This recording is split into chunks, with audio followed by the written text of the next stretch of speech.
Welcome to the Opie and Anthony Show. Never before has one radio show been so extreme.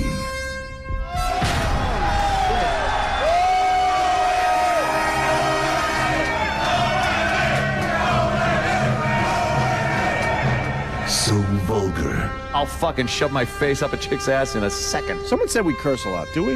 I have no idea if we do. So flatulent. Who just farted? I did, but I didn't know it stunk. Like rotten eggs and sewage. Oh, wow, thank you. I can't believe that us sitting around like this is actually a radio show. It's not going to get any better than this. Are we on the air? No, we are? Oh, okay. Quite simply, the greatest show in the history of broadcasting. O&A every day, that's what I say. You guys having a good time or what?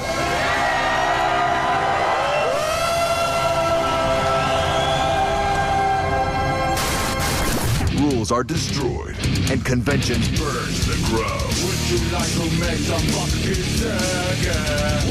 with Opie, the Destroyer. Hey, asshole. Just take the joke and take a little beating. It'll be okay. Anthony, the Rage. I feel like dog shit. If I'm sick, I'm fucking off, and my agent has to be called by the rat down the fucking hall. And Jim Norton, lover of transvestites. How do you not look at a cock if it's there? I'm not gay or anything, but for Pete's sake, I'm not rude. It's the Opie and Anthony Show. Strap in, dicks. This one's gonna hurt. Double guns, bitch. But enough of this palaver. Let's get the show on the road. Good morning. All right. Hell is it? Monday? Yeah. What? Monday, What yeah, happened? Monday. But it was just the start of the weekend. That's right. We were all like, woohoo, start the weekend. Let's start our weekend. And then it's over.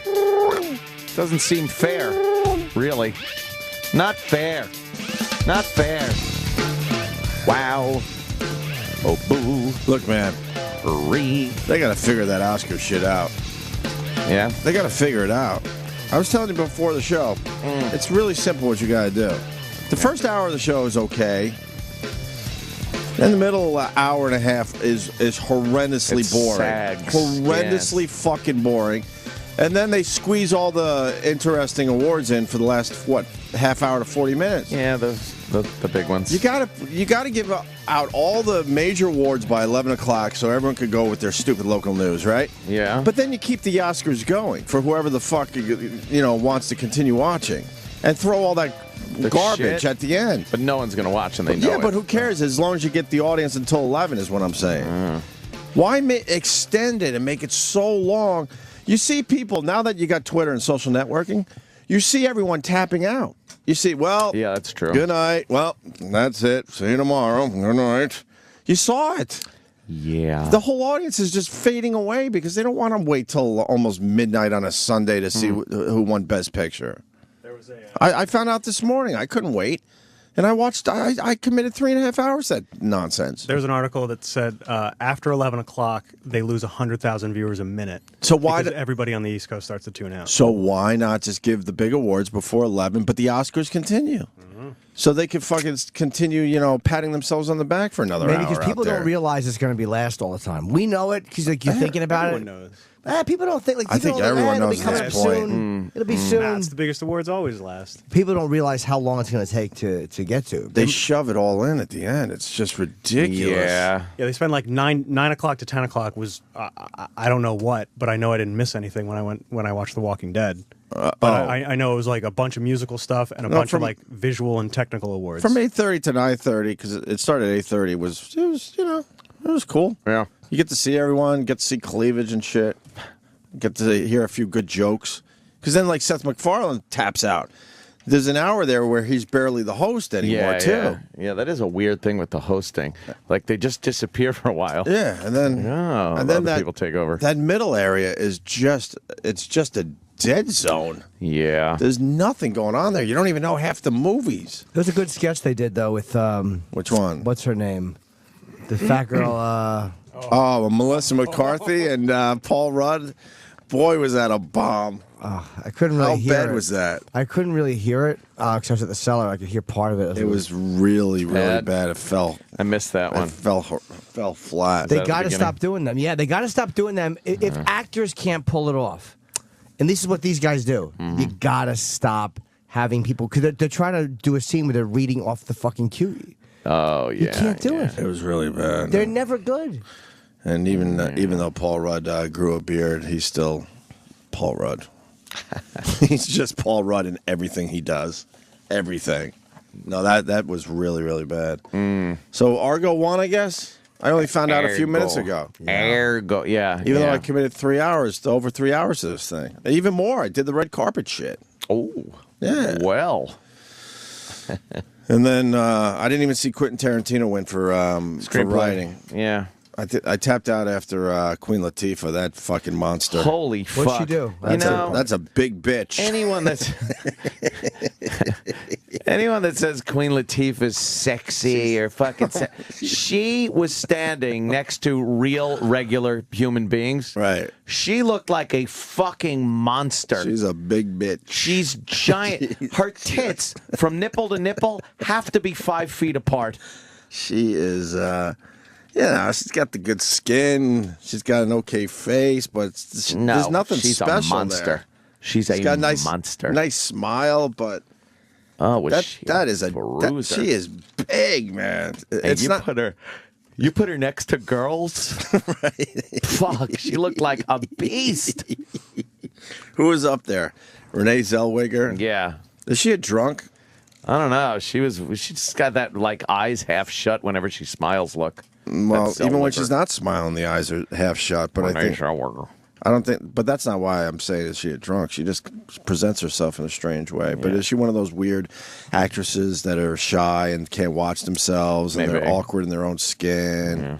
I think Kim Basinger is like that too, right? I'm not sure. That one fucking actress though that looked like she was on heroin.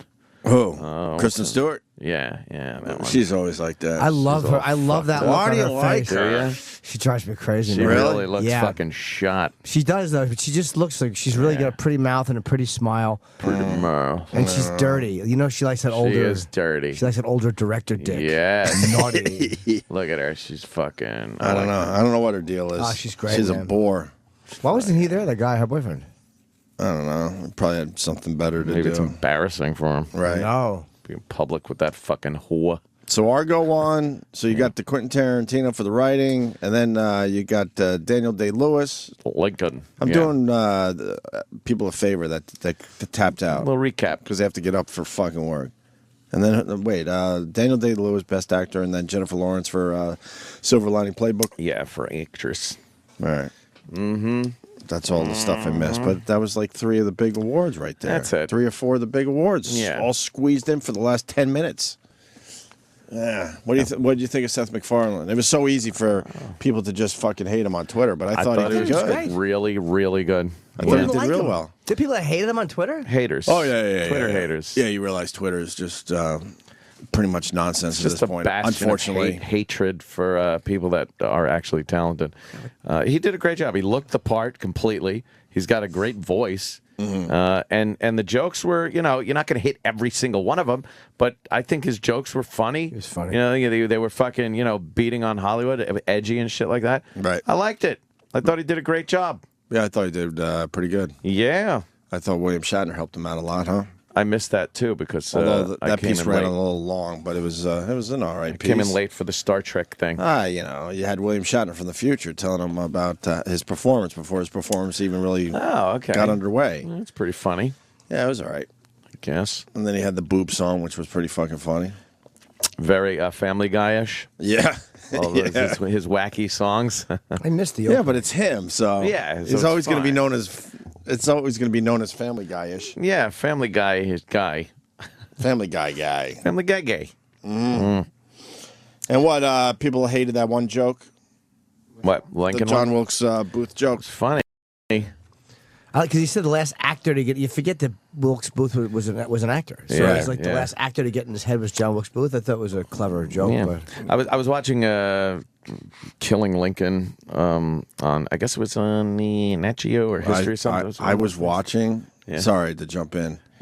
John Wilkes Booth's acting was horrendous, and I couldn't watch anymore. Really? It was horrible. Wait, the guy that was playing John Wilkes Booth? Yeah, it was horrible. Was horrible? Yes. I was watching that. I had to stick it out, though. Why would you do that knowing Lincoln was out? Yeah.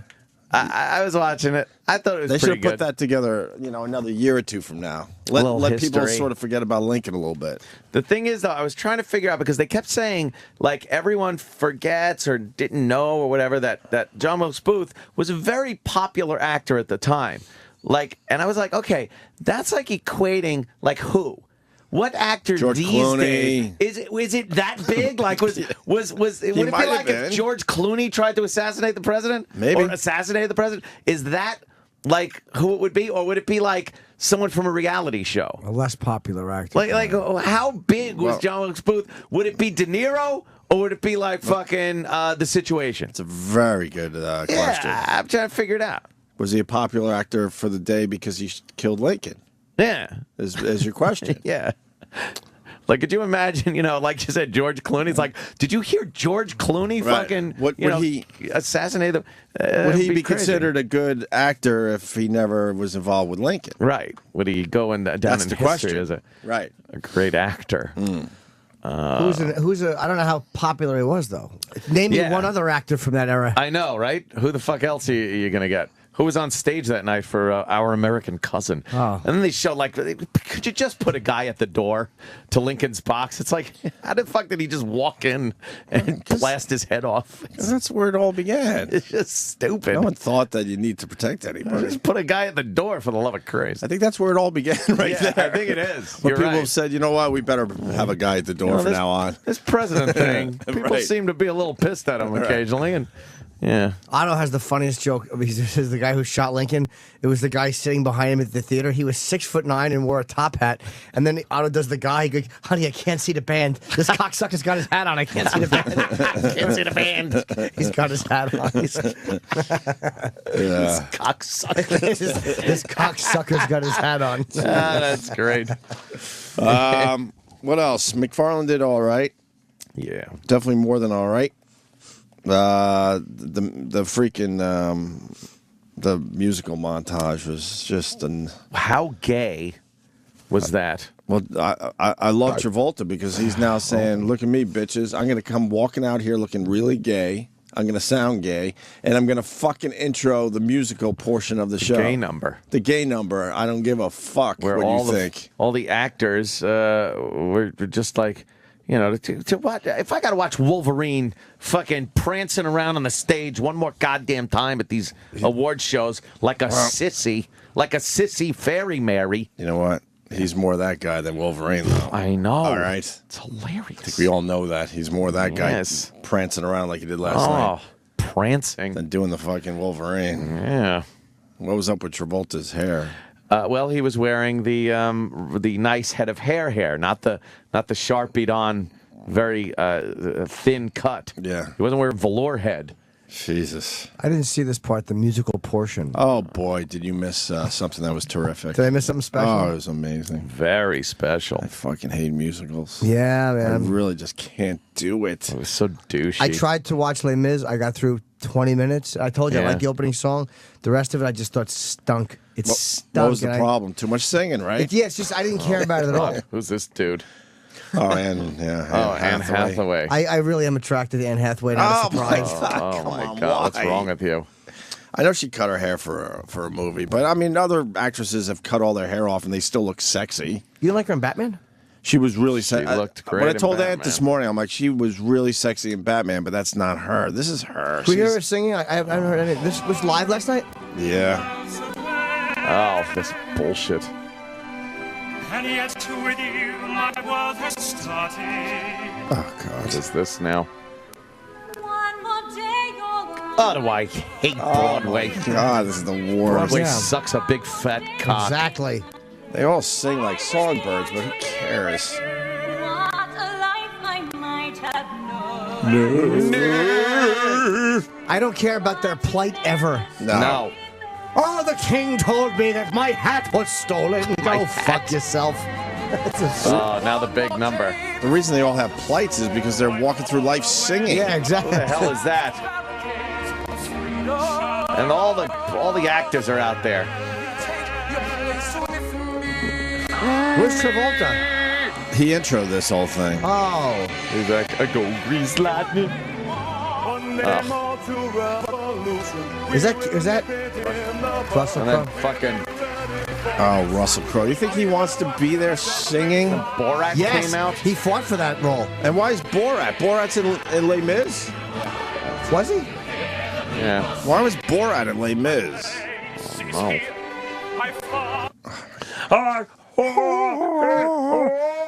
Why is the video clipping?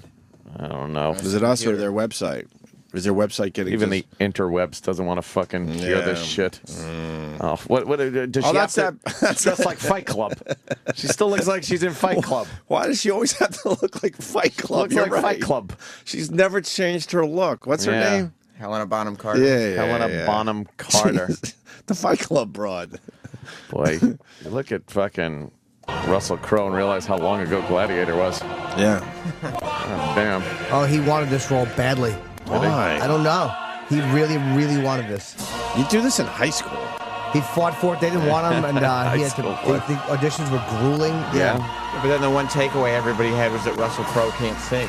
Right. Yeah, well, He got that's killed for this. Yeah, Did he did.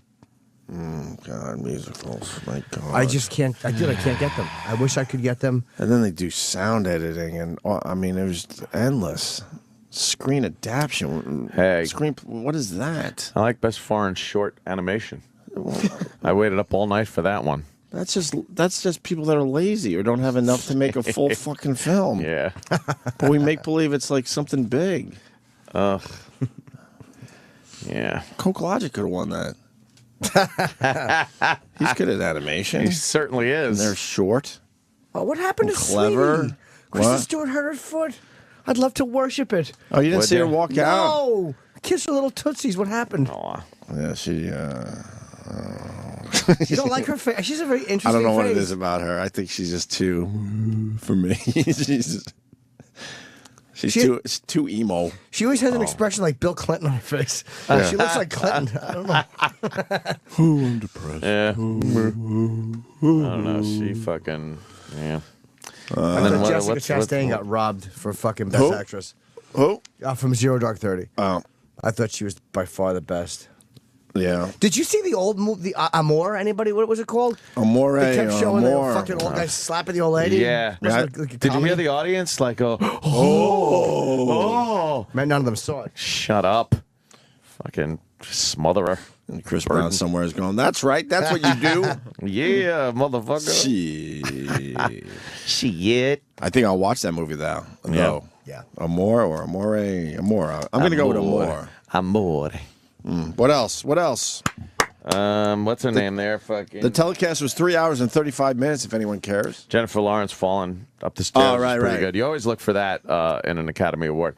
Yeah, you always look for someone falling, and she did. She fucking fell flat down on the stairs. That's why I like her. With a dumb big dress. Because she doesn't know how to fucking wear a dress like that. You got to respect that. Let's see. Should we give the award to a true but completely fictionalized story about 6 hostages that makes Hollywood the hero, or do we give it to the completely true and staying to the truth story about the woman who hunts the fucking mastermind of 9/11, and they show that torture actually had something to do with her? Oh, well, that was a problem.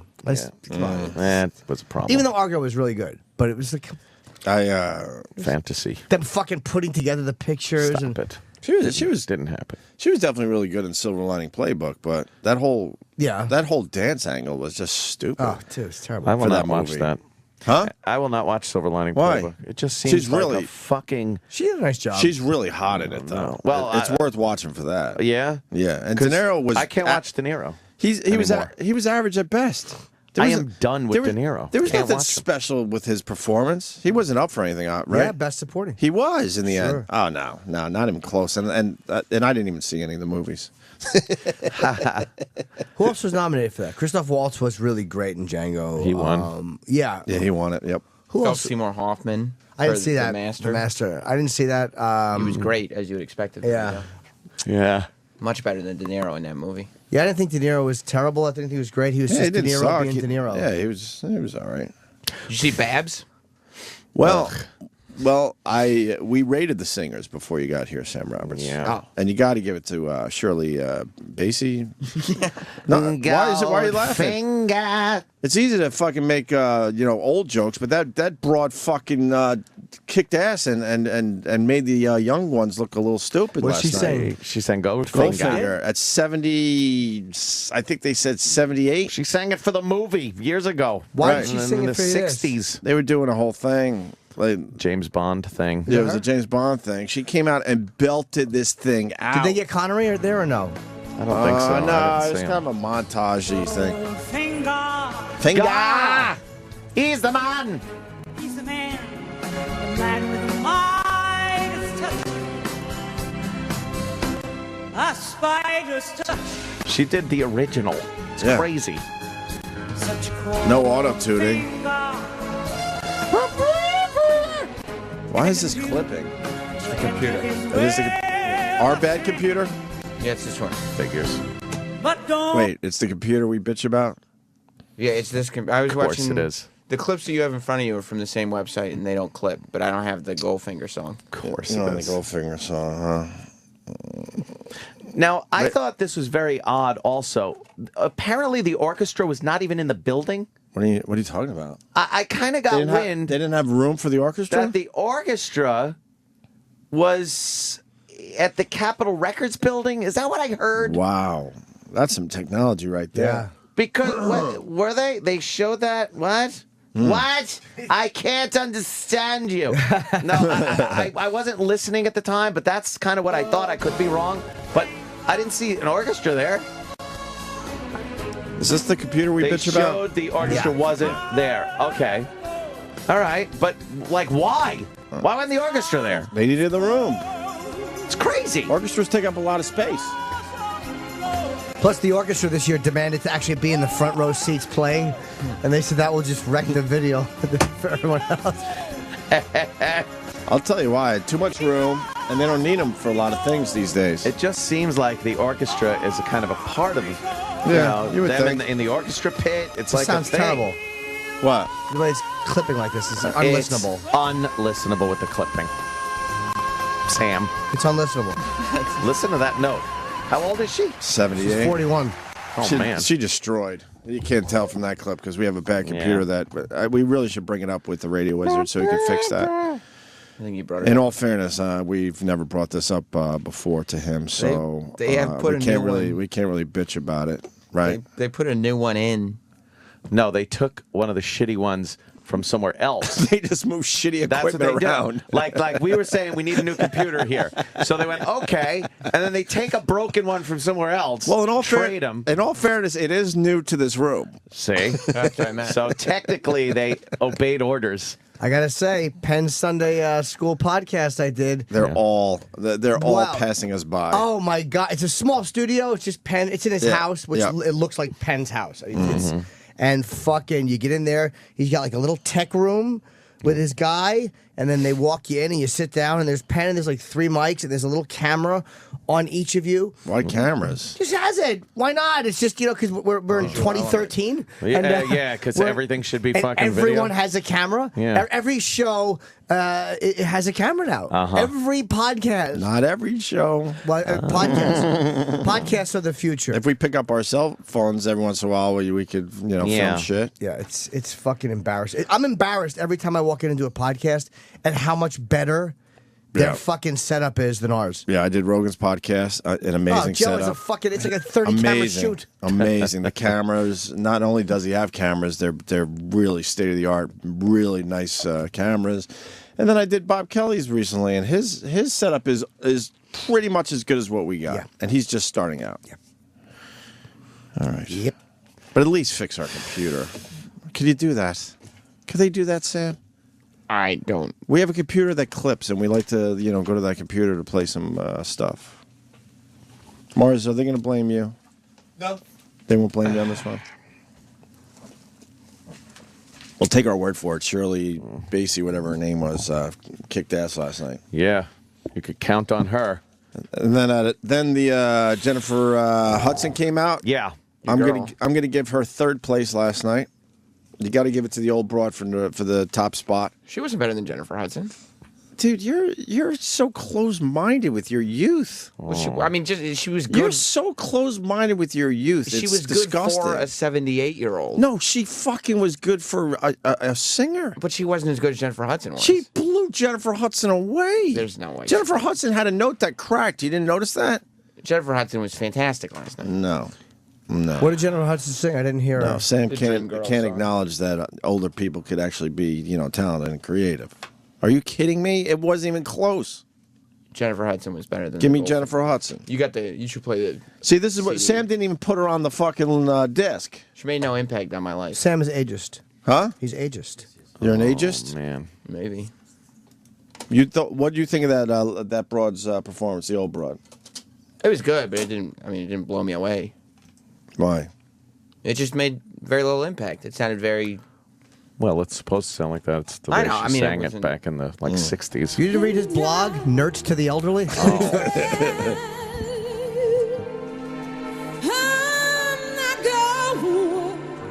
And I like Jennifer Hudson. But Adele beat her too last night. Yeah, Adele did. Adele beat them all. Adele beat her, Shirley beat her.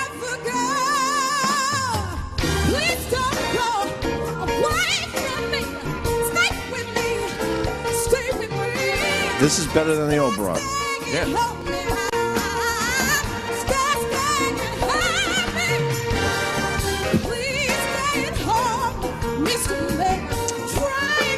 Nah, I'm not feeling this one, even though she sounds good, but I don't like the style that she's singing it in. She's caterwauling. Yeah, Shut sure. up, you screechy bitch. Although, remind me to tell you, I saw one of the coolest things I've seen, which was inspired by this program. Really?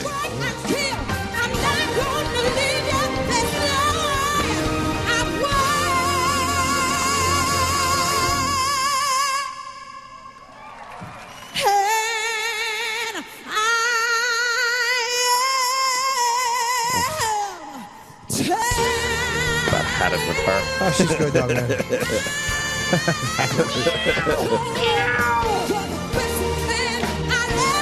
What did Adele sing? Skyfall. She sang it live. She sings like butter. She was great too. Amy Winehouse, I still think, was much better than Adele. Even though Adele Oh was my great. God, Adele her voice is ridiculous and it's effortless. Yeah, I disagree with that. Yeah, Amy Winehouse was good. was but- better. Adele it's just effortless, man. It's unbelievable how she sings.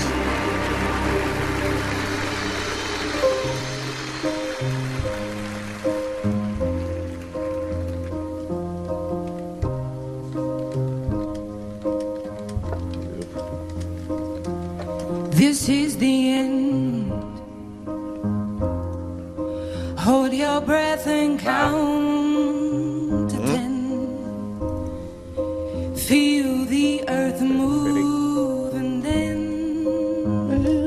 She's very good. hear my heart burst again. For this is the end. I've drowned and dreamt this moment, so overdue I owe them. It's ridiculous. Yeah. Swept away, I'm I still say fucking Amy killed her, but I like the Winehouse. let the sky fall when it crumbles. I like her. But she's not interesting to me, even though she's got a great voice.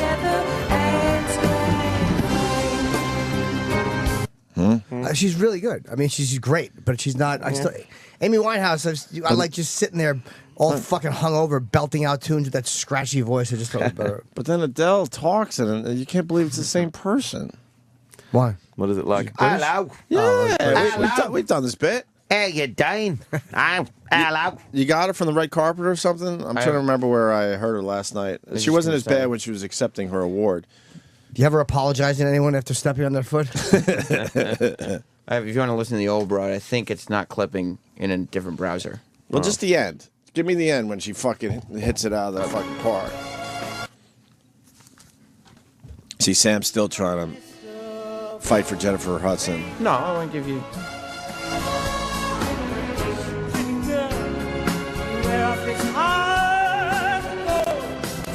Still clipping. It's still clipping. Enough of this. It's clipping a little less. Oh, crap. I'd like to play this song. What a load of shite. Maybe give it some time to load. Let's give it some time. And Crackle, try crackle, one more time. Click, What crackle, is crackle. giving it time going to do? Okay, it needs to load. What? That's a little tech talk for you guys. Oh, does it? Yeah. You know, my computer, like, I can barely see the screen because it's spider webbed. I've dropped it a million times, and my computer doesn't clip. No, this my doesn't horrible happen. laptop that I just refuse to give up on. How many years doesn't you had clip. Well, it really is time. Is it your MacBook? Yeah, I've dropped it a bunch of times. You know, it's hard to see the screen sometimes, and it's dirty. I haven't cleaned it in over a year, and it doesn't clip. What's the problem with this place? Goldfish, click, click, finger. He's the click, click, crackle. He's the man with the minus to click, click, click. Fucking annoying. It's And fucking we've bitched mind-boggling. about this computer a million times. It's still clipping. That's Of course that's it is. today's issue. Other days, it's the pages don't load. Jimmy, hang in there. Then Jimmy does Penn's podcast. It was beautiful, right? It's literally, and I mean it. I'm literally embarrassed when I see what podcasts are doing. Mm-hmm. I mean, it's fucking embarrassing when you see what they like. The idea of what we have here, the audio and the freedom to say almost whatever we want, and just how they've just passed us. By having a couple of small cameras up, it just feels like a more professional or better. We don't have the freedom to do what we want anymore. But I mean, those we guys talk. have the freedom to do whatever they want. Freedom. We could talk about whatever we want. And they got a really nice kick-ass setup. It's just embarrassing. I'm sure we'll have the computer taken care of tomorrow, right? They'll probably put in another one if we need it. Yeah. Well, I was looking into it. Okay. But then the cost was too much, so we got to reassess. Oh, I heard about the wall, by the way. My wife goes, you guys are doing a bus Wait, tour? that's what you heard about the wall? Wait, what wall? This wall. Oh, I forgot about that already. What happened? Yeah. I don't know. I heard. I heard we were going to talk about it in a couple of weeks. That has passed us by. Here's what I heard probably 2 weeks ago. Yeah, the engineering put in a proposal, and it cost a lot of money. So they were told to, look again, and we'll get back to you on it. Oh, no. Goldfinger, click, click, crackle, click.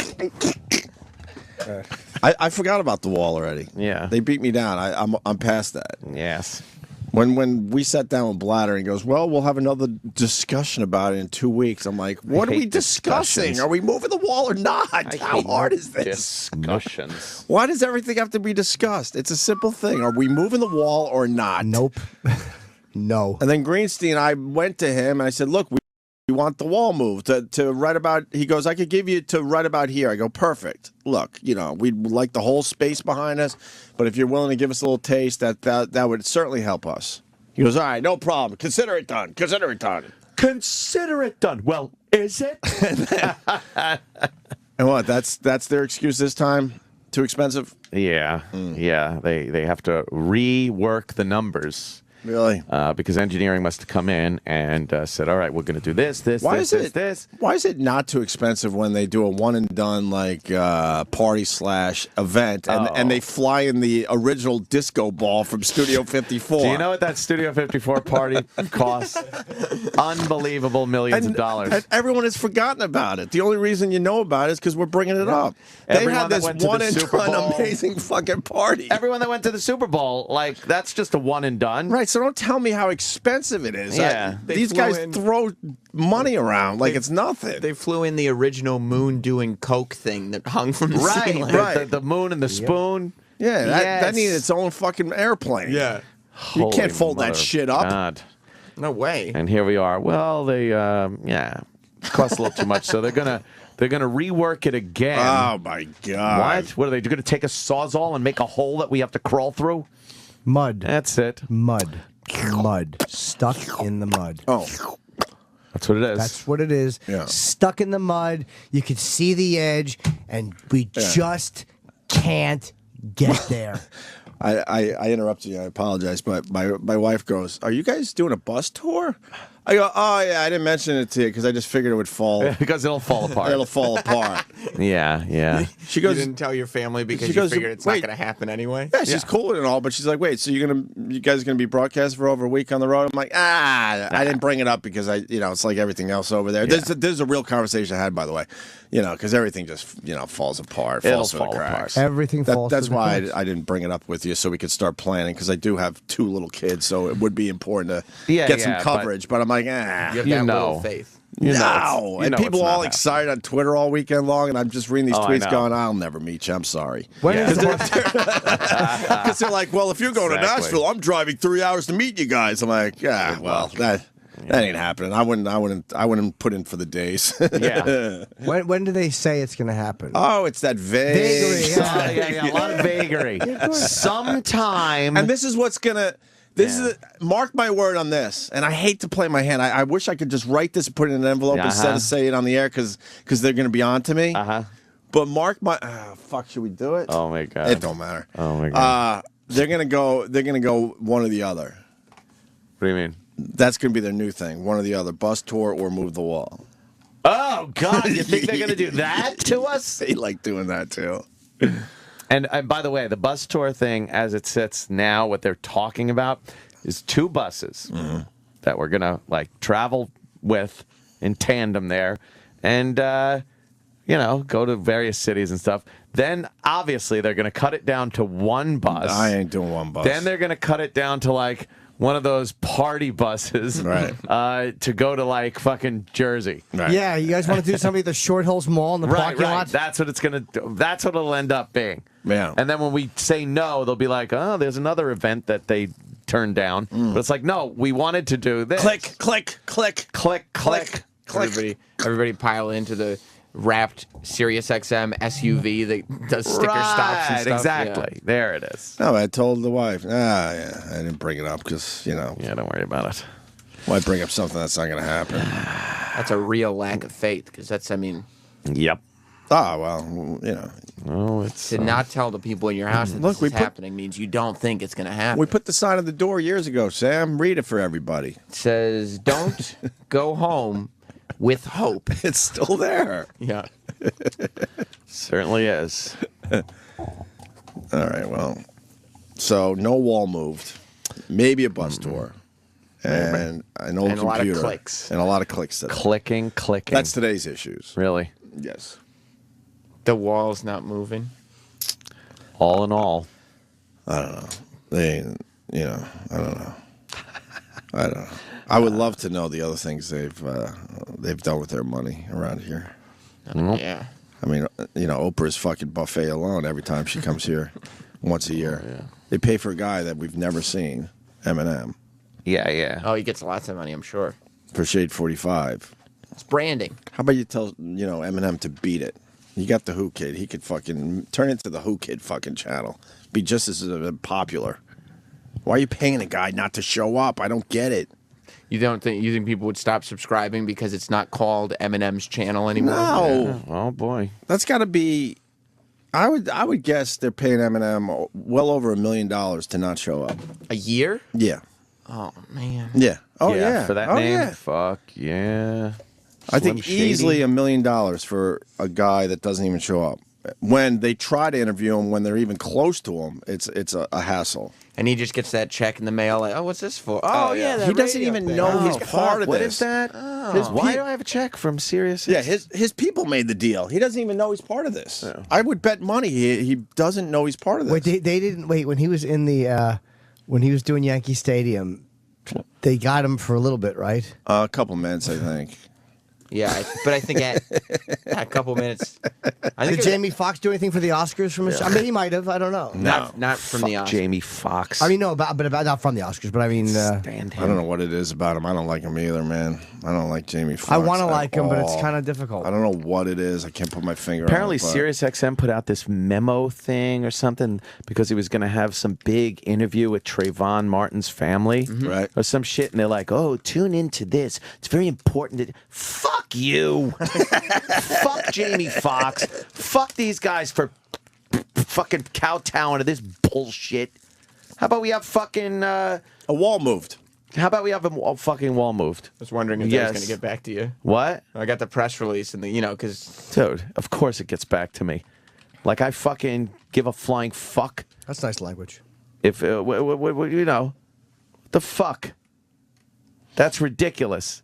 How about we get fucking George Zimmerman's fucking brother on here to talk about the other side of it, and have SiriusXM put out this all-important memo that makes it sound like everyone supports it.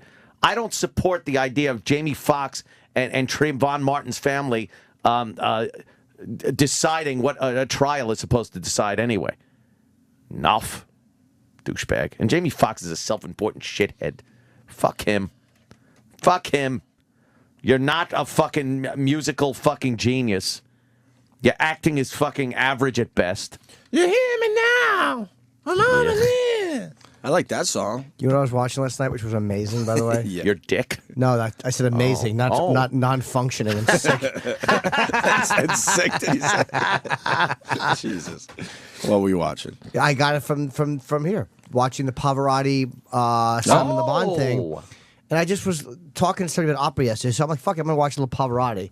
And I got in one of those loops, and he did a bunch of shit with other artists. I didn't realize that. Yeah. And I was watching Pavarotti with Bryan Adams, and then Pavarotti with James Brown, and they sang It's a Man's World. Really? Holy fuck. It's a man's world. It was fucking amazing. Well, let's play that, Sam, today for everybody, please. Pavarotti. And James Brown. And James Brown. And James Brown, you know how he was so wild when he sang, Yeah. but he was really focused. He kept it together. Yeah, and he was great. And I've never been a big James Brown fan, but he was fucking. I kind of like some of the James Brown stuff. This isn't clipping. Packed house. Maybe it is the fucking Oscar site. Yeah, why is this clicking? Holy fuck. Oh my god, Pavarotti looks ridiculous. He's sitting. Or no, he's. But it would be nothing. It's not. Nothing. Nothing. Without a woman or a girl. He's really singing here. Oh yeah, he's really on fucking point. And James Brown. You see, man made the car. The chickens over the road. James Brown looked like a Hershey bar in the sun. There's a little sweat. Jesus. Not bad.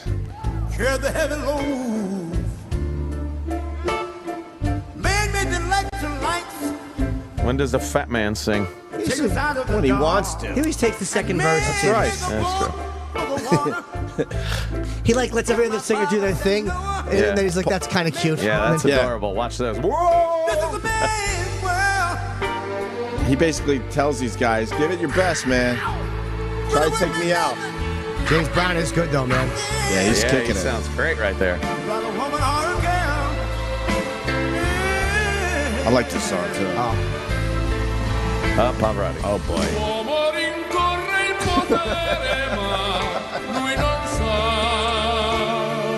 Does he even need a microphone? Motherfucker.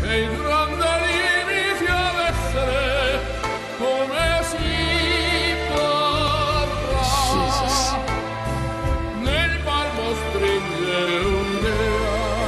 His eyebrows look like when fucking Elaine drew in Uncle Leo's eyebrows in the doctor's office. That one I know. Like Sharpie. I know that one. Why are you angry?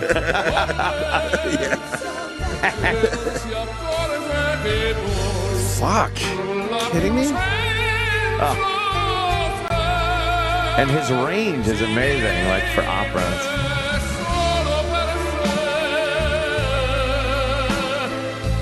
James Brown's like smiling. Respect right there. Yeah. Man thinks about a little bit of baby girl. and a baby boy. All right, it's adorable. I was watching another Pavarotti thing where it was called Pavarotti, like the master classes, where he teaches people who can sing opera. It was like a reality show. Really? Oh, wow, really? And there's this one guy comes out and just belts out a fucking tune. Really? And then Pavarotti's very nice, but he's speaking in broken English and he's showing the guy what he did wrong. Oh. But he's telling him, like, no, you got to keep your mouth a certain way. And, Like Edgar? You just made not Edgar quite mouth. as bad as Edgar. But there's such a fucking... To belt that shit out, Yeah. your body... I talked to an opera Opera's like singer. an odd fucking style of singing. And I was talking about not moving.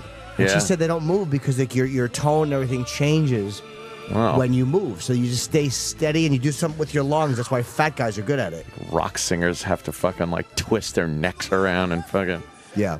bend. Look at him sitting. to get Pavarotti's the notes sitting. out. He's singing like that sitting down. He's It's sitting on a insane. stool. He's probably shitting. It's on that famous toilet of his on stage. Spends so much time in the toilet. He gets some singing done every day, right? Old fat back belting one out. Yeah. It's a man's world. Was James Brown great in that, though? Yeah, That is pretty good. he was a classic. Oh, all right. And then finally, Barbra Streisand came out. Pompous Barbra Streisand, who probably told the Academy, if I'm going to sing for you guys, I'm going to sing last because obviously I'm the best. Right? Anyone else get that fucking vibe? Of course, she thought she was going to really close this thing. And she was the worst of the night. By far. I think. I don't really know Yeah. that world, but I mean- I have ears. Yeah. Maybe, I don't know if she was worse than...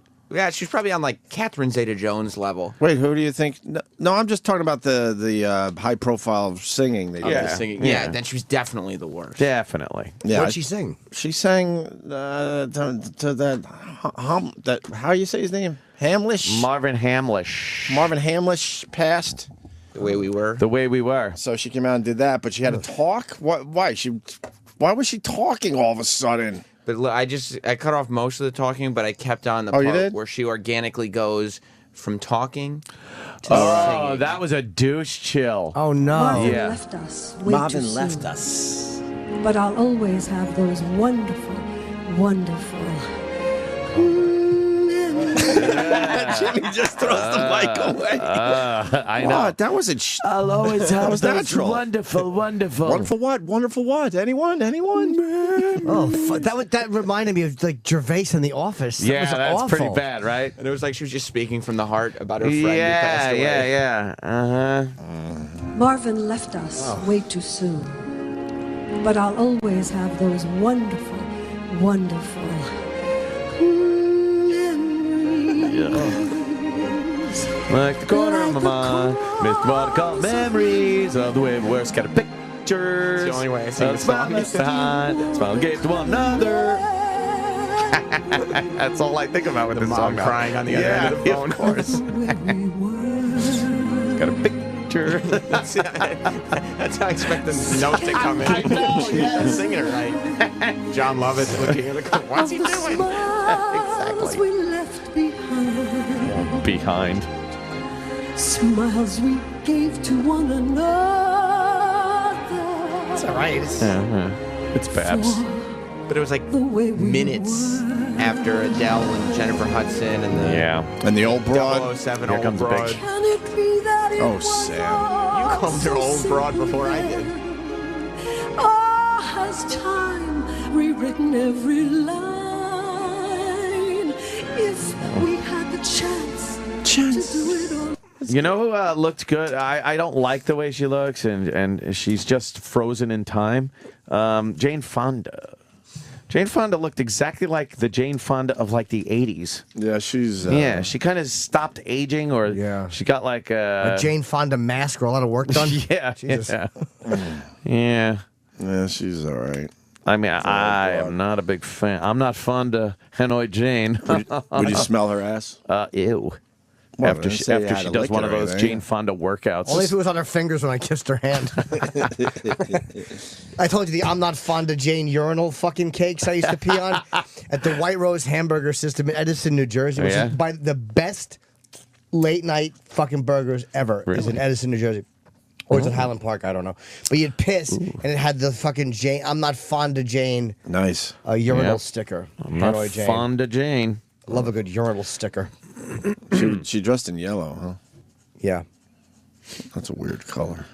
Life of Pi won for Best Director. No, right? it won most awards. Best director, cinematographer. But I don't understand because it's like, wasn't it just on a boat with a CGI tiger? It was all CGI. What the fuck? How does a director win that?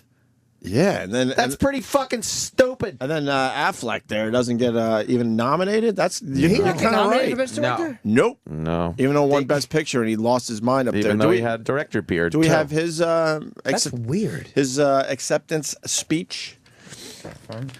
Yeah, they basically said Argo is the best picture in spite of Ben Affleck's direction. Oh shit! That's odd to not get nominated. He must have did something to somebody out It's there. it's a Hollywood rewarding themselves. That's all that movie is. So I've got some of the new designs from the Unicorn Apocalypse game. Oh god. That was a Tim Burton commercial. And I can't promise that it's not going to click, clickety clack. No, this one's not going to click. You clickety clack bitch. I don't think it's going to click. Actually, I'm closing deals with clients and watching the game. Maybe it is the Oscars site. Is it? Do you think it's the Oscar site? Is it clicking? Video's not going through. What? Because we have to watch the commercial first. I think everybody's downloading for their various morning shows. Maybe that's what it is. Yeah, this is a Ben Affleck interview. This ain't. Oh, here. boy, now playing. Is nominated as a bullshit. producer That's not of what it's Argo. supposed You may have heard Oh, that's of the him. dude that used to be on MTV. Hey, Anthony, I didn't know you produced Argo. Had to hear that. Why? Which one? Which guy It's looks that like you? guy that was in fucking True Lies. Apparently, he's a fucking big producer now. But I got that. Hey, Anthony, I didn't know. Shut the fuck up. Oh, God.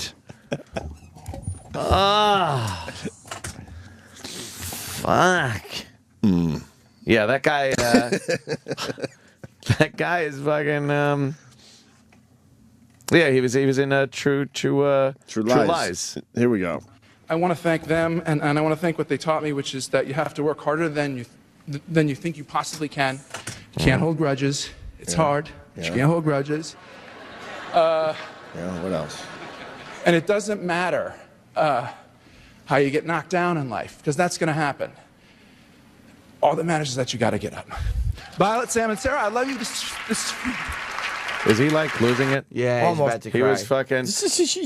But how did he get knocked down? He's had a great career. I guess you know. You fucked Jennifer Gigli. Lopez. You've won 2 Oscars. Maybe Gigli and Pearl Harbor. He got knocked down for those. He's had a great career. Yeah, he started out as a kid. It's not like he's getting all fucking busted up there, but it's not like he had bad knees or anything. Oh, Yeah. What are you talking about? Some 18 years ago, I left Dayton, Ohio, with 2 very bad knees. Yeah. What else? And a dream to become a Major League Baseball player. Oh God, I wonder what happened. Why don't we ever hear what happened? I don't know. He always just walks away. Did it come true? I thank God the dream came true.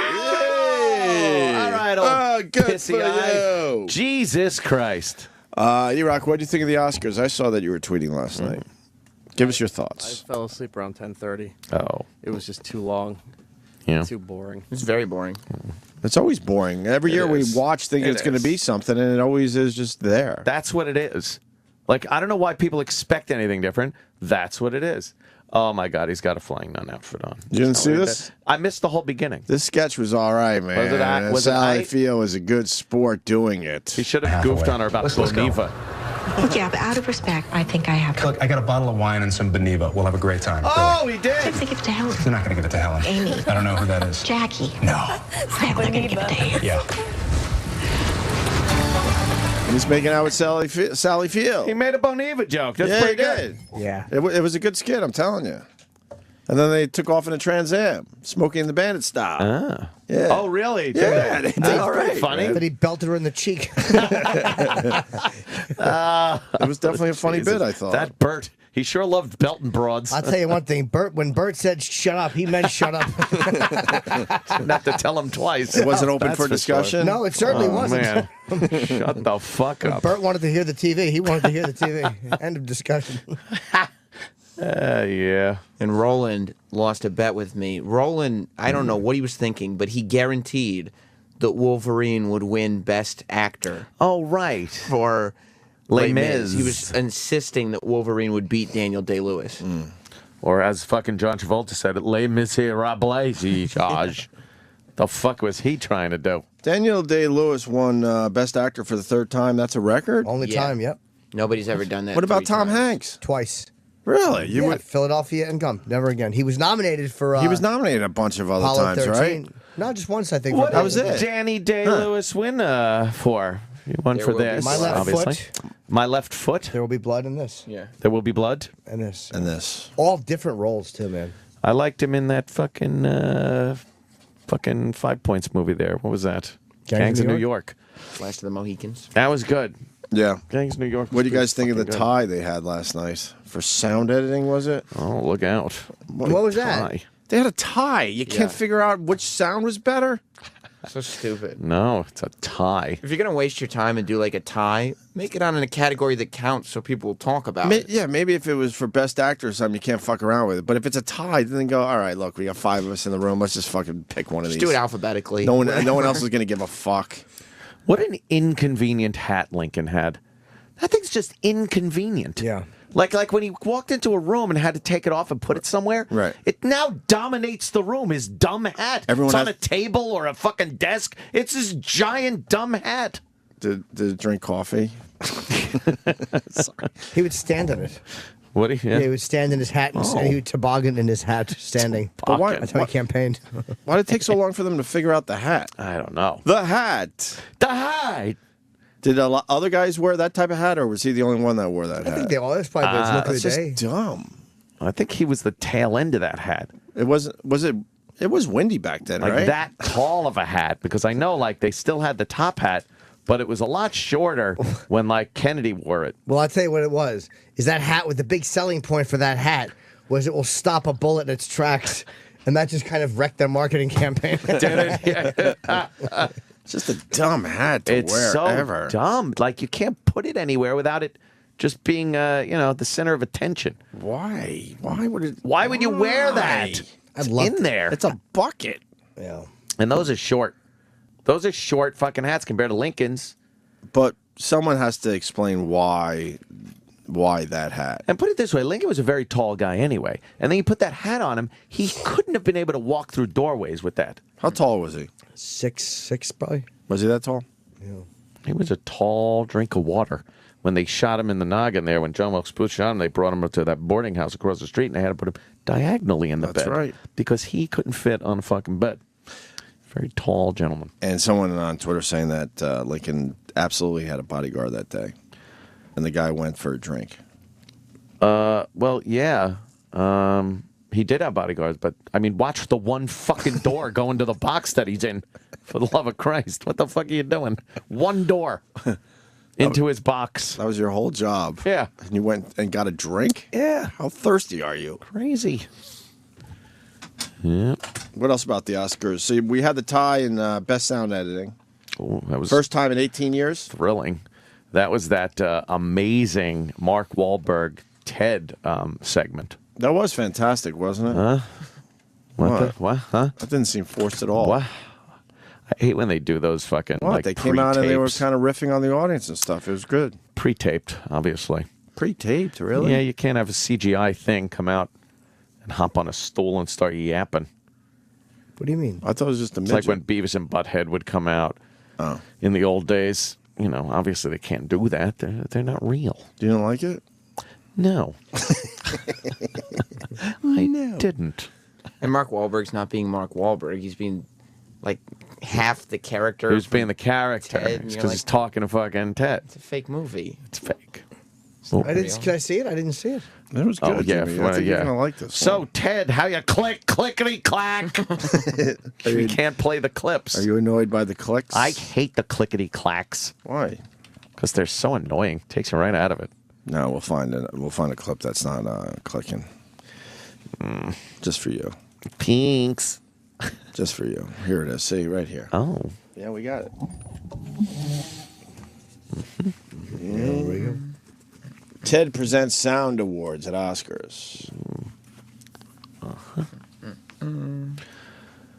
Oh boy. Trying to play. You know, I just.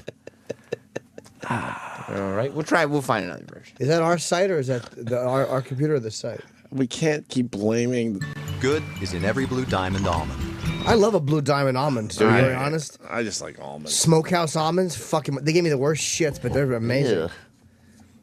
I like to lick them and smell them and then eat them. I lick the salt off my fingers like a deer. Please welcome the stars of my mediocre effort, Mark Wahlberg and Ted. Right. See, look, he's walking out, but he's a stuffed bear. He can't walk. There we go. So Thanks, it's- Mackie. Hey, is Ed Harris nominated for anything tonight, do you know? No, I don't think so. Okay, all right, then we can take the stool with us when we leave. Look at all these people out Is that there. a drunk dressed joke up, or a short looking joke? sharp. Not sure. Thinking about how much I sex don't they're know, going to yeah. have with each other later. Ted, what are you talking about, man?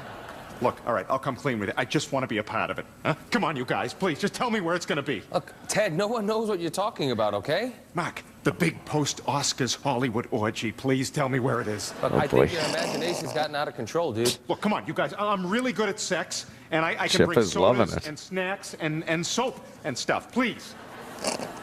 Fucking hilarious. All right, it's at Jack Nicholson's house. Ah, yes. All right. Ah, boy, this is pretty cool, huh? You and me at the Academy Awards. This is insane, dude. Look at all this talent. All this talent in one spot.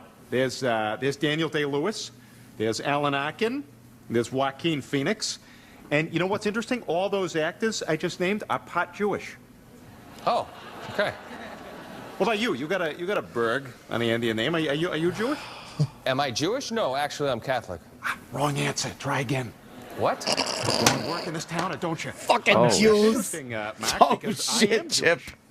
No, you're not. This is I am. this I is am. terrible. I was born Theodore Shapiro, and I would like to donate money to Israel and continue to work in Hollywood forever. Thank you. I am Jewish. You're an idiot. Yeah, well, we'll see who the idiot is when they give me my private plane at the next secret synagogue meeting. Look, I'm not doing a sequel with you, okay? Fucking Ted, don't fuck around.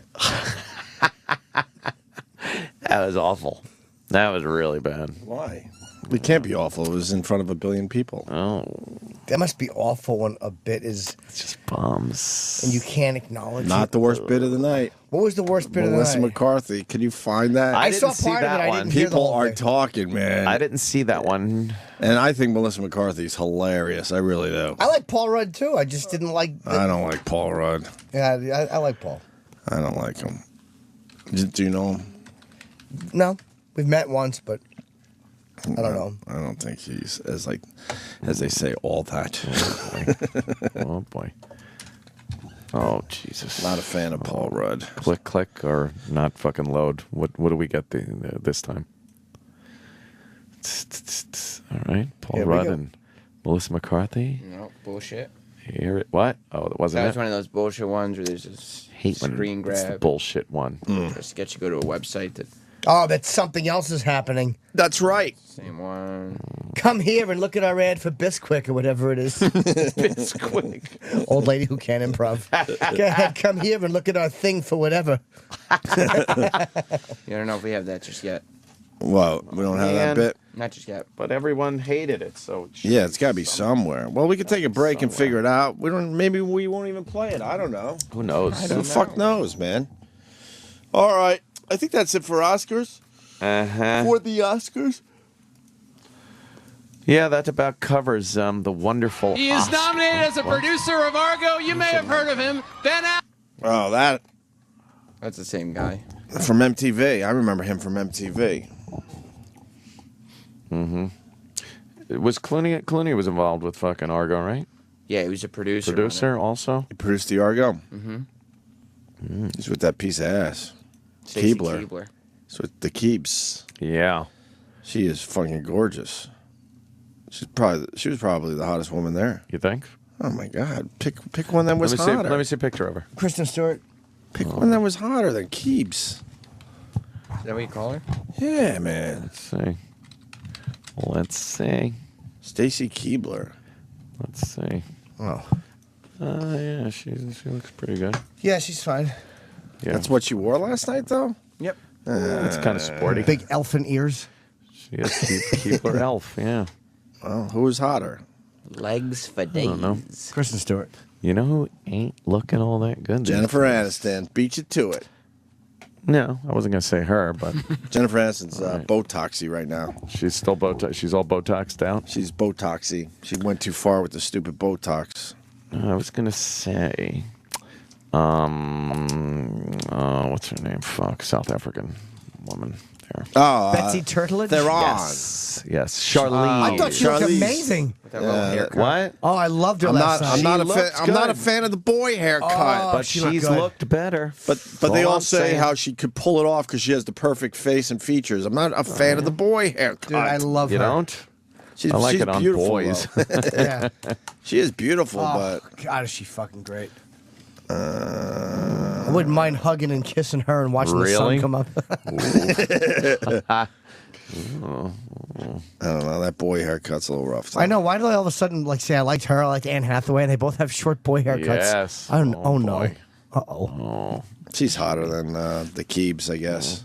Even with the short hair, right? Got to give it to Theron. Charlize Theron. Charlize. I'm still mad at Sam. Why? Because I didn't think the 007 lady was as good as Jennifer Hudson? Yeah, you're closed-minded, I think. I didn't say she was bad. She was very good, especially for 78, but she wasn't as good as Finger. Jennifer Why would you think the guy that only eats 4 foods is closed-minded? She wasn't as good. He had to go with the happening broad, but sometimes the happening broad isn't the best in the room there, Sam Roberts. Jennifer Hudson's not even that happening anymore. No, she's not. She hasn't put out any real songs other than the Dream. She's still singing the Dream Girl song. Yeah, That's her only exactly. song. But she did it better than the 007 lady. You guys sound like a bunch of homos except Jimmy. Thanks. Talking about the Oscars. Isn't that ironic? How I was just going to say that, but I had eggs in my mouth. Marky. Who's see balls? I don't know. Marky. Something there. Hey, what's up, guys? You do sound like a bunch of fruitcakes this morning. Come on, man. Talk about something else. Look at this regular guy. Hey, talk about something else, huh? At least he's not playing a Oh, character. forget about it. Come on. Yeah, we're a bunch of faggots in here. You're stand-up comedy, man. You rock. Thank you. Hey, you know, what do I know? I go to the movies, I watch the movies, it's over for me. Go That's ahead, what this you know. guy is. What do I know? God. He is. It's Yeah. one of these guys. Yeah, I- bunch you know of- how many of these guys I worked with? Ugh. He hung up, too. Good. A bunch of fancy, smancy people. Yeah. Go ahead, give yourself the award. What the hell do I know? Oof. I don't need to see it. That's regular Joe. You give me a container of coffee, I watch the movie, I go home. It's over for me. Yes. Hey, where's my award, huh? How about best guy on the job site? You don't see that? What the hell? What do guy I on know? the job. What do I know? We didn't. I don't think we had a choice. If a billion people watch something, you better talk about that the next day. Right. That's how I look at it. Hey, they should talk about what the union electricians did on that fucking stage, let me tell you. Yeah. Not right. Yeah, you want to talk about Get it. something? What do I know? You're all man. Talk about guys that don't get to work on time and still want the same pay. What the hell do I know? Whole world's crazy. That guy. All right, we're gonna break. So I hope Mark's cool with that. No more Oscar talk, unless we find the Melissa McCarthy, because that was so uncomfortably bad. I want to see that. You do want to see that? You didn't see it? I didn't see it. Yeah, I think it might be worth playing. Yeah. It was a stinkeroo. Mm-hmm. All right, E-Rock, what do you got? Something good? First of all, is somebody going to the bathroom this break? I'm debating. I piss every time. Why? Because I want to see what Kenny does after what happened. Go ahead, go, and then have a full report. I don't really have to go. Go for the fake bathroom run. I want it to be authentic. Go ahead, take your fucking piss. Go take your fucking piss. Thanks for calling the Opie and Anthony FU line. Here's the latest batch of FUs. Yeah, here's one for you guys. Another day of fucking hole-smoking, guy-on-guy action. What the hell happened to the Opie and Anthony show? Remember the good old days when we had tits and bush? And hey, how about that wow sticker thing? We saw boobs! Not anymore. It's all gay, so gay. Holy shit! I love you guys, but F you! Fuck you! This FU goes out to Jimmy, you fucker. When you said do his nipples, Daddy wants to nurse, I spewed milk and apple pie all over the dash of my truck. So fuck you, Norton. You're hilarious. This fuck you goes out to the emergency broadcast system. Every time I hear I get excited thinking I'll never have to work my lousy job ever again. I run for my guns, and then I hear, it's just a test. Fuck you, emergency broadcast system. Yeah, I'd like to say fuck you to the Russian punk band Pussy Riot for fucking up my search results on Google image search from here to the rest of eternity. Fuck you. Fuck these stupid weather channels and these stupid fucking newscasters that embellish the news. They've been born with fucking rose-colored glasses, never fucking lived outside of fucking Manhattan or their pre-roll fucking apartment. Fuck them. Fuck all of them. I like it with big F you to fucking Xbox Live. I work a 40-hour-a-week job. I come home. I try to fucking relax. And within 5 minutes, I'm being called a faggot by every 12-year-old on fucking Xbox Live. And then I get mad, and then I try and fucking explain that I have a 40-hour-a-week job, and I get called a faggot again. Fuck you, Xbox Live. Fuck you. Call the Opie and Anthony FU line. 866-FU line 1. That's 866-FU line 1. Sirius XM. This is the Opie and Anthony Show.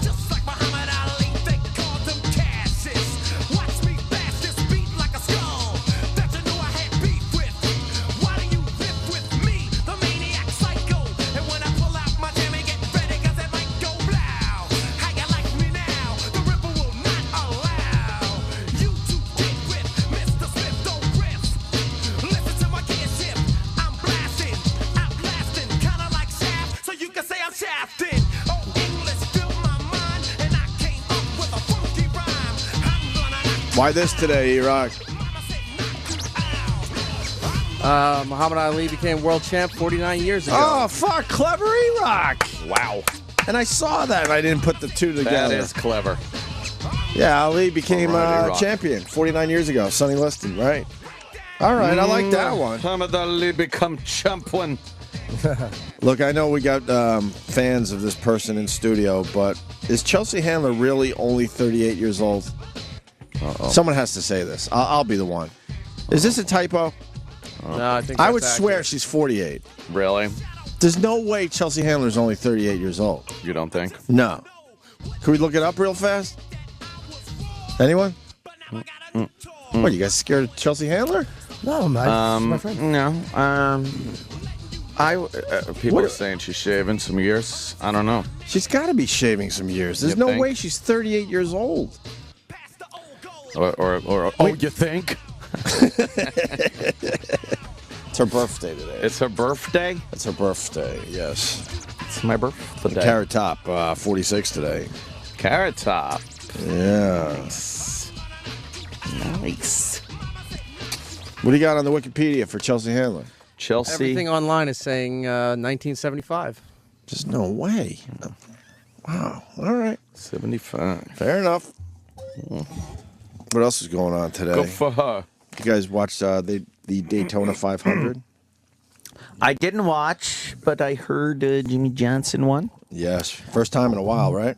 Yeah, 6 years, something like that. 6 years? Well, we remember when he won, like last time, right? I think he, didn't we do an interview with him? Yeah. He was our go-to driver. He certainly was. He used to do our show. He liked our show. What happened? I don't know. What happened with that one? Oh. You'd probably still do it if he was in town. Maybe. Well, he won. Let's get him on the phone. They had that big accident, though, the day before. What happened? The nationwide What happened, race. though? Did a kid take a tire to the head? I don't know. There's a bunch of fucking... I heard rumors that a tire fucking took somebody out. What did There was a anyone lot end of up dying? Debris. No one dead, but some injuries. Some good injuries. They said some bathers were possibly injured. Yeah. Speaking of which, did you like the Jaws music to get those fuckers off the stage? Yeah, that was pretty good. They had a good bit, but then they don't use it. I know. Fuck. But the one guy, they shut up. They shut him down with the Jaws music. Yeah.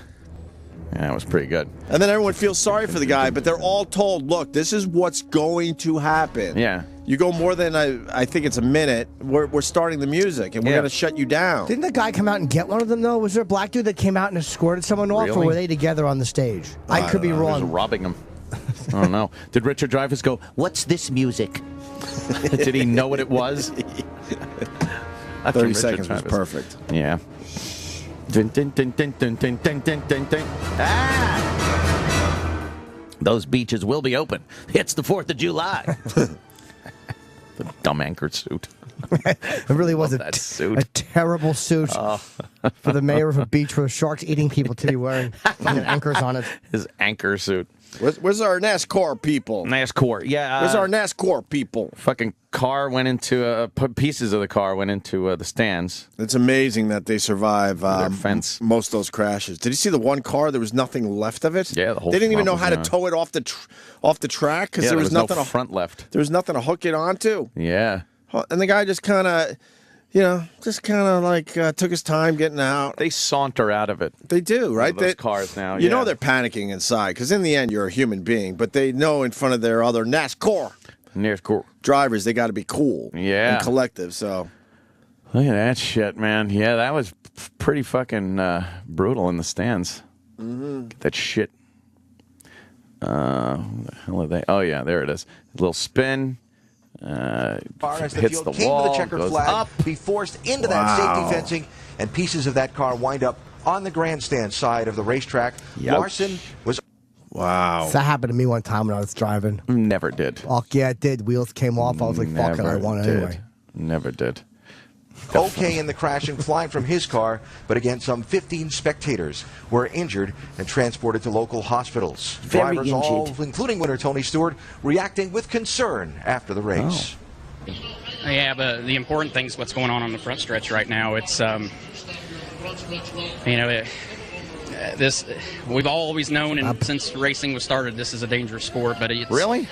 It's hard when we assume that risk, and it's hard when the fans get caught up in it. So They assume it too, shithead. As much as we want to celebrate right now, and as much as this is a big deal to us, I'm just more make worried the about fences drivers taller, and right? the fans that are in the stands. Yeah. right now, Higher, 'cause that concrete. was, But I mean, It was, those safety fences with that curve or whatever, Yeah. they take care of most of that shit nowadays. The thing is, the wall is supposed to stop him, but when the way that crash happened, the car hit another car and launched up higher than the cement wall and hit the Right. fucking fence. But the fence did a pretty good job of keeping most of the shit the in. big, heavy, parts out of the stands. But, But a lot of still. shit gets through there like a cheese grater on the fence and kind of went through, yeah. You Hey, think, what's that? You think you would? You think it would suck to get hit in the head with a piston as you're Oh, sitting there God. at a NASCAR race? Fucking scalding, a piping hot piston rod. Like, what the fuck? Oh, You're almost man. as bad as not getting hit one with watching the race. All right, here we go. Oh, this is the bit? Yeah, this is Melissa McCarthy. This get any bigger? No. And Paul Rudd. This was a terrific bit last night at the Oscars.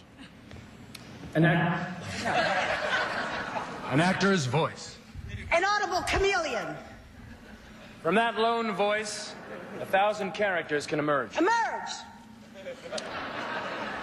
For example,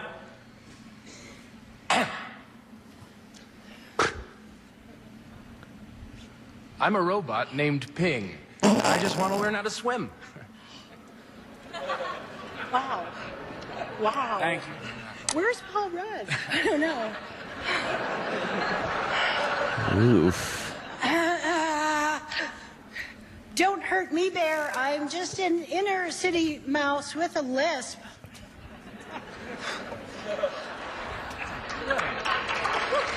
What the fuck is this? Fucking hilarious. Oh, Chippa likes it.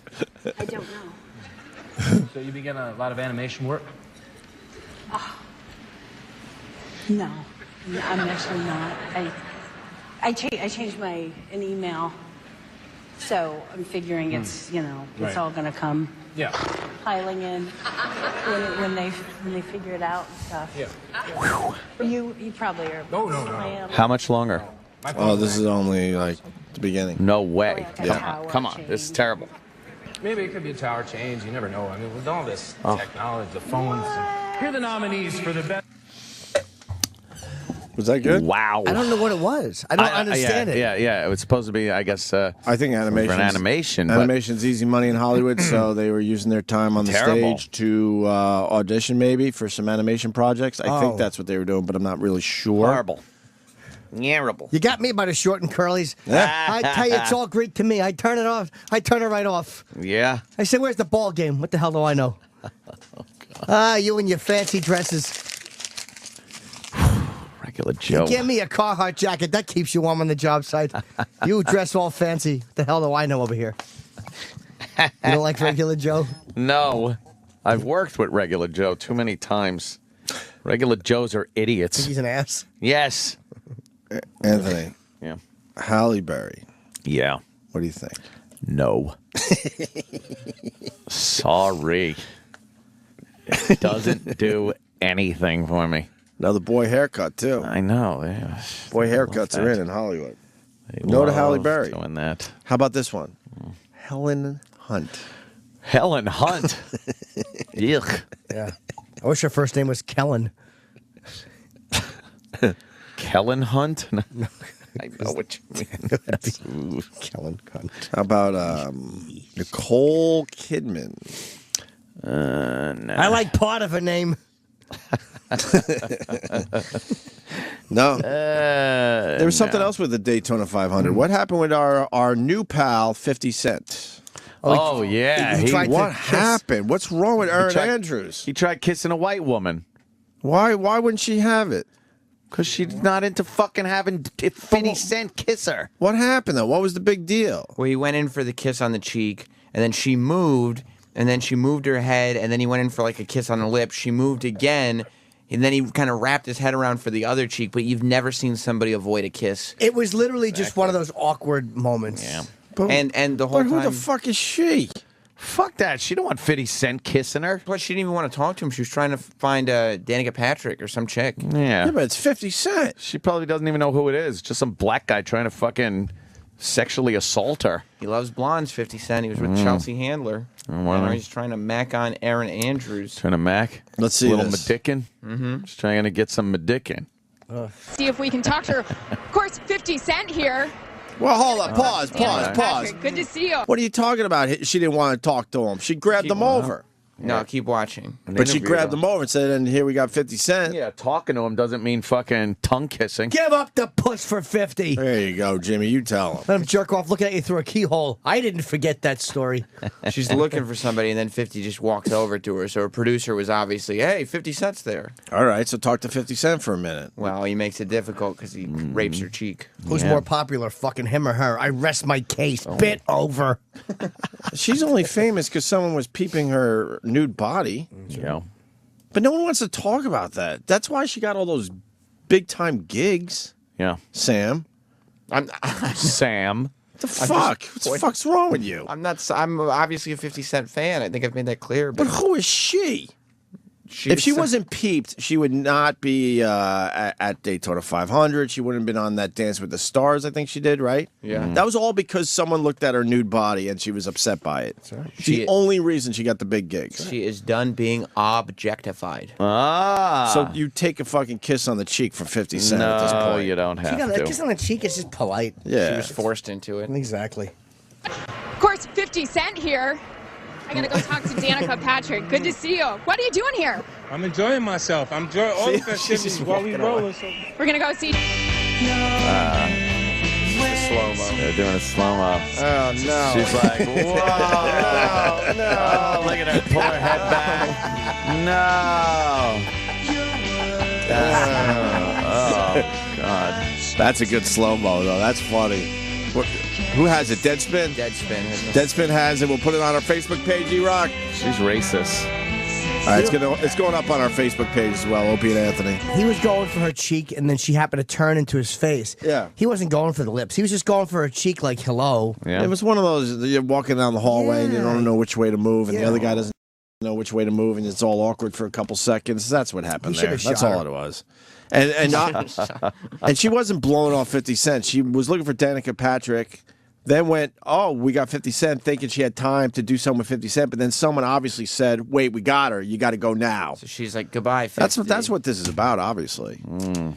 I think she was using Danica as an excuse to get away from Fitty after that awkward almost kiss. It's our pal, 50, man. No, he was but in you know what? here. He likes us. He did our fucking theme song. That's right. We play on Fridays, by the way. I'm Team 50 in this one. I'm not dissing her or him. I'm just saying that she did not want him kissing her. I don't like that. She's a racist. She's a racist. Yeah. She should be charged with racism. Oh, man. Kiss on the cheek? Yeah. Did you see the Virgil update over the weekend? Speaking I of sure Spin? did. No, what Is that happened? real? Yeah, dude. It is absolutely real. What happened? Wait, hold with on. Virgil? Pause before everyone sees what you're about to post here. This isn't someone just fucking with him. He was Absolutely actually not. doing this. Yes. All right. Wait, I know what I was going to say. Don't look, No, don't don't look. look. I'll minimize it. I knew Okay, there was a okay. real reason why I paused. Okay. Yeah. The people out there need the setup because not everyone's in on the Virgil thing. Right. Well, It's come to our attention for a while now, and even Sam made a was it a Tumblr page or it's moved on. It's lonelyvirgil.net now. lonelyvirgil.net, and basically he goes to all these signings uninvited with his own card table and sets up shop, And he charges for his autograph. He's the guy who used to come out with $1 Million Man, and he hustles so bad. Everybody's got a story of him. He's just like the people in Times Square that ask if you want a free CD, and then they sign it, Right. and then they bully you into $10. You're Like, right. he goes up. Yeah, because to they go, people- look, I can't fucking sell this now. It has your name on it. Exactly. Right. If you show any interest in him at one of these signings, he'll say, "Come here, come here." Then he'll say, "Why don't you take a picture?" Well, let's take a picture together. Yeah, and then he you go, says, "Oh, okay, let's do "Give me it." my money. And he goes, "What's your name?" And you go, "Oh, I'm Sam." And he goes, "All right, you like this picture?" Yeah, it's a nice picture. And he signs it, and then he goes, $50. $50. He's a con man. What? Did you pay him?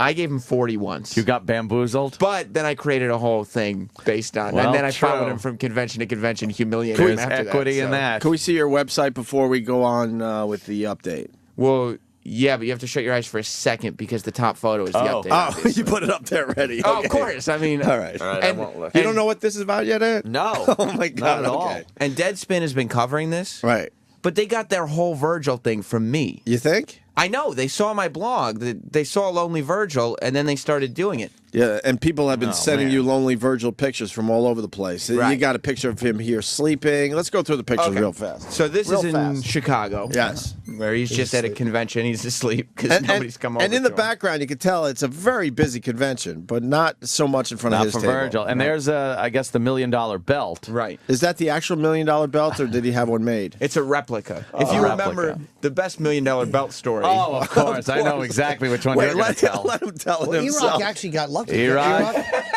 E-Rock, I will comment. do your part. Yes, we've done this bit before, but I need to hear it again. I love it. Go ahead, E-Rock. I was at one of those things here in New York where Ted DiBiase was actually appearing. $1 Million Man, of Yes. course. So, because Virgil, just a little.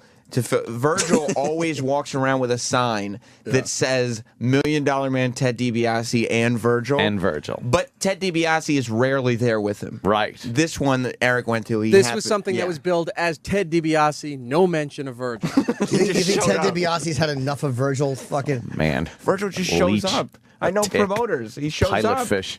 He's not invited. Trouble. Too funny. So I was all excited. I never met the gentleman. I wanted to get my belt signed by the $1 Million Man, and I got to meet him. He signed it. It was great. And as I'm getting ready to take a photo with him, Virgil goes, "Oh, let me sign it too, since I wore it." Took the belt and signed the belt while I was taking my photo. You didn't want him to sign. I did not want him to sign it.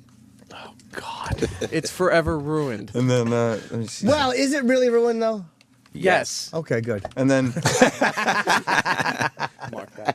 Eric Forever wanted a picture of him and $1 Million Man Ted DiBiase. Yeah. You want to see Eric's picture with Ted DiBiase? Yeah, Sure yeah, do. yeah. I got this off Lonely Virgil on Twitter. Okay.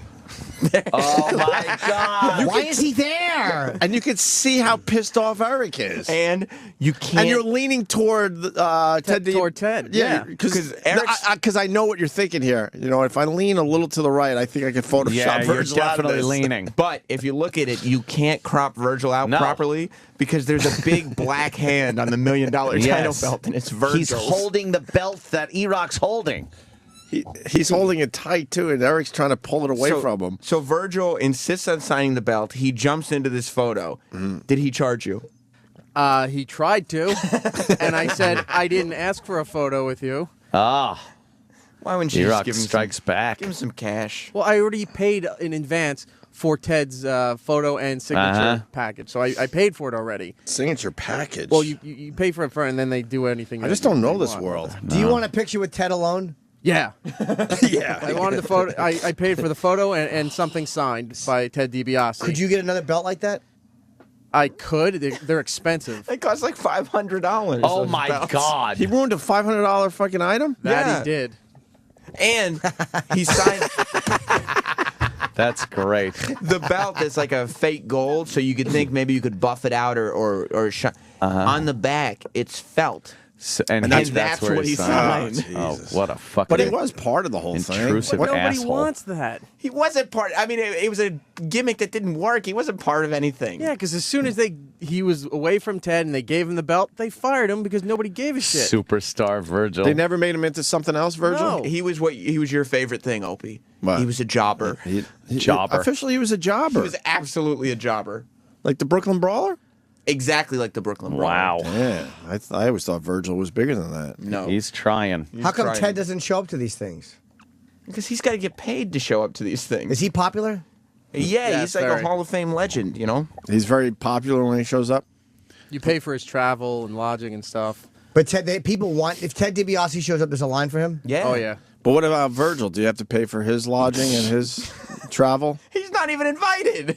He just sets up camp? Dude, He really is not invited. I've literally spoke to multiple promoters who explain that Virgil hears about a show or a signing. Holy shit. There's a photo of him. Rob Van Dam's doing a signing, right? Yeah. Mm-hmm. And there's a line out the door because that's a rare thing. He's a very popular guy. Who is he? Mm-hmm.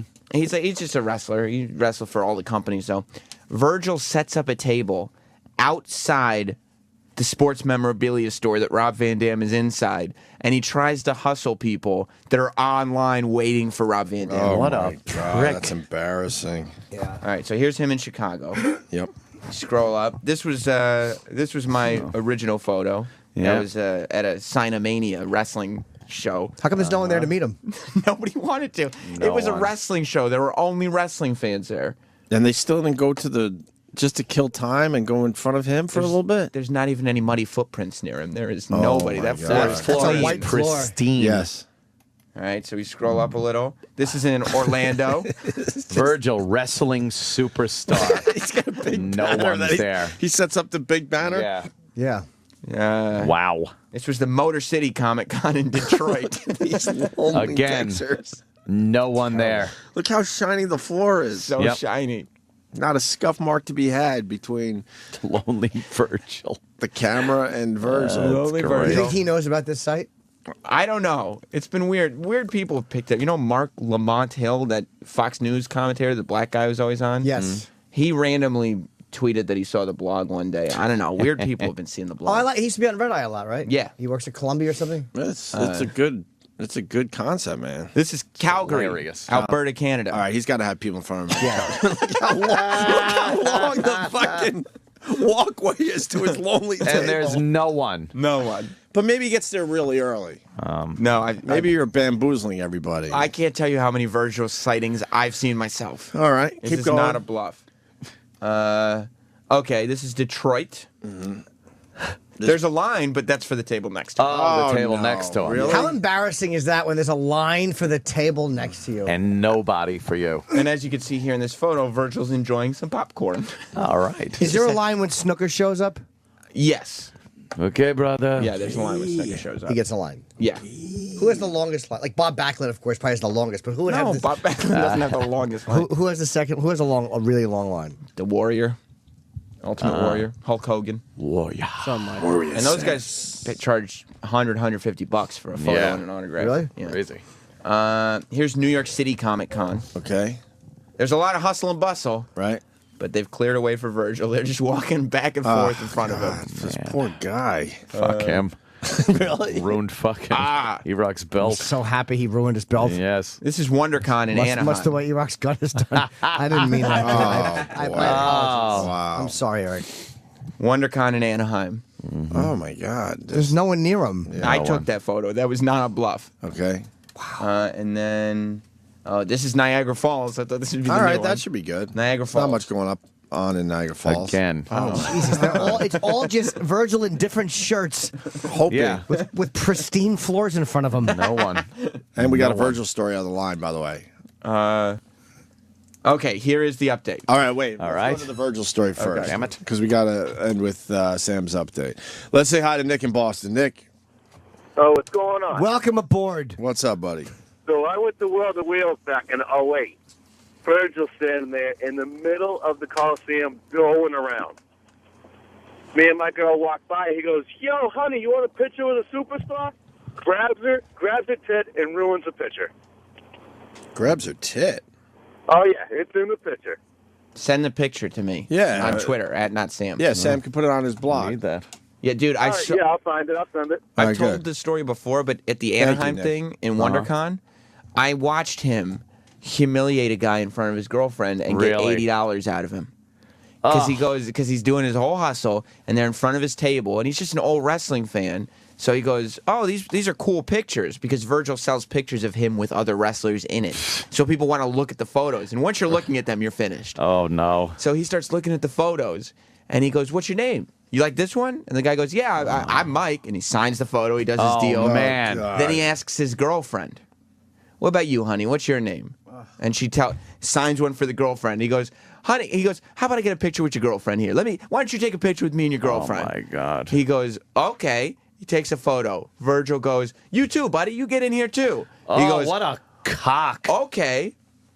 And then he goes, "All right." So and then as the guy is standing next to him, posing for the picture, his girlfriend's right there.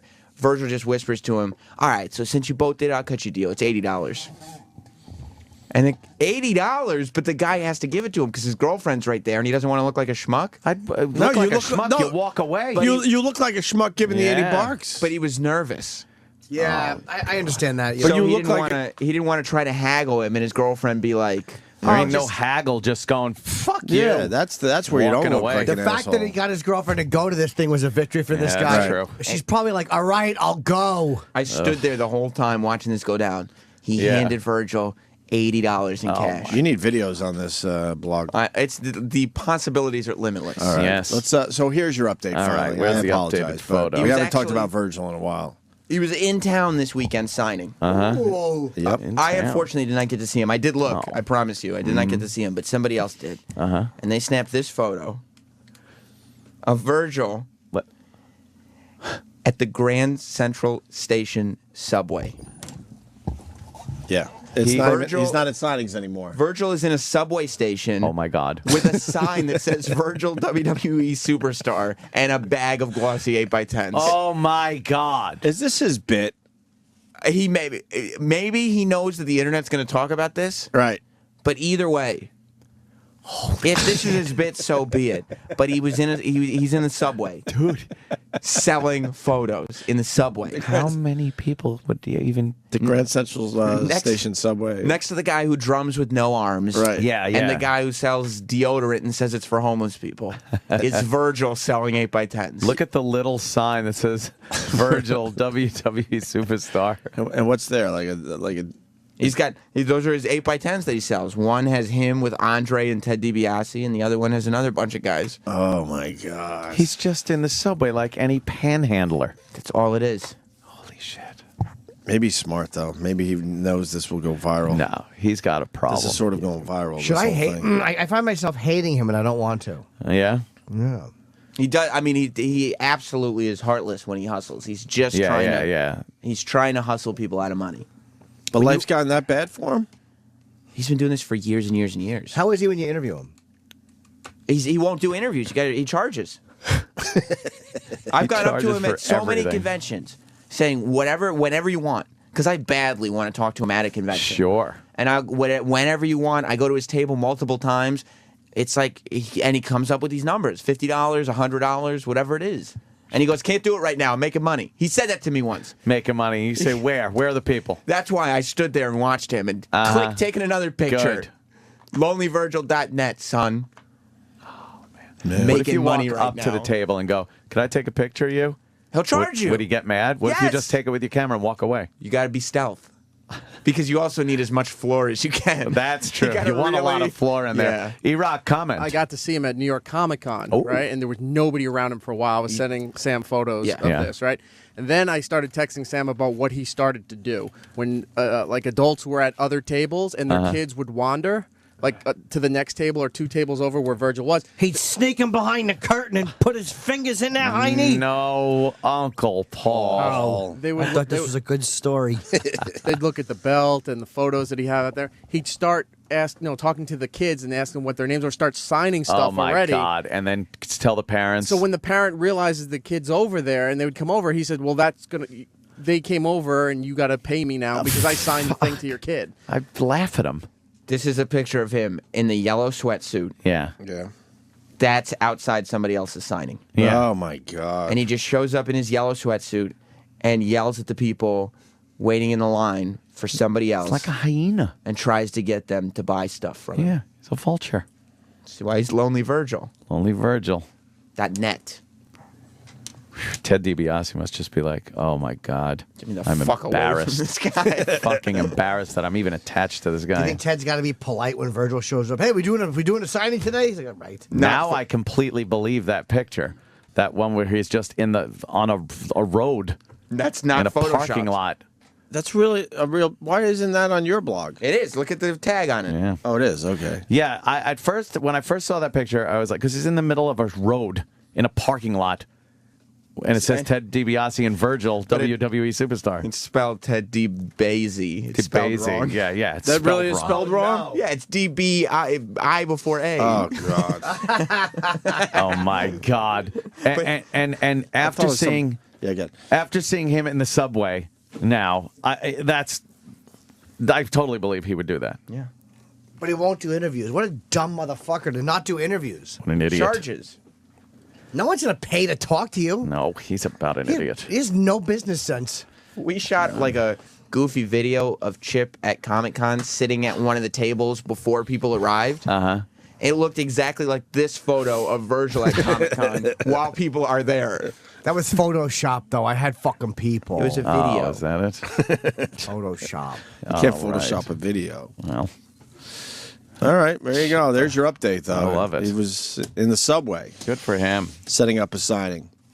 Good for him. Yeah, there's a photo online of somebody actually took a photo with him in the subway station. But that doesn't belong on Lonely Virgil because he's with somebody. I like that from the back. Stealth. Boom. You took that actual picture, or someone? Somebody named Stadium Insider on Twitter took Nice. it. Good for him. Everybody's a Is good Virgil one. on Twitter? There is a Twitter account that says official Virgil, but I can't. I mean, me being the Virgil expert, Well, of course. I can't guarantee its authenticity. Can't confirm nor deny. He did post something on Friday, though, that said, "What's everybody doing for the weekend?" And then hours after that is when all this stuff about him going into subway stations to shill his photos popped up.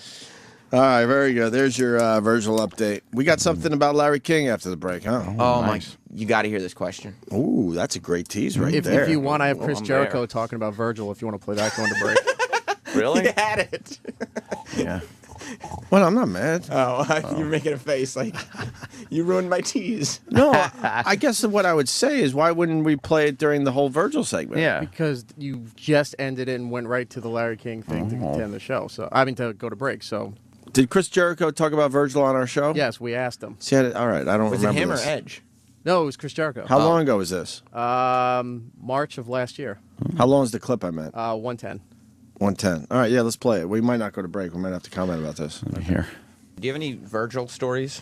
Oh, shit. Virgil? It's actually a good question. Virgil will always, you can't see this at home, but he'll always like hit you and like, look. And I'm looking. What do you, look. I'll come in the ring. Look. I'll give you a big arm drag. Look. Then I'll give you a big body slam. Look.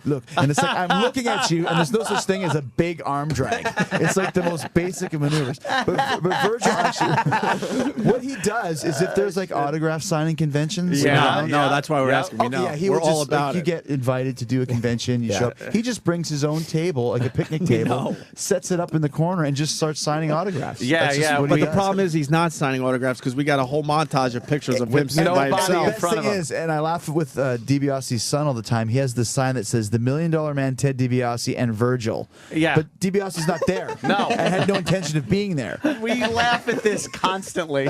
I like that one. Sucks to be Virgil, right?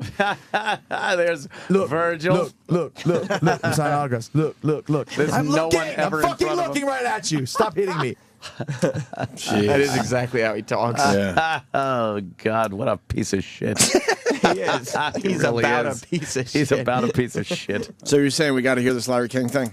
Yeah, the Larry King question. I mean, it's Larry King Hall of Fame. Is To it me. Hall of Fame like in the same category as like what did you do with the groceries? How important is the board? How important is the board? I put this on how important is the board level. Wow. Whoa. That's me. Wow. And I've heard them all. All right.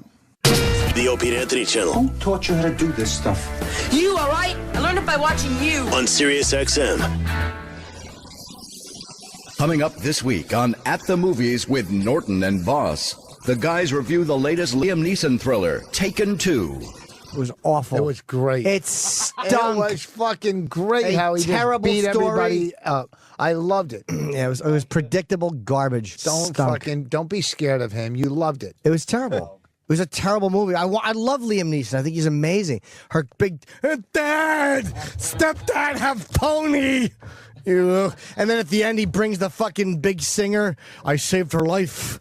Oh, it was fucking horrendous. It was good action, though. I mean, it was the good. action was good. Yeah. Yes, but so what? That's all coming up on the next At the Movies with Norton and Voss.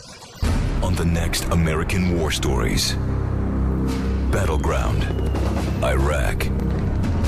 Robert Kelly deploys and within an instant realizes no man can prepare for war. We thought we were gonna starve, so we brought little bars and stuff. But there's gonna be no food. There was more. I gained 30 pounds in Iraq. You go to the buffet. There's Chinese food, mac and cheese, barbecue, pizza, ice cream. You could walk up to this ice cream and get as many ice cream bars and sundaes as you wanted. But no matter how rich the rewards, every American soldier has to experience loss. I was over there. I had 2 milkshakes. One of the Marines goes, "You gonna have both of those, fatty?" So I gave him one, and then my other one fell. I had to go back and get 2 more. So tune in as we chronicle the victories and the defeats for American hero Bob Kelly I broke my knee, man. on the next American War Stories. Sirius XM. The Opie and Anthony Show. Jim, can you record the talk back? Record that, Jim. Bet.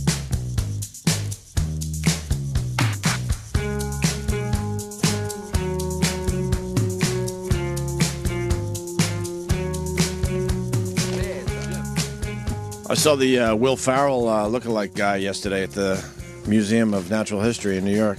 That's and I creeped him out by accident. The Will Ferrell lookalike guy is Chad Smith from Red Hot Chili Peppers. A great drummer, and we've talked to him over the years here and there. We get into this elevator, just packed. There had to be 20 people in there, and I was like, he was facing the door, and I was behind him. Yeah, I was maybe 3 feet away from him, and I'm the only one that recognized that it's Chad from the Red Hot Chili Peppers. Chad. A lot of people think it's Will Ferrell because they certainly look alike.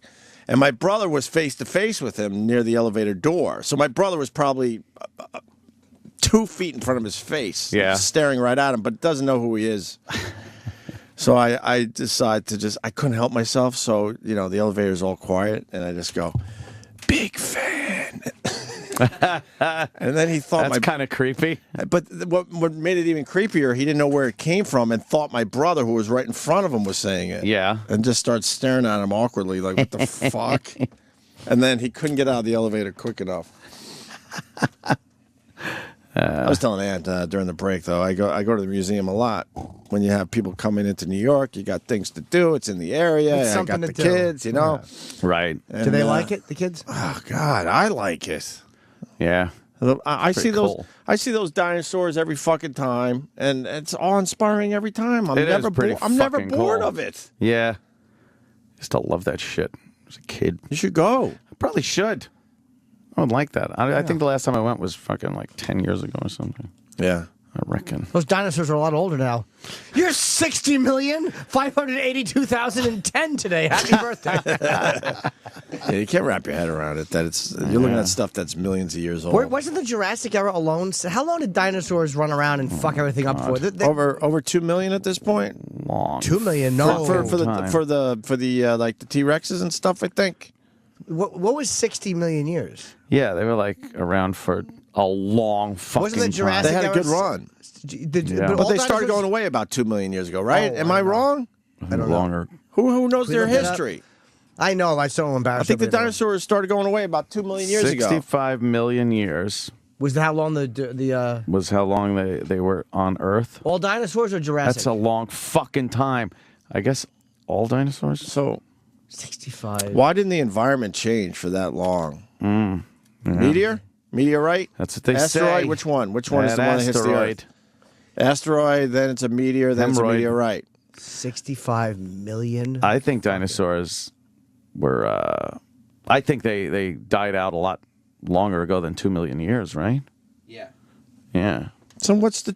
They died out about 66 million years ago. Okay. Well then, Are you off by fuck me. 64 million? They might have Yeah, been around for 200 million years. Yeah, when it's- the beginning of the Jurassic era was 201 million years ago. They were around for about 135 million Not years. if you ask. 135 million years. And that was just the Jurassic era. They first started appearing in the Triassic period. Oh, yes. Approximately 230 million years ago. So Is But this they just were- off the top of your head, Sam? Yeah, it's just, Pretty I mean, good. What's just the difference knowledge between I the have. Pretty good. Triassic and Jurassic? Again, I know, but the audience doesn't. Well, so. me too. I'll explain. The Jurassic era was when dinosaurs were the dominant creatures of the Earth. That was the So what- 135 million year period. So were cavemen around for the dinosaurs? No, common misconception because of Common cartoons misconception. and- No, we missed them by 63 million years. So why do they always put them together? Because it's fun that way. Yeah, you guys a People caveman fucking riding around a with the- dinosaur. Dinosaurs were fucking assholes. I'll say this though: man. you had 135 million years, and you did nothing more than eat lemons and berries. Go fuck yourself. Not one. They couldn't even build a hut.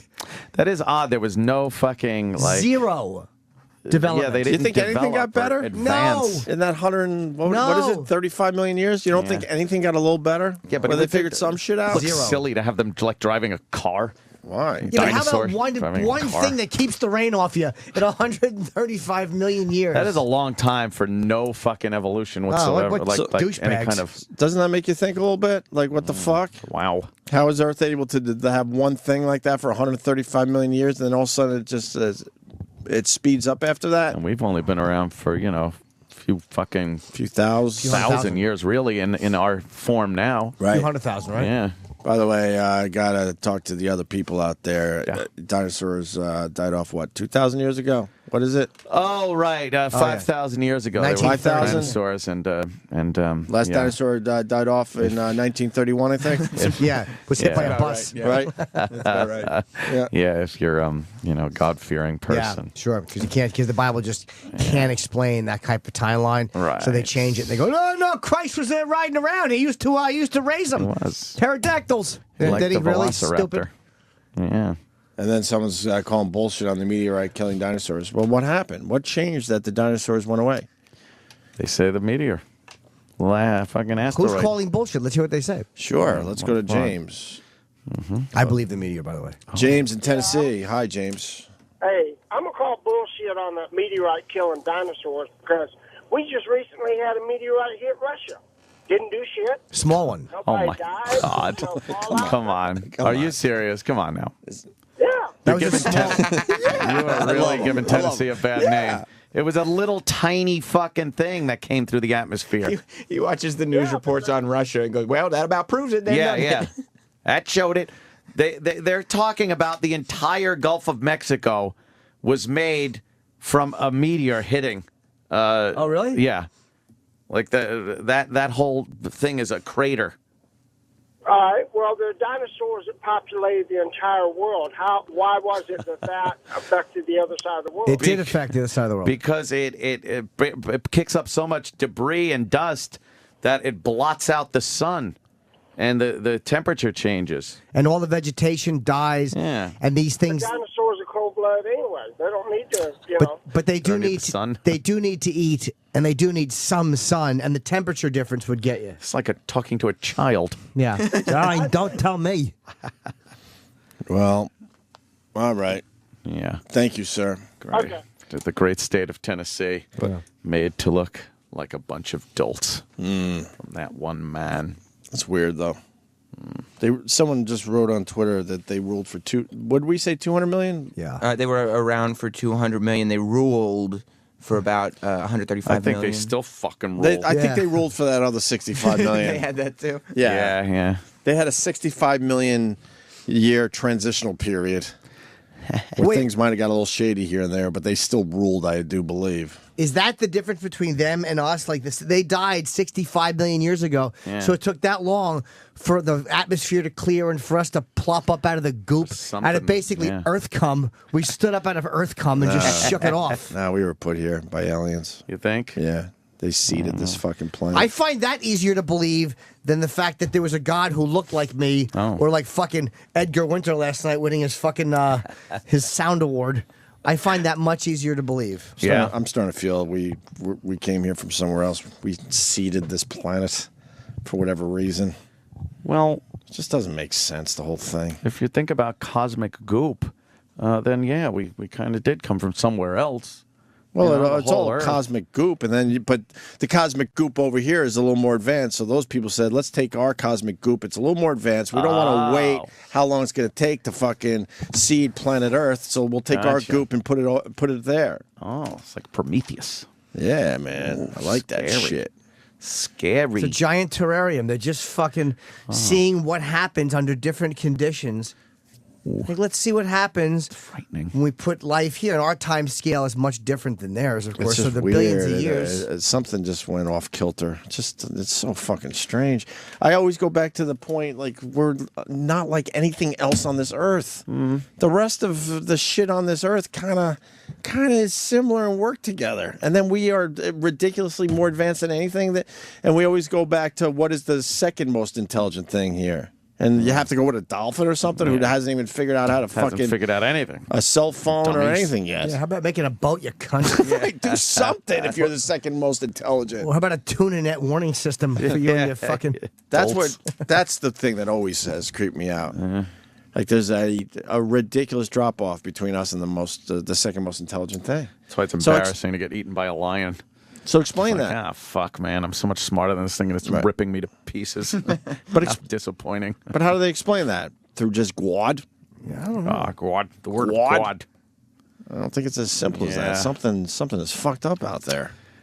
Yeah, it is fucking weird. I was thinking the other day how ridiculous it is that, like, if you go back just a couple of 100 years, there's only drawings of things. Yeah. Like, there's no pictures or video if you go back a certain, couple of 100 years, a few hundred years. Right. There's just fucking, like, if you wanted to see something, it had to be a drawing of it. And fast forward, like, I would say maybe 2 generations tops, those people will have their entire lives recorded. Yeah. It'll be just, this guy lived whatever years, and here's his life. Boom, if you want to check it out. You know? Yeah. Yeah. Everything we're doing is going to... We will eventually have every moment of our lives. Oh, absolutely. And we will all know everything that Future Jimmy? Yes. I told you, we're moving towards... Kaku talks about like this planetary force where everyone is a sugar cookie. We all run around like sugar cookie people. Hey, is that Dr. Don't! Here's my money. Who are you? Here's my money. I just wanted to introduce him to my family. Was the last one. He just couldn't get away from me faster. Yeah. Then awkwardly crosses the street. I'm like, I'm not going to hurt you. Space time bends when light travels here, and it's like if you had light and you Dr. bent Kako, it. hi. Ah! Oh, God, don't hurt me. Here are my testicles. Oh. He just gets so scared. But you haven't seen it yet because he lives in our neighborhood. I know, I haven't seen You him. have to see it to really appreciate it. Next time I'm going to film it. Hilarious. I figure, look, if the guy's done our show as many times as he has, let's bring it to the next You'd level. think, I want to right. introduce you to my family. Yeah. You live right next door to me in the next building. Introduce him to yourself first. Here's my family. Oh, who are you? Who are you? Poppy. I've been behind him in line at the supermarket we go to, everything, and he just fucking like it's got the memory of a mosquito or something. For real life stuff, yes. It's so weird. This Well, guy's saying everything we're saying is wrong. We're wrong. Okay. Guess we're wrong. Dr. Steve? Chris in New York? Well, all right, but it's not New York. Hey. Oh. Hello? Yes, Chris. Hi. Chris in New York? Yes. It's your Just time the, to make us feel bad about ourselves. Go ahead. The whole Gulf of Mexico being created by an asteroid, that's a misconception, too. The asteroid hit in the Yucatan Peninsula. Oh, right, okay. I've been saying that for years. No one believes me. Years. Oh, yeah? So where's the Yucatan Peninsula for these dummies? It is in the Gulf of Mexico. It's off the Gulf of Mexico, thank you. Oh. No. Yeah, but it's not the size of the Gulf of Mexico. That would Right. be, How big was the asteroid that hit that made the Yucatan Peninsula? I don't know the exact miles. But it is miles, right? Yeah, it was huge. And the reason they know that is it was a certain element that was left behind by the asteroid that pretty much is all over the Earth at that layer of time. Right. So what did it kick up? And I'm sorry, but so the asteroid hit, and then all that asteroid shit kicked up in the atmosphere, and then fell back to the Earth eventually. Yeah, pretty much what Anthony was saying in terms of nuclear winter, but it's at its strongest. It's at its strongest levels at the Yucatan, so they pretty much know that's where the asteroid hit. How long do you think that shit was floating through the atmosphere? I mean, that's got to be months. Oh, it was years. Had it for years. How long? How many years? Don't know. Does anybody? I'm curious. Dr. Steve might know if he wasn't busy futzing around and meandering to work. Yeah, well, floated. And it would sprinkle down like space dandruff. But I'm curious as to how long that shit.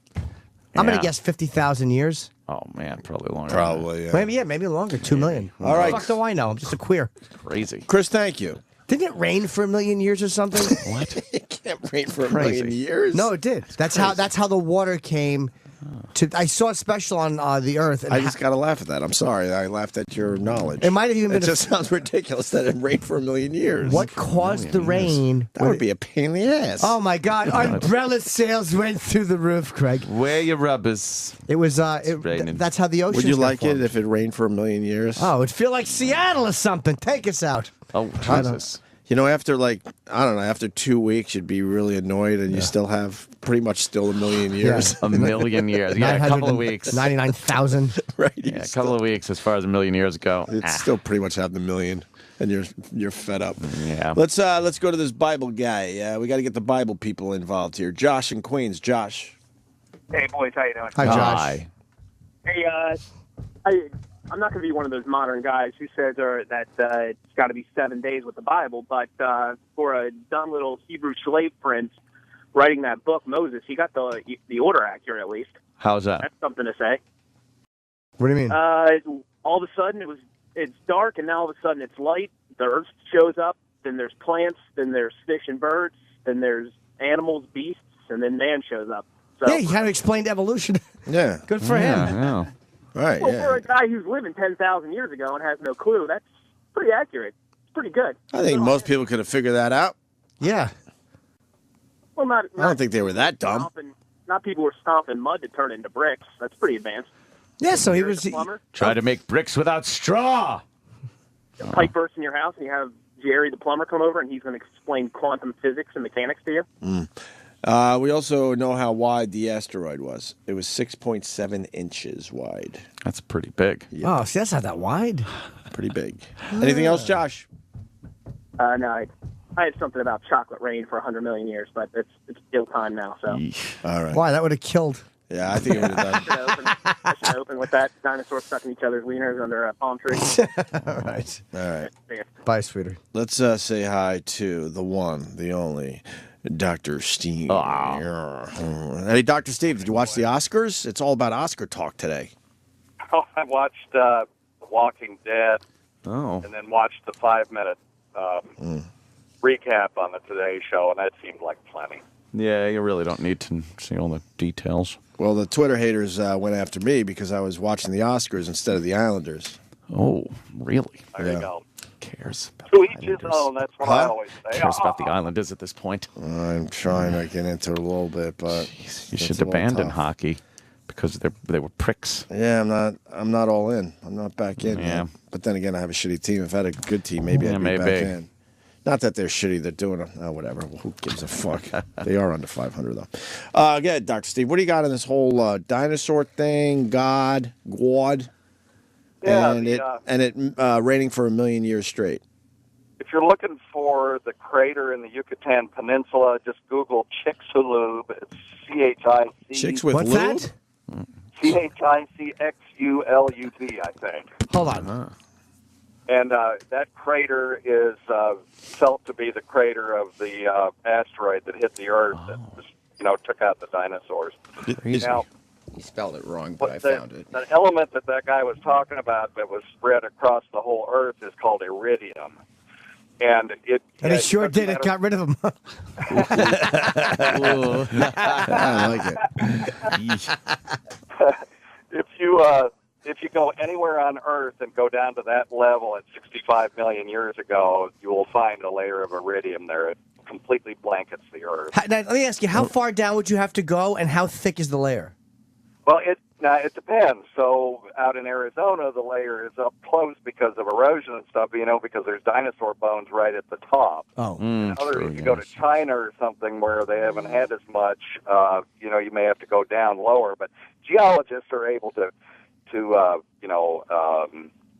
look at these layers and figure out which one in each part of the country represents that K layer. Wow, covers the entire Earth. And what was that layer Crazy. again? It's iridium. It's a metallic element. How thick is that layer, do you think? I don't think it's very thick, because you're talking about an event that in geologic time was very brief. It may have lasted 100 years, 200 years, with the debris and the blotting out of the sun and all that stuff, but that's nothing in geologic time. Wait, is that all? Do you think it lasted? That short period? Here's the thing. I think what happened, and I'm not an expert on this, but just from the reading I've done, is that the first thing that happened was the plankton in the ocean died, and that's huge because it's producing oxygen, and so oxygen levels change. The marine life, that's the bottom of the food chain, so the marine life starts to die. You start having a cascading effect on the food chain. And then on top of that, you've got this nuclear winter where the climate is changing. And it doesn't take that long for the dinosaurs to just starve out because they were so fucking huge, most of them. You rock. That, they had to just eat and eat and eat to keep these of course. bodies going. So, and they were a lot of the herbivores have to eat, a certain percentage of their body weight just to stay alive because plants don't have a lot of dense energy in them. But when the herbivores die, then the carnivores die because they don't have any other animals to eat, and eventually shit everything goes dies uphill. except for the fucking bird. Why don't we have giant things around anymore for the most part? Well, there's a few, but yeah, I'm holding one. Why was there a time there were just giant things on Earth, and now we don't have as many giant things? Very few, matter of fact. Huh? Well, it wasn't very. I mean, it was successful for a long time, but it wasn't sustainable. That was the problem. What you want is a lot of variety. It was sustainable. They were around for 200 million years, giant I know, things. but their problem was one thing could take them out, and that's why, it's not very adaptable. Shit, fuck, I don't know. I mean, we're in a world where we have a lot of variety of species, little tiny things and somewhat diversity, big things, and it seems to have been pretty successful in the 65 million years since the dinosaurs went away. So Wait. I don't know, man. Steve, why do you think the little animals live? There's dinosaurs. oh God, the song. He rocks a dinosaur, Marge. What do you think of that? Hold on, Steve.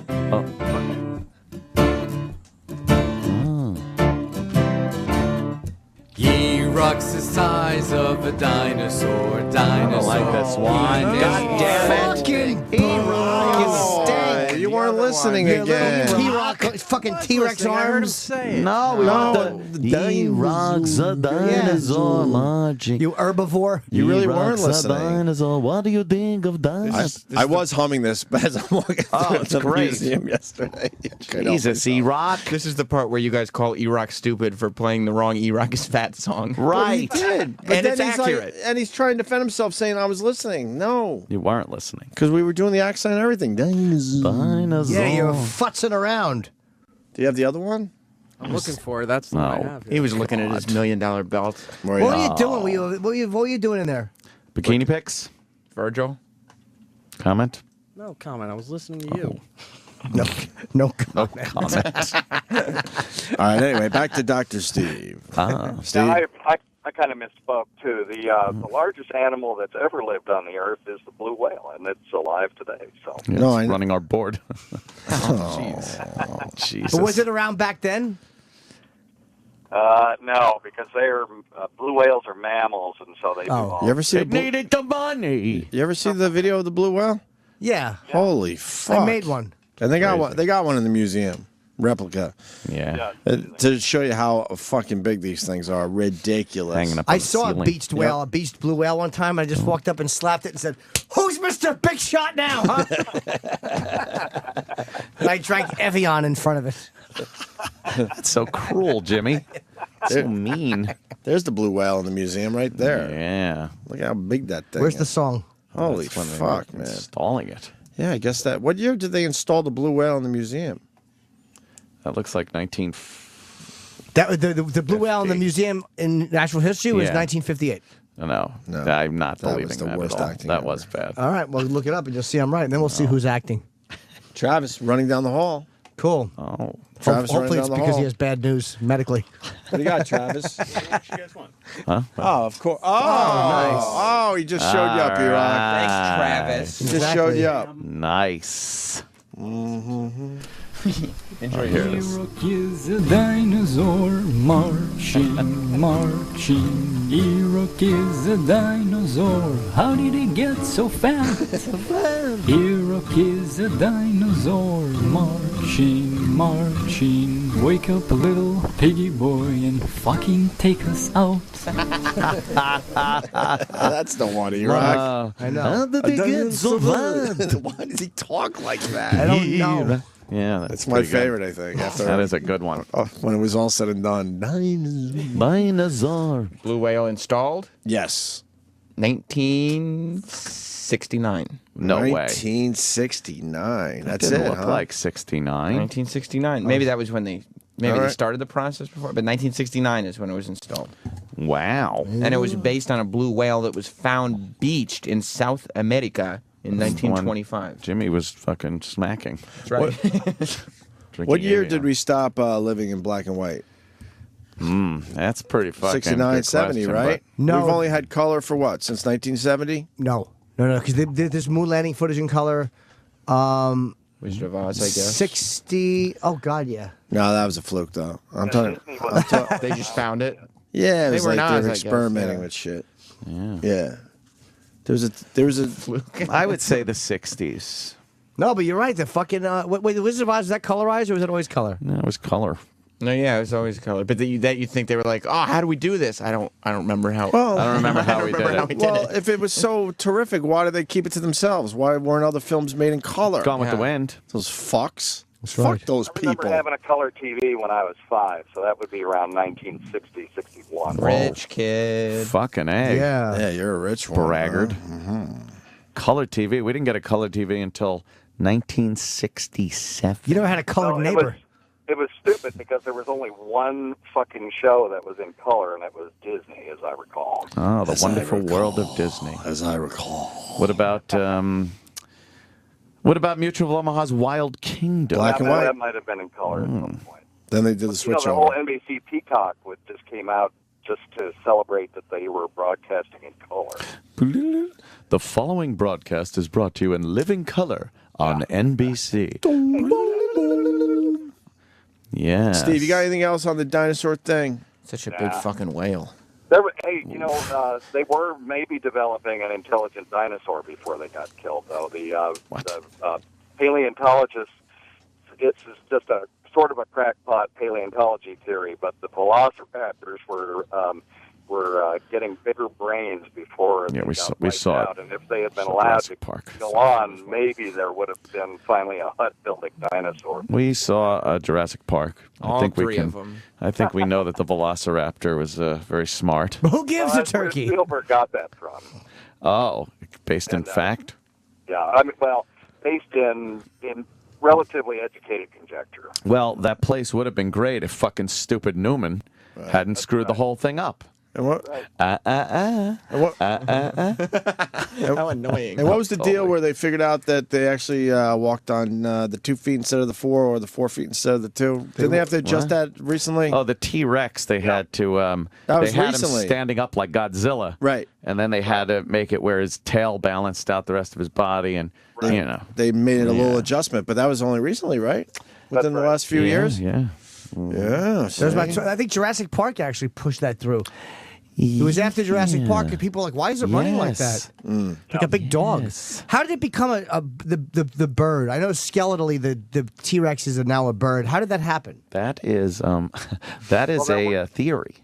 There were feathered dinosaurs, and the only real... If you've ever seen an ostrich... I have. I petted one, for fuck's sake. Yeah. There's pictures. Yeah, you don't listen to the show. Jimmy told the story. The only thing it doesn't have is teeth. And that's the big difference between the dinosaurs and the birds, is that the dinosaurs had teeth. And they were 100 feet tall, and birds are shit. You couldn't just step on a T-Rex. There were ostrich-sized dinosaurs. There were bird-sized dinosaurs, too. They ran the gamut from little lizard-looking things to big, giant monsters. Was there anything that could step on the T-Rex? I love Jimmy's the Apatosaurus, I guess, could have, but they were herbivores, so they were more likely just to get in the water to get away from. And they were the ones with the teeny weeny heads, right? Yeah, on those giant bodies. Giant body, giant weenie heads. Teeny weeny, man. They had teeny weenie heads. Yes, that's how the scientists explain it. How big was that one compared to the Tyrannosaurus? Well, it was bigger. I don't know the. Thanks. You do realize we're counting on you to be an expert today. Play the part. Yeah, thanks, doctor. How much bigger? A lot. Oh, a whole shitload. Well, the Triceratops was used as a lawnmower, if you remember. I didn't like Ceratops. He was, and then he would eat the grass and look up and go, "It's a living." Flintstones. Yeah. I hated that show. Yeah. Triceratops. Yes. Oh. That bombed terribly. Yes. He said I didn't like it, and he tried. Got a 0. Oof. Try joke. All right, Steve, we got to get to Larry King. So you good Thank or you, what? sir. Yeah, we're good. We're good. All right, buddy. I got to go get rounds. I'll see you guys. All right, buddy. All right. The Weird Medicine podcast on Riotcast, and heard on this channel as well. Yes. Well, just snake a tube down our nose, and I'll be there in an hour. Exactly. Steve's got to go to the fucking Kinko's and get toe tags printed. Oh, God. Jesus. You run out of those yet? Oh. All right, Steve. Saturdays at 9 p.m. when E-Rock doesn't run a replay inadvertently. I heard Wait, what somebody, happened? Somebody called me on Sundays, Dr. Steve, and said that you had the same Dr. Steve show on the channel the last 3 weeks. Is that true? I think it was 2 weeks. You'll have to ask Eric that. Eric, Dr. Steve obviously has an issue with you. You want to address this? Yeah, I already talked to him about this. Well, talk to us. Eric and I are good. It was human error, but What happened? I reloaded last week's show instead of this week's show. Why? Bush League? It wasn't by choice. But that's your job is to get it right. I know. It's an honest mistake for somebody the first week on the job. Yeah, exactly. What else are you doing? Comment, Eric? What? Loading the rest of the weekend. Getting too busy to go home and eat meat steaks? Getting loaded for the weekend? What? I meant to say fucking meat Oh. cocktails. Meat. Yeah. Steak martinis. But stuff like that happens around this joint. Did you see the Jimmy Kimmel tweet? No. Oh my God. Jimmy Kimmel was talking about Sirius XM and basically said that he really enjoys the music channels unless, a song is skipping for an entire weekend and no one notices. Oh, wow. Something like that. Can you find the actual tweet? It was brutal. It's embarrassing. He spanked Sirius XM. Oh, you got it ready? I love Sirius XM radio except for every weekend. Oh, every weekend. When songs skip for hours and hours and no one there seems to notice. So basically he's saying that it's sloppy programming. I was listening this morning to the when I was driving into the Why doesn't anyone notice? The Hits One Weekend Countdown. Yeah. And they run this. It's the same 3-hour show the same way we do, but it's all weekend long. And the thing I was listening to, Spider Harrison said something like, we'll have your next big song coming up. We'll have your next big song coming up. And it was obvious that they had just left in both takes without... wow. It played that way all weekend. And no one noticed? No. See, when shit goes wrong with this channel, the listeners get involved. They start tweeting all of us, and then we fucking all start panicking when our phones texting people. We try to take care of the situation. Yeah, Dr. Steve's show. Unless it's Dr. Steve's show where they're just rerunning again. He's only had one show on the channel ever. E-Rock just plays the same one over and over and over and over. Oh, E-Rock. That's not true at all. Oh. This problem has happened more than this time. Oh, boy. You calling out E-Rock today? Well, not necessarily. I think last time it was Sal's fault, but I always seem to hear that Dr. Steve's show gets replayed constantly. And a lot of these idiots that listen to Dr. Steve's show don't realize when they're hearing a new show. Because even Steve will say, no, this is a brand new show. These idiots were right a few times, weren't they? Well, and what's funny is that when this happened this weekend, everyone just blamed Sal automatically. To Eric's credit, he offered to come in from Long Island and fix it, but the show was half over, and it was like, just let it go. Eric lives on Long Island? I'm going to build a company anyway, so. Ooh, all right, you do that.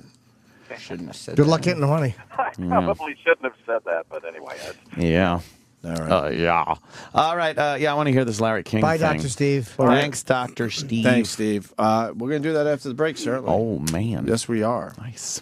Sometimes the road to a blissful relationship can be bumpy. Marriage No one, is no one's saying that you don't do a lot of stuff. It's like it's a I do all business. the It's a spelling. machine. One person's doing the twittering, which is Rich, and the other person is spelling all the words. It's comedy's most dysfunctional married couple, Voss and Bonnie. If passion is like a roaring fire, then Voss is peeing all over it. Is he an affectionate guy? No. Is he bad with casual, loving touching? Well, because sometimes he touches you, but it's like a toddler or a monster that doesn't hasn't figured out how to caress. And why flatter the one you love and the mother of your children when you can shatter her fragile ego? Right, Rich? Sometimes he calls my ass Margaret Cho's face.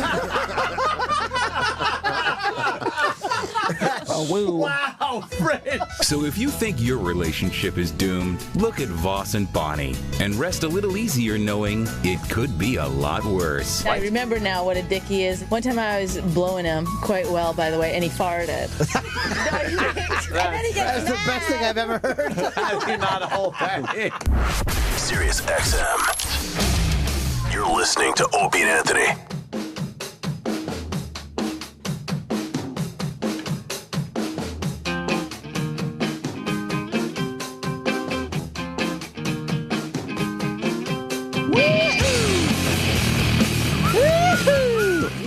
I think we could squeeze Larry King in before Kevin Smith calls. Yeah, I want to hear that. I think we could do that there, Sam. And people are trying to figure out the best Larry King question ever because we got another terrific example of Larry King asking questions. Yeah. You got Matt the Aussie, excuse me. He writes, best Larry King question ever? Saying Roman Polanski murdered Sharon Tate to Sharon Tate's sister. Right. That was my favorite, for sure. When That he was a said, good one. You forgot about that one. A man who so brutally murdered your sister. Murdered your sister. How could you? She goes, no. Right. That's right. My favorite still is the board. I put How this- important is the board to a skateboarder? I That's like the that's groceries. pretty good.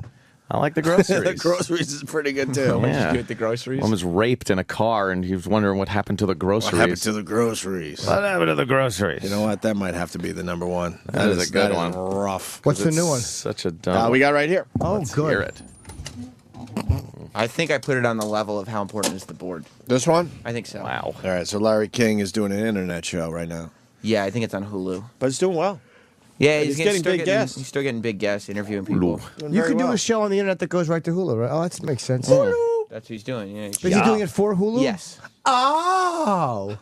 I didn't realize. How do you think it would happen with a great boxing champion? This is Dana White. How do you think they would do? It would last a minute 10. It would. Yeah, it's just they're two totally different sports. I came from boxing. It would be tough for our fighters Pause to make that a real transition quick. to boxing. I mean, I want to know who Dana is fighting when that happens. Oh. I came from boxing. All right, that's pretty good. Jesus. All right. Very good. Oh, Jimmy. It would be tough for our fighters to make the transition to boxing too. You know, if I took one of my guys and had him go over and fight a boxing match, you know, they're two totally different sports. How important are the feet? They're absolutely How important are the feet? All of a sudden, he's talking about a murder in South Africa. Yes. Oh my There it God. is. It's not a bad question, but it's just how he presents totally it. Right, a terrible question. Because boxing, it's really How important. important is foot speed? Yeah, how of important course, is of course. foot It's just how he's- of coordination? course, okay. Not how Right. important are the feet. Very. How important are the feet? they're absolutely important. Well, I mean, if for no other reason, just walking and standing. Good thinking. Got him. Yeah. Is that Ronda Rousey? The Yeah. defense goes in. Some of the escapes that you do when you're on the ground, takedowns, kicks, all that plays a role. Oh no, that's She's getting a lot of. that's Liz Carmouche. Oh, Carmouche. This was before the fight, obviously. when Kamenuch? I want to get Ronda Rousey in here. Yeah. She's very sexy. She got kicked in her titty. Did she? Did it hurt? I don't know. She survived. She went on to win. She's good. First round, another first round armbar, 7 in a row. Did it go honk? No, that would be funny. But your Honk. fucking milk shot out. Oh shit, Chip. Yeah. Jesus. Do we have any other Larry King questions as we wait for Kevin Smith from the archives? We haven't done this in a while. You got the Yeah. disc? We have so many discs here. We have I have the board question loaded up here. If you want. Okay. Yeah, let's hear The that. Borg. Okay. Oh. To a skateboarder. Boy, that's pretty great stuff. Yeah. How important is the board? The board's one of the main things. The board, the shoes, the wheels. That's so dumb. It all comes into play. You want to feel comfortable with your entire setup. The wheels. Otherwise, it's just a block of wood. Of course, Yeah. the fucking wheels. Well, he didn't want to answer that. Yeah, how important is the board? Well, you can't just have wheels. Is that what he does sometimes, Larry? Just comes out with things because he might not have a question on hand. How important? Yeah. The feet. Go. Feet. I also Yeah. have the Roman Polanski clip. Oh, that one was bad. Yeah, let's hear this. Joining Lawrence Silver with us now is Deborah Tate, Roman Polanski's former sister-in-law, the sister of the late Sharon Tate. On a personal note, I knew Sharon Tate, had interviewed her a couple of months before her tragic murder. What do you want to see happen? I would like to see this whole thing go away. I think that there's been a lot of time that has passed, and we need to bring it to an end. You ever talked to Roman Polanski? I have. Wow, how can you have a civil conversation with someone who so brutally murdered your sister? Roman didn't murder my sister. No, I mean, well, I'm sorry, but when the fact that he would have this terrible thing happen to him after the death of your sister to once again focus you into the public light. And then he That's what I tries to meant. cover up. I don't have any problem. But what? He just made a mistake. Yeah, yeah. Oh, Yeah, you know, Larry. it happens, right? And then he's like, oh, no, what I meant was... He didn't mean that. It's my favorite moment in broadcasting. That's a good one. It's on the level. I laughed as hard at that as I would have if it wasn't me saying Adam Walsh. Adam Walsh. If it had been somebody else. it That's would a have bad been. one. Yeah, Take after Larry King. I guess so. Adam Walsh. Adam Walsh. John. Hi, John. Hello, John. Jimmy just trying to clean up Oh, everything. yeah. I was Mike Mop. Yeah. I made you uncomfortable. Oh, it was awful. Oh, totally. It's one of the cringiest moments I've ever had because it wasn't just a mistake; it was his dead son, his decapitated son. Boy. Like you couldn't have mentioned a more painful name. Yes. Any other name would have been better. Hey, Hitler Walsh, Goebbels Walsh, nothing. And it's how we start things. We haven't built a repertoire. Right, nothing. Rape Walsh wouldn't have been as harsh. Rapport. Yeah. Yeah. Corrected myself. Oh, That still sounds terrible. right. They cancel the show? I'm not sure if they You can't canceled cancel a show that captures criminals. Apparently you can. They canceled it on Fox, and then it moved to Lifetime. I'm not sure if it's still on Lifetime. I'll watch it Lifetime. They got Wife Swap on that channel. I watch that shit every afternoon. I bet there's a lot of crooks that don't give a shit that they're featured now. Yeah, no, Fucking Lifetime. Who's Yeah, watching? no kidding. Bunch of housefraus. Yeah. Kevin just tweeted that he's calling us, so we're in a weird. We in a Holding holding pattern? He just wrote that's very good S morning. Does that mean smod morning? Good smorning? Good Oh, good smorning. smorning. Everything has the smod label, right? Yeah. That Kevin Smith on Twitter. Good smorning. In moments, I'll be calling into Opie Radio and Anthony Cumia. But to be fair, I'm only using them to get to Jim Norton. I'm very easy, Kev. You just ask and I show up. There you go. So he should be calling any second here. Okay. Talk Oscars and other shit. Yes, because as we know. Oh, everyone wants the Seinfeld clip. We forgot about that one as far as Larry King goes. Oh, yeah. That is a good one. Fuck, that's funny. Jerry just Called doesn't him on give his him shit. a fucking inch. Oh, we got Kevin, though. Oh. We'll get to that in a second. But first, Kevin Smith is on our phone line. Hi, Kev. Morning, folks. Good morning, Smith. Kevin. How you doing? Happy post-Oscar day. I mean, I know everyone's all happy and excited that both Anne Hathaway and Ben Affleck finally have their Oscars. Yes. That's pretty amazing. Yeah, I mean. That's not convincing. No, we're tired, man. We stayed up way too late. They got to make that program shorter. Yeah, well, the first thing they could have done was chop out the whole Captain Kirk thing in the beginning. Oof. You didn't like it, huh?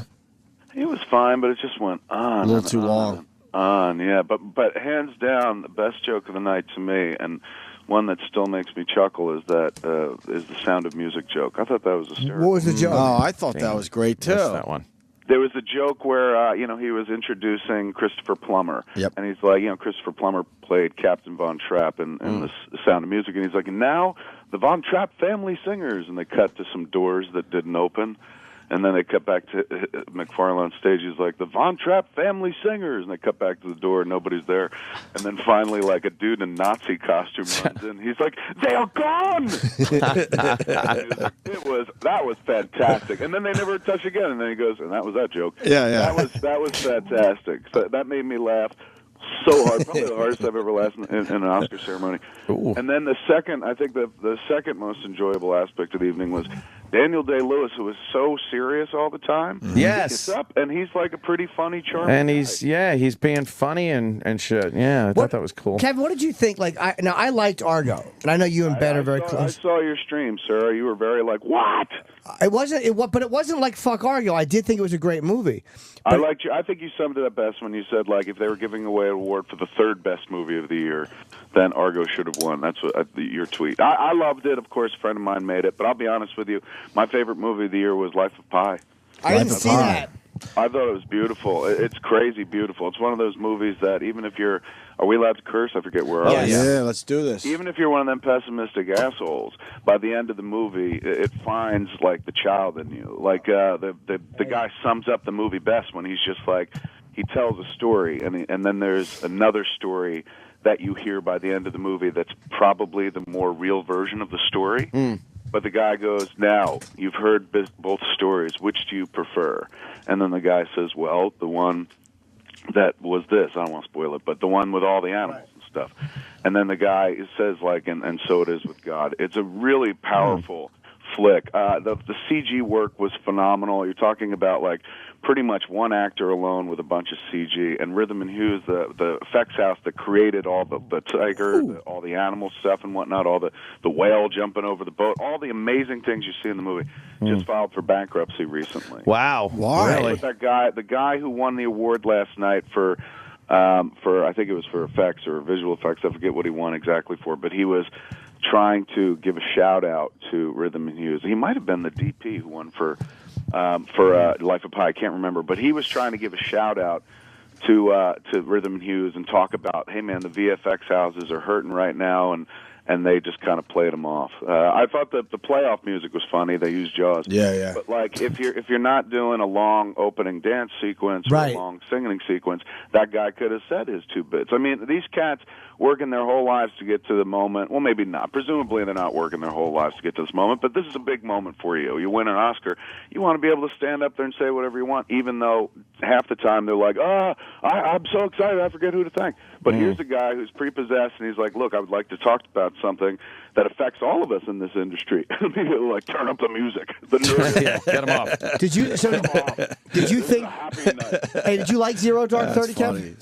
I'll be honest with you, and this is one of those things you're not supposed to say as a filmmaker. People are like, oh, he's no filmmaker. Well, they've been saying that for years, so I guess I can go forward and say there are some flicks that I have not seen. I abstained from voting this year because, number one, it was tough. I had 2 people that I dearly love up for awards, man. I love Affleck and I love Quentin Tarantino, and so I didn't want – and me in the middle, I loved Life of Pi, so I just abstained from voting altogether at that point. Also, part of the reason was there's a bunch of movies that I didn't see and see till the end. So, like, you know, that's one thing they ask you to do to, like, look, if you haven't seen all the flicks, like, just don't go in there and be like, oh, I like this one, it's better than this one, unless you've seen them all. So some stuff I didn't see. I'll go over to Best Pictures and tell you what I didn't see if I could find it. So you were being honorable, because I would assume a lot of the people in the room would just vote for their friends and pals. Yeah, but I mean, they tell you up and down like how important this is. Like in all the literature they send out, and let's be honest, it's not the end of the world. It's not like insanely important. But they say, like, if you haven't seen all the flicks, you can't really vote, because, like, let's say you got 10 Best Picture categories here. 10 Best Picture nominations in the Best Picture category. I didn't see them more. I still haven't watched all of Lincoln. I was watching the first 20, 30 minutes of that, and he was great, but then I fell asleep, and not because the movie was boring, but just because it was late at night. I was like, why the fuck am I trying to watch Lincoln at 12? But to be fair, a lot of people have said that movie is really slow. Yeah, a little long. I mean, and it's not Steven Spielberg, an insanely gifted filmmaker, but how many times are we going to hear about Abe Lincoln, for heaven's sake? You know what I'm saying? It's one more variation on the Abe Lincoln story, and you're like, all right, well, I'm pretty sure. And by the time, like, where I fell asleep in the movie, I was like, yep, this is everything I knew about Lincoln up till now. Let me ask you, are you surprised that Tarantino wasn't nominated for Best Director?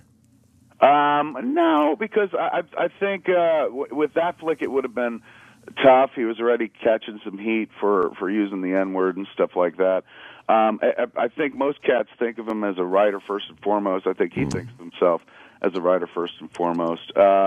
I don't think he seemed particularly bugged that he wasn't nominated. I think in a world where, you know, Affleck didn't get nominated for directing Argo, I'm sure he felt like, well, they missed a few of us this year. Did you see, I'm sorry to interrupt you, saw Silver Linings Playbook? I was just going down the list. I've seen, of the rest of the movies, Les Miserables I've seen, Silver Linings Playbook I have not seen yet, which I feel crappy about because my friend produced the movie. John Gordon, the guy who made Red State with me, left us and went to make that flick. So my wife loved it. Everyone I know loves it, but I've yet to watch it. So I saw Les Miserables. I still haven't seen Silver Linings Playbook. Saw Django. Did not see Beasts of the Southern Wild. And to go way back to your question, Jimmy, I started watching Zero Dark 30, and it was kind of the same situation as Lincoln. I made it about 15 minutes in, and then I fell asleep not because it's boring. I think Catherine Bigelow's a great director, but you know, I'd read every article about the hunt for bin Laden. I didn't read the book, but I've read every article. I read every article on the day of the actual strike and whatnot. So by the time you're watching the movie, you're like, yep, I remember I read that. Yep, this happened. Yep, this happened. So I fell asleep, and then I woke up just for the raid. And when the raid happened, I was like, wow, this is exactly like every article I read. So at that point, you know, it was a wonderful movie, but that was such a recent news event that I was just like, I don't know. Can you really dramatize something that's happened like 10 minutes ago? One thing, I'll say one thing. I liked it, but I just didn't finish it. The one part the articles didn't tell you that was in the movie, was when they fucking broke into bin Laden's fucking compound, he was actually watching on a loop my line in Zack and Miri and laughing hysterically. A lot of people. Was he? How great Come would that on. be if he was just looking at me and having a laugh? I'd have to like him now. So, have you talked to Ben at all? No. I was going to text last night. No, but I was like, that dude's phone is blown up and whatnot, so there's no point in me going like, hey, congratulations as well. Could you go to the Oscars if you wanted? Yeah, you're allowed to. I'm a member of the Academy, so before when the nomination ballot goes out and whatnot, when they announce the nomination, I believe it's at that point you get you could sign up for a ticket. You got to pay though, and it's a crazy amount of money. How much is it? I think it was like last time I looked at the price tag, I remember it being like $500, and I was like, $500, man. Like I would never want to go to something like this unless I was nominated. It's not like going to a hockey game where you're like, I'm not playing the game, but I enjoy watching hockey.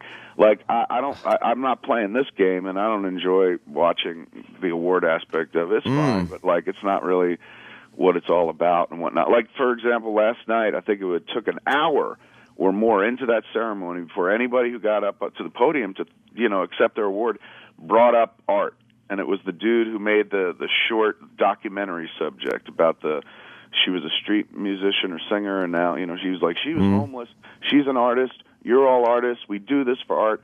I was the one time I got emotional. I was like, wow, here's somebody advocating for why we're all here in the first place, not to find out what someone's wearing, not to find out if this one's going to beat this one, but like to express oneself, before we shuffle loose this mortal coil, to say something, try to make your mark on the world with something unreal, tell the lie that tells the truth kind of thing. So in that moment where somebody's up there going, hey man, art, the artist in me is like, yeah, that's why we're all here. But it quickly gets, scuttled, and then everyone just gets up and goes, oh my God, this means the world to me. Well, also, there's another one I wanted to ask you about too. God damn it! You just we were talking about a movie. There was a movie I wanted to ask you about, or a performance, and I fucking sorry. Oh, Jimmy. Nah, I know, but as he was talking, I'm like, I got to ask him what he thought of this. But man, no, it's not good. I could jump in with other stuff until you remember. I will say Les Mis. I tried to get through. I got through 15 minutes of it, and I hate music. I like the first song, and the rest of it I just could not get into. It's a really sad movie. It makes you pretty emotional if you make it to the end. Really? I'll try. I'll give it another shot. If you're into sad stuff, like I like getting emotional, and when I watch a flick now, I can make myself laugh, and I got friends who make me laugh, so I tend not to watch comedy too much. But what I don't do is emotion very well, and I love to watch that kind of stuff. So something like Les Mis, man, by the time you get to the end of the movie, people are dying left and right. Ghosts are talking to living people about how well they've done with their life. It's a real end-of-life movie, and you're like, oh, my God, we're all going to die. I hope with a bad haircut visits me on my deathbed. It's very emotional. But her performance in the first 4 minutes, not first 4 minutes, but in that song, they have this song that she sings, I dreamed a dream. And everybody, of course, remembers the song from when the lady sang it in the British TV show. Susan Boyle, and she came out, and they're like, oh, she looks like a troll. And then this beautiful voice came out of her, and like, who knew that fat people could sing? This was some sort of revelation. But anyway, that song was very made popular by her. Of course, it was from Les Mis. But when Anne Hathaway sings it for the movie, I remember before I saw the flick, I was like, there is no way, unless she's singing it like while juggling cats and doing it completely naked and riding a unicycle, how are you ever going to forget the Susan Boyle version, man? Like, especially all the elements that surrounded that, with like her coming out on stage and people not thinking she was going to be able to pull it off or do anything worthwhile. So knowing that, man, when Anne Hathaway steps up to the mic in the movie, I felt like she had a huge hill to get over, and boy, did she do it easily. They hold on her for 4 minutes, and she sings this song. They don't cut around. It's not made up of multiple takes. It's just her by herself with a camera hanging in her face, singing from top to bottom of that song. And it's so emotional, dude. Like Anne Hathaway, I've read a little bit about her. She's certainly not, she hasn't had a life of misery and woe. But when you see her singing that song, you honestly believe, like, oh, my Lord, she's been through fucking hell, man. Really? Won't somebody give this girl a break? And that's acting. Like, if you could pull that crap off, make me forget who you are in the real world, so much so that my heart's breaking for you as I watch this dopey little make-pretend movie, then you deserve an award. That all being said, she's wonderful in the movie. I thought her acceptance speech was the most disappointing of the evening. Why? I didn't see hers. It fell flat. I was getting jerked off for money. Oh, yeah? Jimmy goes, yeah. For somebody who, like, you know, it was a big deal for her. I mean, it's a big deal for everybody to win an Oscar, I guess. But, you know, she's well into acting, and she's been doing fantastic performances for, like, the last 5-7 years or whatever the heck. Now she's, like, cruised up to her moment where she gets an Oscar. And her acceptance speech was very perfunctory. It was listing everybody. It was a list of names of people who she was thanking. Yeah, a lot of people do that. It's like no one cares. Circle, you know, you want to do a little payback. Yeah, but say something. Many names, yeah, so many names, and nothing really about like, you know. Oh my God! When I was a little kid, man, my whole life has been about this. I'll be honest with you. Like all I've ever wanted was just give me a little something up there, and you know, instead it was like, you know, hopefully one day nobody will have to die in the French Revolution ever again. Yeah, she did say that. I mean, you know, it was kind of a weird thing, but I would have liked a better acceptance speech from her. This show is not about giving out awards for acceptance speeches, so it doesn't matter. You just turned me on to Les Mis. I think I got to see this but freaking Kevin's movie made me want to watch it from beginning to end. I had no desire to see this. I was watching her get raped in a wheelbarrow. I was like, oh, boo fucking who? But I got to watch it. Hey, Kev, what do you think of Seth MacFarlane's job there? As you know, host. honestly, going in, I don't watch Family Guy, and he's taken a shot or two at me on the show, so I'm not, you know, a wild, enthusiastic Seth MacFarlane supporter. I'm not against him. He's not really in my world whatsoever. So going into it, I had my arms crossed, like, well, this better be impressive. I thought he actually did okay, man. He made me laugh a few times. I think he's easy to look at. Damn, he's like he could sing and dance, and he's attractive. He should be. I tweeted last night. That dude should be playing the lead in Book of Mormon, man. Elder Price. He looks squeaky clean. He looks the part. He can sing. He can dance. He knows that. He knows he has good timing and stuff.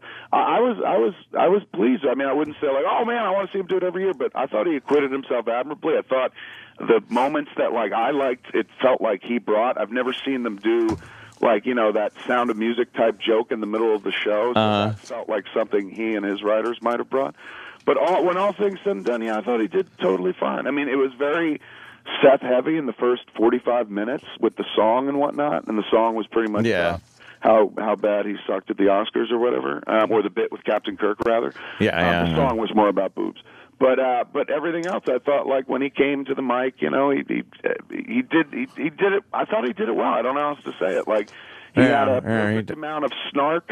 And I wouldn't say reverence, but like, yeah, we're all here because these people are having a good time. Yeah, I thought he did a good job. I'm not like, you know, oh man, he better be the guy every time, or he's the brand new Billy Crystal. But I like Jon Stewart a lot from a few years ago, but I thought Seth did a really good job. Did you like Michelle Obama presenting the? I actually like that. I mean, I know Ant isn't crazy for her, but I like.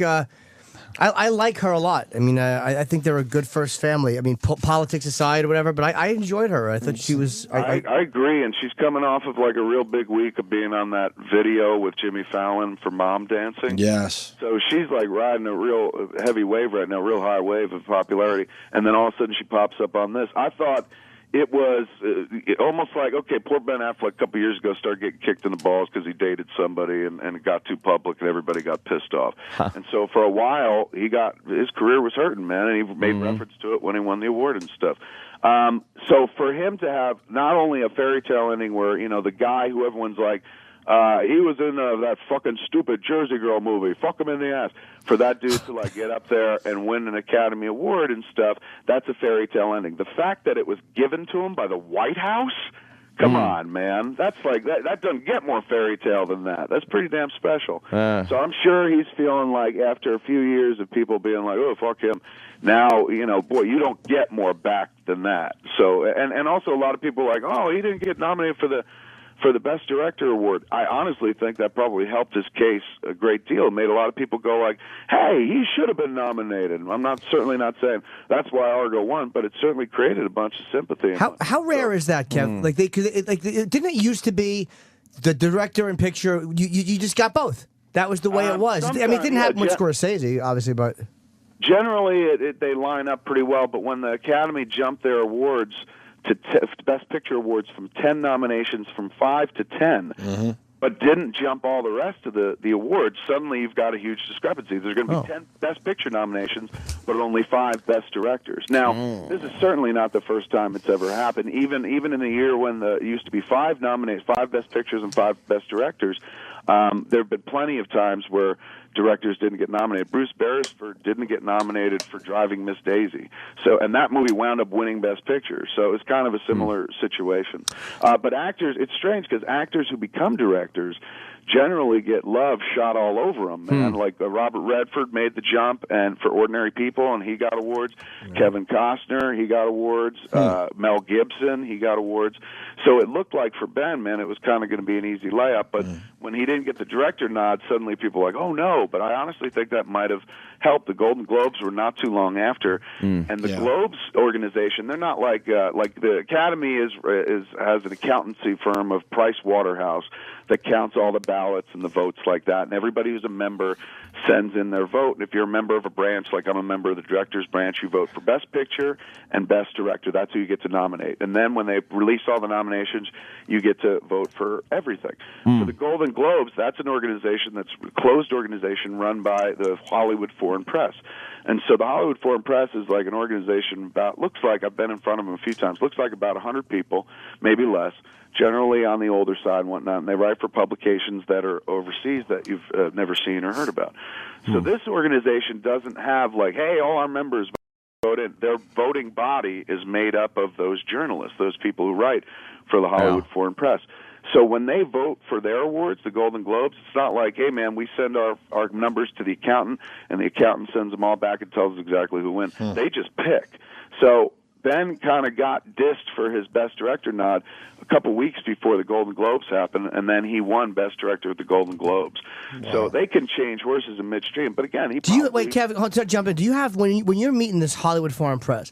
Isn't it a big like ass kiss fest? Like you have to hang out with them a certain thing. You go to lunch with them. Isn't it like a whole fucking interaction that these guys have to do for nominations? There is an interaction. You certainly don't have to do it.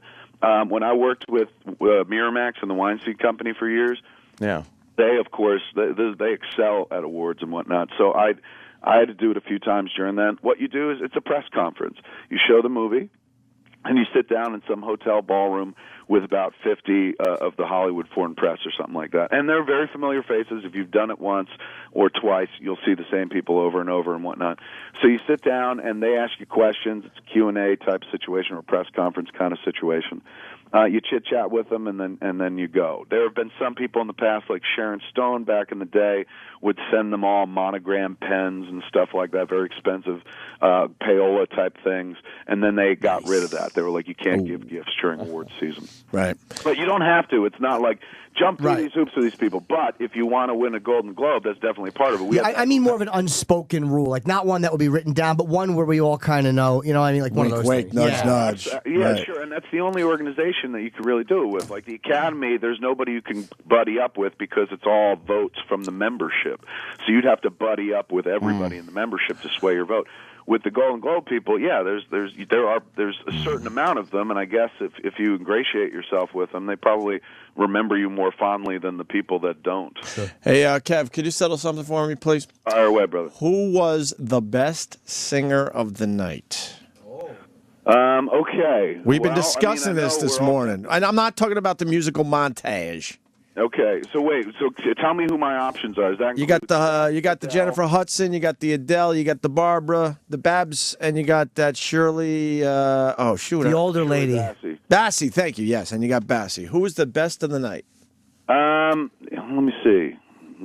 Thinking about it. I honestly, I thought Jennifer Hudson, when she sang her number, she literally brought the house down and brought everyone. Well, not literally, figuratively brought the house down. And she literally brought everyone to their feet, like it was a standing O. And it felt like it was the end. And then you're sitting there going, "Is a 2-song montage?" But it was so big that you were like, "Who's going to follow this?" And then the only way to top that was to bring up the entire cast of Les Miserables to do that song from the middle of the movie. So at that point, oh my Lord, you're watching Jennifer Hudson sing by herself versus 30 people singing about the French Revolution. So I'd say it was between those two, but I'll give it to Jennifer Hudson because a woman alone on a stage singing the song that made her famous, that she's won awards for and whatnot, in front of that crowd, she didn't really. I thought she did a great job. But also a close second. Yeah. And again, like it doesn't come because I'm a huge fan of this guy.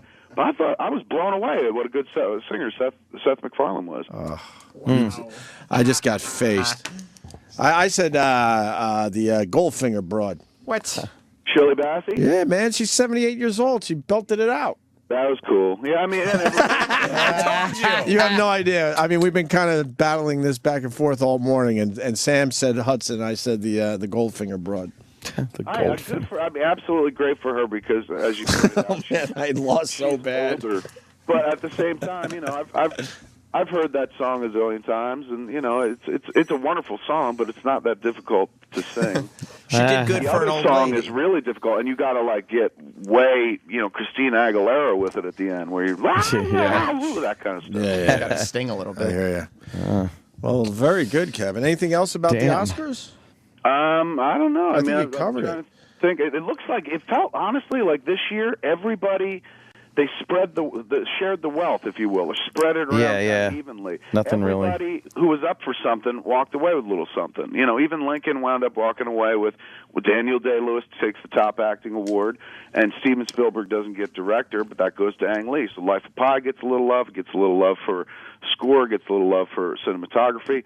Argo gets a lot of love, wins the top award, wins screenplay as well, or adapted screenplay. Yeah, Hollywood's got to like that when they spread it out like that. Do you think that has anything to do, like, when to the 10 nominations instead of 5, obviously it gets people to see more movies.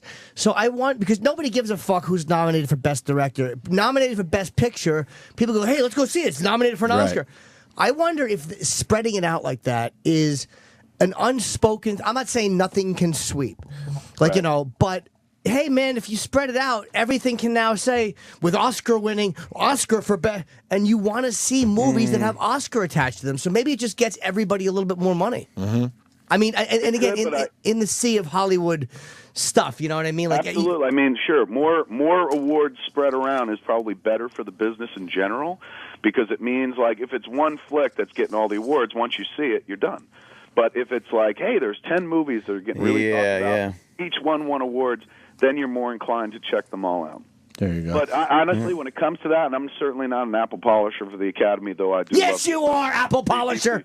I am a total apple polisher. You're the gatekeeper. But I can't. I mean, of course, anything can be cheated in this world. But the way they do it, their balloting and their voting, man, is pretty. It's pretty on the money. It's pretty airtight. I mean, they introduced some online voting system this year, which challenged a few people, some of the older voters, I guess. Right. But generally speaking, like, they use Pricewaterhouse, and there's not like, hey, man, I'm the vice president of Hollywood, and I want this movie to win. Unless you count Harvey Weinstein, you can't really fuck with the system. The system is I'm not going to say it's perfect, but it can't be like, hey, well, let's spread a little over here, spread a little over here. Nobody's in charge except the voting body itself. So there's no, like, unless, I'm being naive and there's somebody, is Illuminati, Hollywood Illuminati, sitting in a room, like the Stonecutters on The Simpsons, deciding who wins the fucking Oscar. But I don't think everything I've seen over the course of the last nearly 20 years dictates to me that it's a pretty straight up process, man. You can't fuck it or something like that. All right, buddy. Well, thank you, Kevin. Yeah, absolutely. I knew You you'd have really something great on us, and yeah, you broke it down for us. I appreciate it. Try to be a little helpful and stuff, man. But it's cool. It's done, and we get to go back to just watching movies instead of politicizing or betting them. Like, I hate this time of year because it turns the movies into a hockey game where you're just like, yeah, man, beat them up. I want to see competition. I thought that was really amazing. During Quentin's speech, he actually, he said, I love the competition. Like, he likes to get in there and be up against people and stuff like that. I'm the opposite. I hate any aspect of competition. It's like, oh, no, man, it's art. Don't make us, compare our art. That's like comparing dick sizes. You can't do it. You're born with what you're born with and stuff. I know, but it is fun to humiliate the other guy. Let me rephrase. That's why Quentin liked it. He was just like, I love the competition because I fucking won. Did he mean I love the competition like I love to compete, or I love the competition like I love the people I'm competing against? I think both. That dude fucking loves the process, man. Yeah. Like, I remember I was sitting on Here, I'm going to name drop like a motherfucker. I was sitting on a balcony with him right before he went to go do Inglourious Basterds, and he was coming off of a movie that I loved, man. What was it called? Grindhouse. You know, he did the car one in Grindhouse. So I guess the Grindhouse didn't do that well. It topped out at like $30 million or something, and it was considered kind of disappointing. And that dude, like, it bothered him in a big bad way, man. Oh yeah. He was like, I'm going over to Germany early, man, because I'm going to get started, work on my craft. He's going, because I'm going to come back and show him how big my dick is. And I was like, really? But everyone knows how big your dick is. He's like, well, not now, not after Grindhouse, but when I come back, they're going to fucking know. And then he came back, and it was Inglourious Basterds. What confidence to know that? What confidence he has in his ability to write and tell a story? Love the guy. It's his whole world, dude. It's his whole fucking world. If you walk into his house, his whole world is movies and storytelling. So it kind of makes sense. When he steps up to the plate, he has a full game in his head. He's like Gretzky, dude. He sees the whole ice, and he sees the whole game, and he sees every play before it kind of happens. So I was up there at his place. I showed him Red State. It was going back a year and a half, 2 years ago. And he was coming out of writing. So he was like, I just spent the last 2 weeks or 2 months writing. I haven't watched anything, so now I'm trying to watch as much as I can. And he has a movie theater, so he runs prints and stuff like that. So they had called up and said, hey, man, send me the print of Red State so I could see it. And so I went up there to watch it with him, and then afterwards, he was just hanging around the house. He'd go, this is this room, and he goes, come here, I want to show you something. And he pulls me into his writing room. He's got this beautiful view of Los Angeles out his window where he just sits there and sees the city at night and stuff. Very great view because he lives up in the hills. He lives like in the hills above me, up off Mulholland. So he goes, come here, look. And he brings me over, and he goes, here it is. And it's the script, and there it is, Django Unchained. He's like, I just finished it. I'm so excited. He's like, that's the only reason I'm watching movies right now is because I'm done making mine. So he's like a kid, man. He's so fucking enthusiastic, and he plays the game for real. Like, this is what you love about artists and entertainers, athletes, people that do something ridiculous like throw a ball around or make pretend for a living or put images together that make you think something's really happening. The people that do it full out with all of their passion, do it like they're trying to save the fucking world. Like, if I don't get this right, everyone dies. People who create their art like they're fucking Batman and they got 5 seconds to get a bomb out of there or something like that. That, to me, those are the people who always have my heart, man. Those are the people who hook me, and Quentin is definitely one of those people. Like, this is not just like, yeah, I work in the movie business. It's his fucking religion, man, and he plays it like that. And not to say he's all austere and serious. He's obviously a fun-loving dude. Yeah. But, like, he treats his craft more reverently than I ever could. To him, it's fucking, it's religion. It's manna from heaven. It's how he breathes and stuff. It's how his heart pumps. So when a dude like that gets up to accept an award, you know that, like, not only has he earned it, and I'm not saying he earned it and no one else who was up for the award would have earned it. No, but this guy, it is everything that he is. It's every part of his fucking being. So when he closes that loop, when he stands up there and accepts an award for writing something that meant the world to him, that he took all his time with, he doesn't write on a computer, he writes fucking longhand. Yeah. Oh, did he? I think he told us so. What a fucking maniac. Fucking crazy. He's an artist. It's not even like a maniac. He's like one of these cats we'll be talking about years from now, like Samuel Clemens or Mark Twain, if you will, or any of the greats, man, who are just a little bit eccentric. His whole life, his art has been first. He feels connected to the page by writing. Some guy, I think Woody Allen writes like that too, or he's a typewriter. There's all these weird things that make people feel connected to the page. Like, you know, with me, I just kind of watch Comedy Central and then rephrase what I've heard. That's what makes me feel connected. We got to wrap up. Yeah, right we're closing the show in 15 minutes. Good talking to you. Hey, look, this Friday we're going to drop a trailer for Jay and Silent Bob's super groovy cartoon movie. It's a movie like Red State I took out and toured. Me and Jay made this movie. Jay actually did. It's a cartoon movie of Jay and Bob, and we're going to take that out, touring it. And on Friday, the trailer and then the dates get announced. Very All right, cool. thank you, brother. Definitely. All right, guys, have fun. See you soon, Kev. Bye-bye. Bye. Our pal Kevin Smith. He always has a really... He's got a great take on shit. And that Tarantino stuff was really interesting. Like, absolutely. It's nice to know, like, the directors will sit and, you know, fucking talk, and the one director gets excited. Like, I would never show Tarantino my movie. I'd be too, like, ashamed that he wouldn't like it. Should be. But he just... Yeah, you're right. That's fair enough. He just brought us into Quentin Tarantino's house right there. You can just visualize that whole thing, how he said that. Very good. That Kevin Smith on Twitter. We're going to take a break, and we'll wrap up today's show. Sirius XM, the Opie and Anthony Show.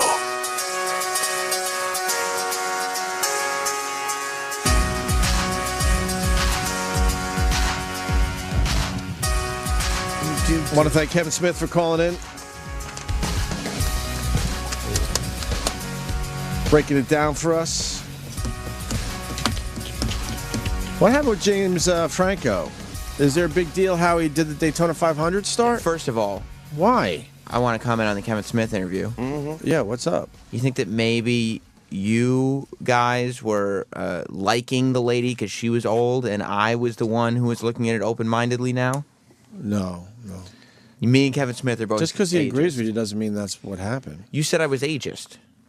No, Jimmy said that. Yes. I just think you're stupid. Fucking home run, Hughes. Thank you. Yeah, no, James Franco. Just because Kevin Smith agrees with you, it hurt a little, but I could go to my Twitter and say that, I picked the right singer last night. Yeah, but your Twitter followers all sound like that guy. No, they don't. Only a small percentage. And then you point out those guys get really mad, I noticed. They do? They don't like the voice? What do they say? They get really mad. They pick up on maybe it's them. Yeah, I think they're like, wait a minute here. So then they try to make it hurt extra more. Does it? Yeah, no. No, it doesn't. You guys going to Tom's tonight, by the way? No, I don't believe in it. All right. What about that? I want to fun go, time. but I want to go, but what time is it? 7. Because I'm going to just sleep like a motherfucker. Yeah, I might. I don't know. I either could put on the white hat or the black hat. The white hat is go to meditation and work on myself, or put on the black hat and hang out with comics that are all fighting addictions. You'll have much more fun at the Tom Popper. Where is it a good time, Jimmy? I've never gone. Not the exact address, but I'll tell you. It's where in the is city. It's in the Manhattan. You got to stay in. Yeah. I'm just You got to go wondering- downtown a little It's bit. in Manhattan, south of here. or if, it's Westchester. Is it a good time? Tom Papa puts on a good shindig. Yeah, I will say this. Tom puts on a good fucking get together. Yeah, it's in Manhattan on the west side. It's on. I'll tell you the Some street. snobbery. The street. Okay. Wait, it's a little downtown. Yeah. Really? Yeah. Well, we did discuss the cheese platter on Friday. So. It's very good. He has the wheel. Yeah, he Tom said always he has has good snacks. He said he's going to have the wheel of cheese, the cheese wheel. And Roland said he's going and is going to make sure that the snacks are to his liking. Yeah. And he has high standards as far as snacks go. Roland, where's my Sunday gravy? What's going on? Because I want it. It's coming because March is meatballs. What? March is meatball month. March is meatball month? No, it's not. Is that true? Who said that? Who Probably some decided? meatball salesman. Yeah. I bet that is a line some fucking door-to-door meatball salesman used. He took he opened his briefcase and there were meatballs in Mike, it. you can't just decide March is meatball month. The Irish are going to be pissed. The Irish are going to have something to do with, to say about that. Because of St. Patty's Day? Yeah, man. St. Patty's Day, don't you know? Sunday gravy. Let's get that done. Really, the best shit in New York. And then the meatball guys are good, too. But that's another place, right? Yeah, meatball month, March. But who are the meatball guys? It's not meatball month. That's a fucking lie by the meatball industry. No, It's a conspiracy. No, the meatball people are coming from March. They said it's their meatball month. What's their name so they get a quick plug-ola so I get some free meatballs? Oh shit, I forgot their names. All right, but we know Sunday gravy. Yeah. They have the best spaghetti sauce, but they have to call it gravy because that's what the Italians call it. I never fucking. You didn't go went with by that gravy shit? Never. It was always sauce in your house? Sauce is sauce. Gravy is gravy. Sauce gravy all tastes good to me. What the hell do I know? Hey, Regular Joe, shut the fuck up. You know what? You dip it in sauce, I dip it in gravy. Who knows? We're all dipping bread over here. What do I know? Get the hell out. Let the Russians figure it out. Let the Russians. Yeah, you worry about that. I got to get my bills paid. Is Con Ed care? I don't think so. What the hell do I know? I'm over here now. Regular Joe. You don't like meatball month? Meatball month, what do I know? Is that going to make my rent any cheaper than I like meatball month? If not, the hell with it. What do I know? It's always about the struggle Regular Joe has, but it's all right because, that's life. Yeah, meatball month. That means probably all the bosses get involved, right? Bunch of meatballs. Yeah. Give me a container of coffee. I ought to run this place. That's the extent of Regular Joe's sense of humor, by the way. That's it. That's a big joke right there. Yuck. Yeah. Hated working with them. They'll be delicious. So when they come, Regular Joes. Yeah, but you can't have a whole month dedicated to the meatball. There's too much stuff out there. We only have 12 months. You can't just say, all right, meatball, you get March. That's not fair. Yeah, what, does spaghetti get February? That's shorter. I bet you someone's getting the short end of the stick, and it's usually me. What the hell do I know? Go ahead, Raul. Meatball week. Wow. So what? February is Black History Month and March is Meatball Month? Yeah, we go Black History Month to Meatball Month? That's kind of a drop-off. Yeah, what about that? The next Tuesday starts Tomato Week. Go ahead, your turn, Raul. Talk. What do I know? Raul. Well, if we're going to talk about food, we could certainly talk about Bloomberg. Oh, yeah. What's he up to now? With You know fucking the more the drinks? soda ban? Yeah. Yeah. That's also going to ban 2-liter sodas with pizza orders. So what do you mean? You order a pizza? You order pizza, you're like, hey, you got some fucking soda around? We got some people that are thirsty. Oh, God, he's such a fucking... So what? You got to... So how's that going to work? I'm wondering You got to order individual sodas for everybody in your house? I wonder if that was an intentional thing or if that's just collateral damage. Like, do they mean to say you can't order takeout soda, or are they saying that's just like a technicality because of the law? Wow, boy, what a looker out there, huh? Yeah, but she just I saw what happened there. What? You're feeling good about yourself right now, aren't you? Why? She gave you a little nod and almost a wink. I got a little nod. What was that about? Oh. What? They're laughing at our sign. What the hell are these guys doing out here? Pretty bunch of girls. Hey. Tombstone in the window that says "Don't go." Here lies hope. Who's the blonde girl? They're laughing at it. Who are they? Who's the blonde? They work for. Who's the blonde girl? Yeah, Pete Dominic.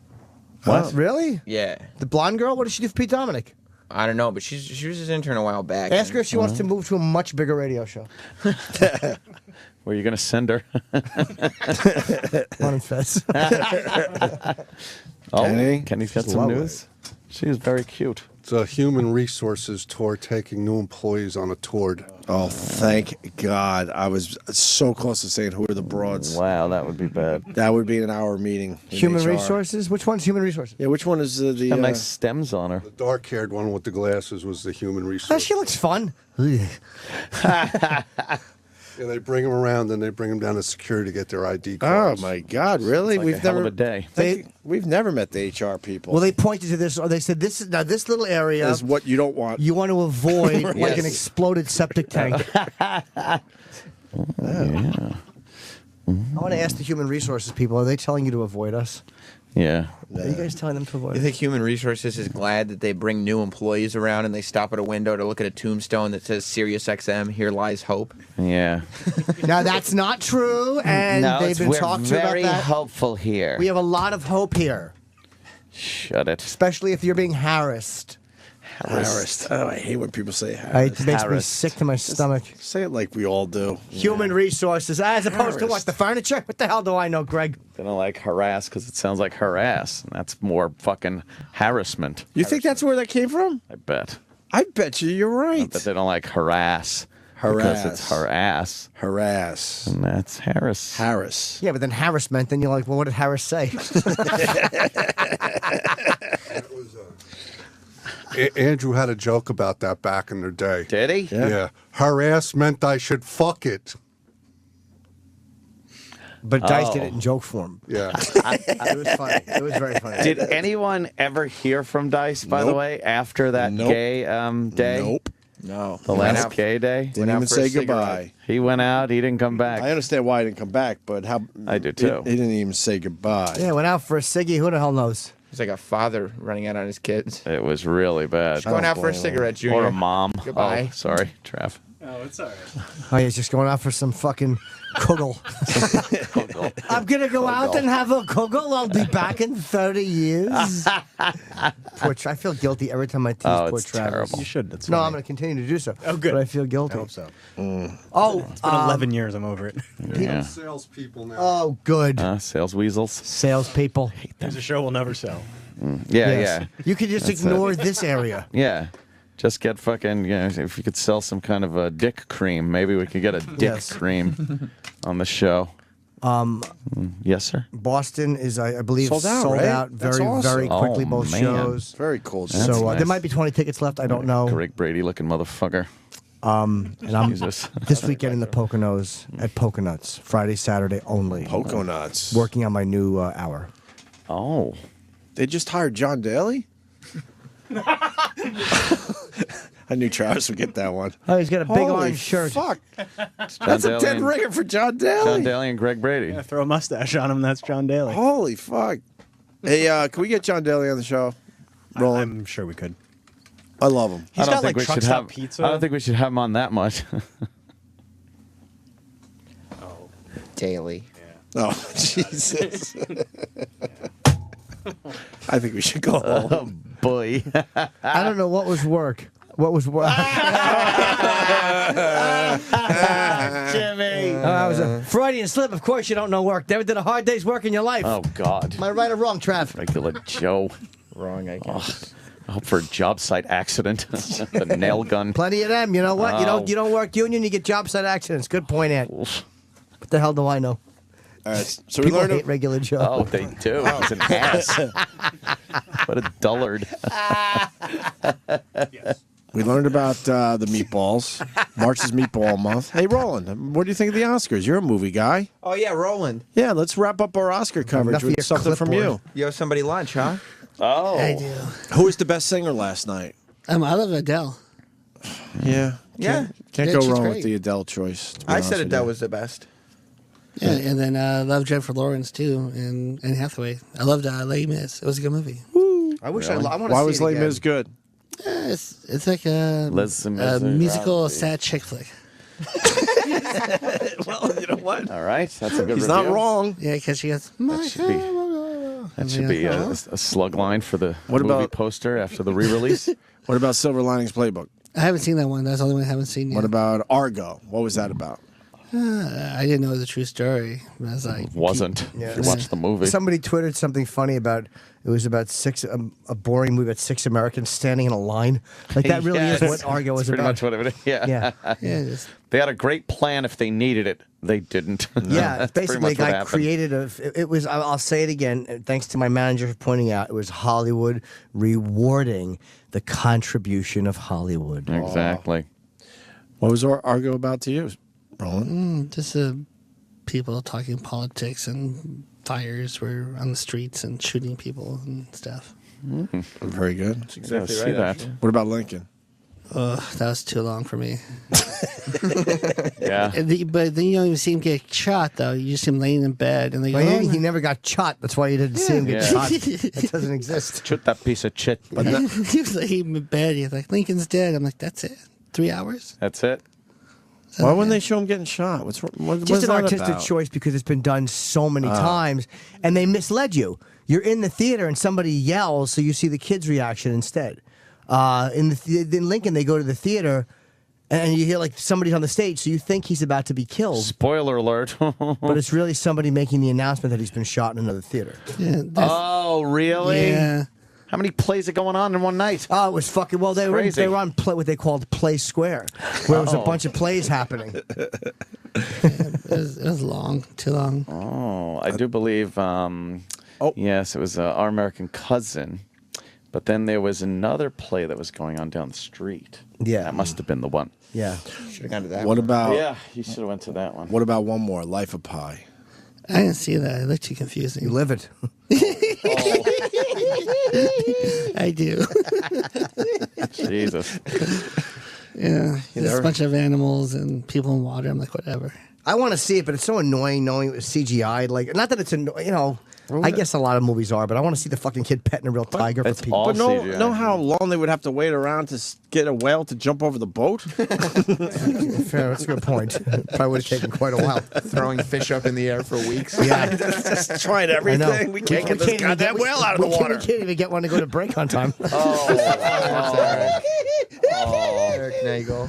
He drives the boat, though. Pretty cool, huh? I didn't mean that. Pretty cool. Huh? I Oh, apologize. look at this. What, are we going to be bushwhacked when we fucking leave?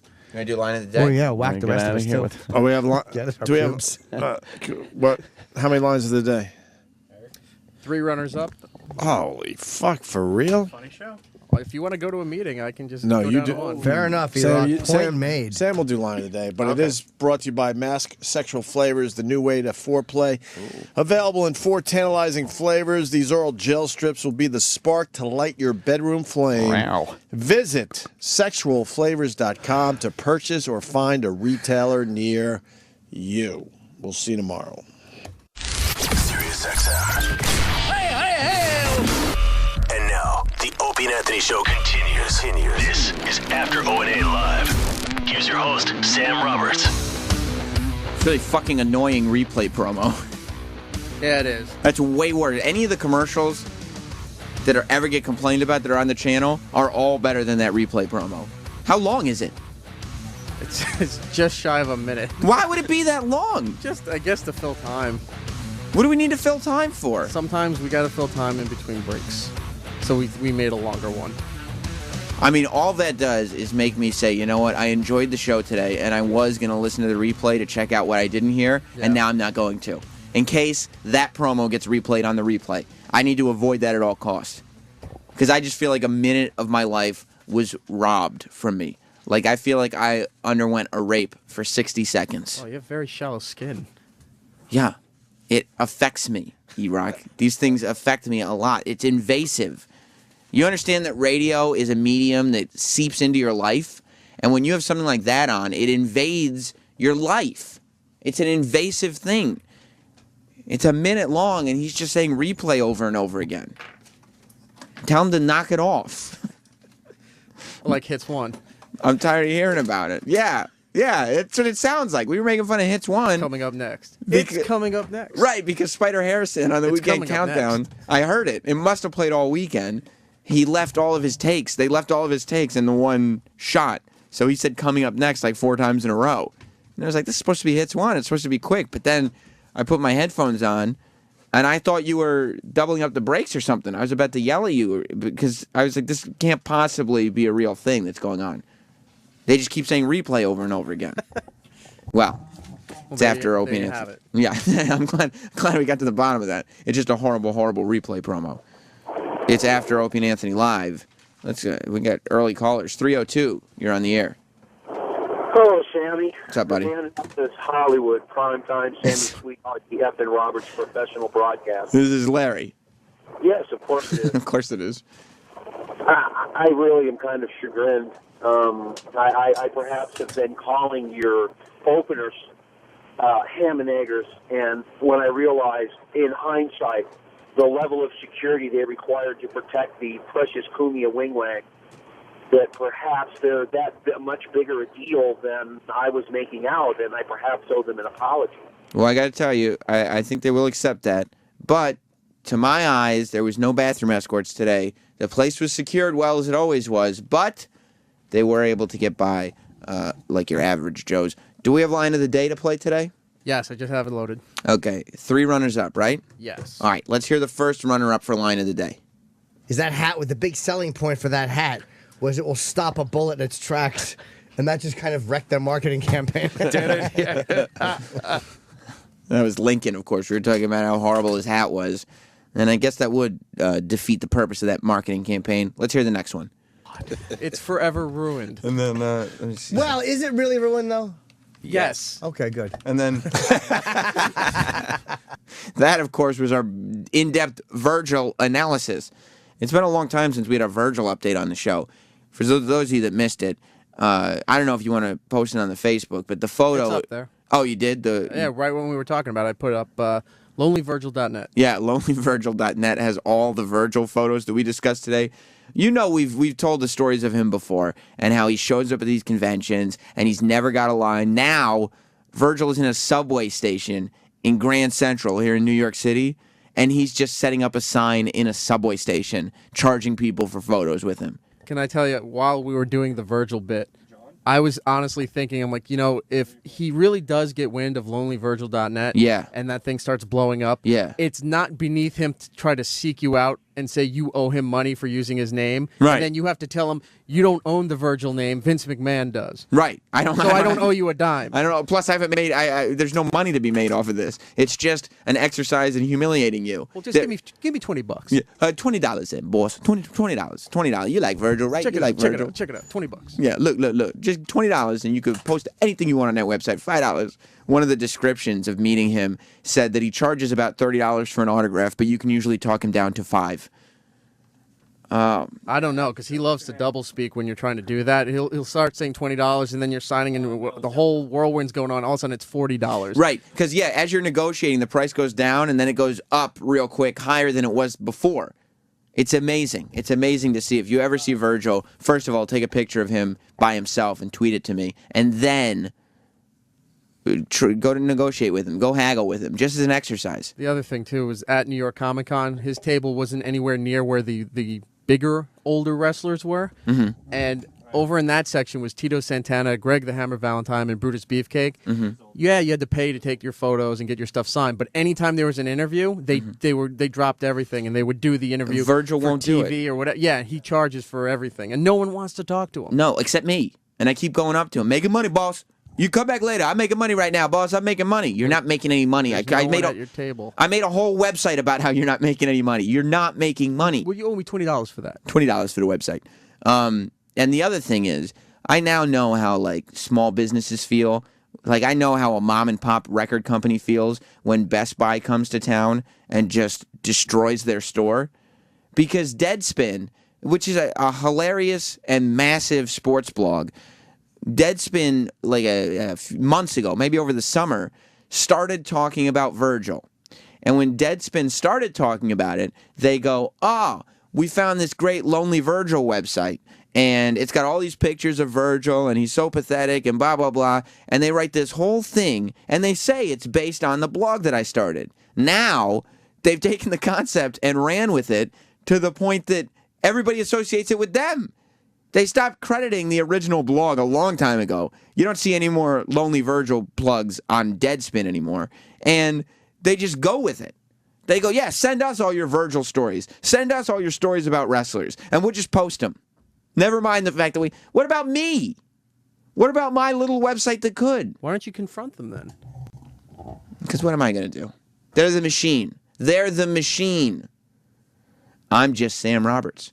All right, do we have another runner? But for the record, nobody tell me that Deadspin is on top of this Virgil thing. I'm on top of it. I informed Deadspin. I'm a brilliant thinker. I'm the one who thinks of these things, not Deadspin. All right, let's hear the other runner-up. This is the last runner-up. Okay, last runner-up. I came from boxing. It would be tough for our fighters Pause to make that a real transition quick. to boxing. I mean, I want to know who Dana was fighting when that happened. It took a minute. So Yeah. let it sit with you. Dana came from boxing. Oh, very funny. Very funny. Let me go to Snowy in Michigan. What's up, Snowy? Hey, how you doing, Samuel? Good. Before I get to my what I learned today, I've been meaning to tell you this. Years ago, Mhm. I met Virgil. This is like, probably late 90s or whatnot, and I was real low on money, and I really couldn't. I mean, So was he. I like meeting the older wrestlers, Yeah. talking to them, and shaking their hand. Sure. I'm surprised the fucker didn't charge me to shake his hand. He's just looking for a buck, dude. Anything he could on me. I was like, I really, I like, I mean, I got George Animal Steel. I got a photograph of him choking me. It cost me $7, and he didn't even charge for an autograph as long as you had like your own photograph. He didn't charge. I mean, he's. There are guys you go to. I swear, I've had interactions with people where I'm like, well, how much is it to take a picture? And they go, a picture's just a picture. Come on, we'll take a photo. Virgil is like, how much you got in your pocket? How much you got on you? Well, listen, Snowy, if you ever go back to any of these conventions, and everybody out there, you got to take stealth photos of Virgil at the table by himself. And I'll put them up on lonelyvirgil.net. John in Colorado. Sam Roberts, the greatest broadcaster ever. Oh, my gosh. Thank you so much. You know, this weekend, yesterday was just an outrage, a farce. They gave that piece of shit Argo, best director. I mean, come on. Mm-hmm. What about the great Sam Roberts producing? I mean, your greatest piece, the iPhone 5. That's a good point. I feel like, waiting online for an iPhone 5 for no reason should have at least been nominated for short. Maybe even 4 in short. I don't know if it fits into that category, but she was obviously from another planet. So a short of some kind, I'm sure I could fit in there. All right. Enough delay. Let's find out what won the Opie and Anthony Show's line of the day. Hit it. Here comes the line of the day. Line of the day.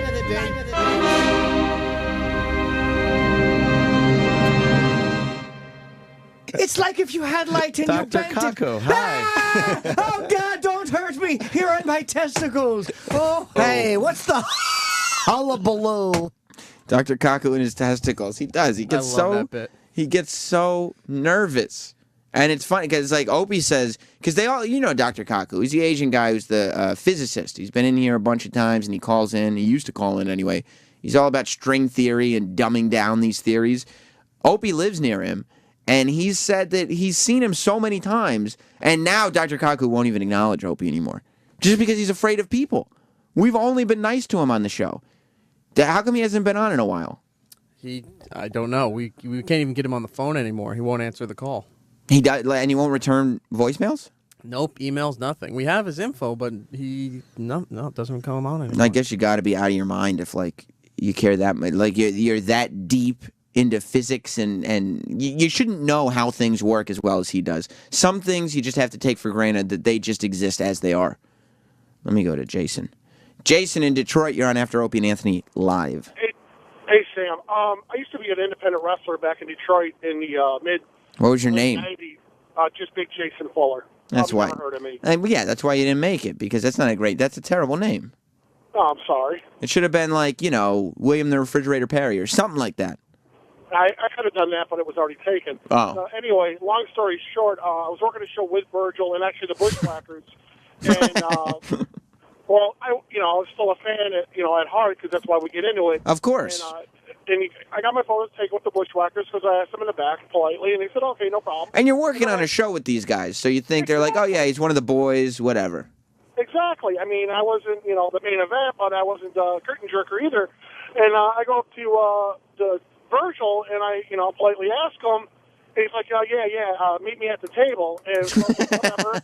And I go to the table later, and he's like trying to charge me, like, I'm one of the boys, and he's like, he goes, $5. I'm like, okay, well, I'm like, whatever. And I've met other wrestlers and stuff like that, and he's the only guy in the history.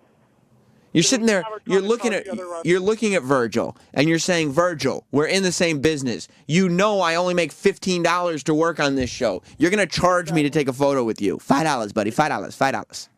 Exactly. I mean, I've met other guys. I mean, I had a chance once to meet The Rock. Greatest guy ever. I mean, I was like a low nobody, and at the time he was the Intercontinental Champ, 1,000 times better. It just proves to you the guys who have only had a taste of think they're a lot better than the guys who were truly great champions. Yeah, dude. All right, thanks a lot, buddy. All right. I would love to know if Virgil is aware of this, like if he knows that the internet is talking about him, and he's doing this on purpose. Like if he knew, I need to know. Did Virgil show up in that subway because he knew that people would take pictures and it would get all over the internet? Or is he legit like, I'm in town, I'm in New York, gotta get that paper, gotta make that money, Virgil knows where it's at? Or was he coming back from a convention or somewhere and was in New York and ran out of money? So he had to start selling this stuff just to get train fare or bus fare to go back home or to wherever he was going. You think he literally was like one of those teenagers that's on the street in New York with a cardboard sign that says, stuck in New York, stranded, need money for bus fare back home. Yeah, something along that. Oh, that would be so funny if he came here for whatever reason and didn't raise enough money to get back home. There's got to be some reason he's down there. Maybe he's like in New York and he's looking at the bums that are begging, and he's like, damn, them's getting money. I can't let them get all the money. Virgil's got to get in on this action. Virgil would make more money if he just put on sunglasses, sat down, and had an open briefcase. Yeah. People would just think he's blind and throw money in rather than, I'm not buying a photo from Virgil. Literally. If Virgil were smart, if he is aware of this internet stuff and he's doing this subway thing on purpose, he's still an idiot. Because if he were smart, he would just hold up a sign that said, somebody made a website dedicated to the fact that nobody likes me. I'm down on my luck. Please give me some money. And he would make tons of money. Like if he just played the other route and he tried to get sympathy over the fact that some asshole has created a website called lonelyvirgil.net and said, look, help me out. I'm down on my luck. People would give him cash. They just PayPal him money. Yeah, Virgil, I remember him. But no. It's got to be a hustle. He's got to hustle the money. And people don't have a lot of money. It's not just Virgil. The economy's tough. You know, What do you spend your money on, E-Rock? Lots of things. What's one of the big things that just suck your money away that doesn't need to happen? DVDs. DVDs do that, sure. DVDs do that. Are you talking people in general or just me specifically? You specifically. Let's talk to Sometimes Lego sets can be pricey. Oh, Jesus, with the Lego sets. There's just no reason for They're them. over $100. What Lego sets are you buying? I haven't bought any in a while, but there's a new one coming out I'm definitely going to get. They're releasing Ghostbusters. All right, I mean, I can't even I'm going to insult get that. the Firehouse and Ecto 1. Well, look, you know what? We're not in the same tax bracket, so I don't have the problem of Legos being expensive because I'm not even looking at them like that's something I can spend money on. But you know what I do have a problem with that, like, my money is just disappearing? Bills? Razor blades. Wow. Month after month. I never thought of that. I'm spending all this money on razor. Well, the problem is, Eric, that, like, you watch these commercials and you get convinced that you need everything they're selling you. And the point is, you don't. You don't need a vibrating handle on the razor. You don't need a back scratcher. You don't need 10 blades to get a good shave. They're screwing you. How much are you paying for razors? $40-$50. How much? You got to buy them in the double packs. At Is some that places. in pesos? No, American dollars. And we do this every month, Eric. That's what I'm talking about. For the rest of our lives as men, we do this every single month. This, ladies and gentlemen, is your Dollar Shave Club moment. Save the money. Get yourself some Legos. Don't spend it on razor blades. It's time for you to join all the After Opie and Anthony Live listeners who discovered DollarShaveClub.com. Here's what all the buzz is about. It's like found money. All us guys want is a great shave without shelling out $20 month after month. Here's another 20. Here's another 20.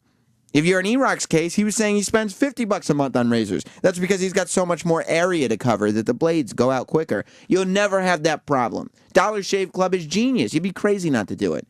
You send them a couple bucks a month, and they deliver these amazing quality razor blades right to your door. You save a fortune, and you always have fresh blades on hand. It's not a matter of like, oh, they're cheaper, but I'm still going to run out. No.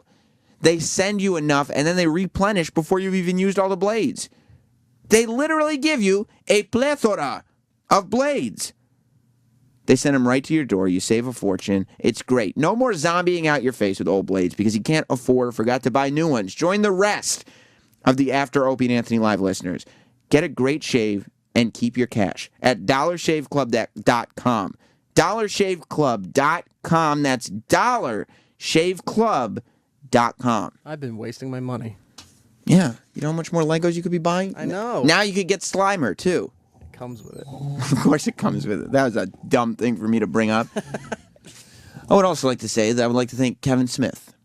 A great phone call on today's Opie and Anthony show, and I believe that he cleared my name. There's no way. Opie and Anthony earlier today, I don't know if you watched the Oscars. I couldn't watch all of them because it's a very boring show. And Kevin Smith was right about that. I guess the guys didn't see the very beginning of the show. Opie did, I think. But Seth MacFarlane's William Shatner bit is 12 minutes long. We could have had that done in 4. Yeah. It was too long. Why did they start at 8:30? I've never heard of an award show. They usually start at 8 o'clock on the hour, yeah. to get the East Coast involved. Well, what they do now, and this is, I think they did this last year too. I think they just got money to make in the red carpet coverage. Well, because they're trying to extend. Because what they do now, first last year, they did. They started at 8:30. But E's coverage ended at 8, so you have to turn on ABC, and then they give you a half hour of their red carpet coverage. This year, ABC blocked everybody out. So at 7:30, E had to stop covering. And from 7:30 to 8:30, because you got to see your red carpet pre-show, right? From 7:30 to 8:30, the only game in town was ABC. They were doing that stupid mystery box. Oh, yeah, I could have sworn it was Gwyneth Paltrow's head. What's in the box? Yeah, 2 people said that, and they didn't know how to react to it. No, I mean, it's so stupid. Yeah. They were like, what do you think's in that box? And they're just going, well, I don't know. Like, I think I'm just going to go do another interview now. What do you mean, what's in the box? What difference does it make? Is it an Oscar for me? No? All right, well, I'm going to move on then. And I love cruises, but Royal Caribbean really bought into... go ahead. No. Royal Caribbean really bought into the red carpet and the Oscars. Yeah, and it was weird timing, too, because Kristen Chenoweth, who's a terrible host. Yeah, she was on the red carpet, and then I didn't see the ending of the Oscars, but I was looking up online. She did a number or something with Seth at the end. Yeah, she did a song at the end. It was The Losers. I think I have it. And I don't think she would have been involved with this at all had Royal Caribbean not bought into this whole award thing so heavily. Yeah, that this- made her the godmother of a new What is a ship. godmother of a cruise? Is she going to be on the cruise ship? It's a title that they usually give to like political leaders, where they when they're ready to christen the ship on its maiden voyage, they smash the ship with a bottle of champagne, like ambassadors, something like that. But it's always political figures that do this. This is the first time they're having some dippy celebrity. Here's a taste of the number that Seth MacFarlane and Kristen Chenoweth did last night at the end of the show. All right, you know, there were a lot of winners here tonight. And this was like 11:30 at night, so everybody was fed up with it. Disappointed and upset. 11:30? So we want to Yeah. kind of cheer you I up. was saying after 12. Maybe it was. I We don't opened the know. red carpet show, and now she's going to close with me because you're all sick to death of this guy. The lovely Kristen Chenoweth. How are you? Good. And we just want to say, here's to the losers. Yes, the losers. Argo, man, come on. Argo. We love that Argo. We do. What is a long opening, huh? It's a long one. Here's to all the losing works of art, from Lincoln to Amore. To the disappointed actors wondering what they dressed up for. Now the real performance starts with phony smiles at the ball. I wonder if Seth MacFarlane resents having like a good comic mind, because he obviously just wants to sing and dance. And he's not bad at it. No, this is all he wants to do, and he's good at it. But yeah, Kristen Chenoweth, she became famous on Broadway, and they've Yeah, been but there was no reason for her to be involved with this whatsoever. right. They've been trying to work her into TV for a little while now.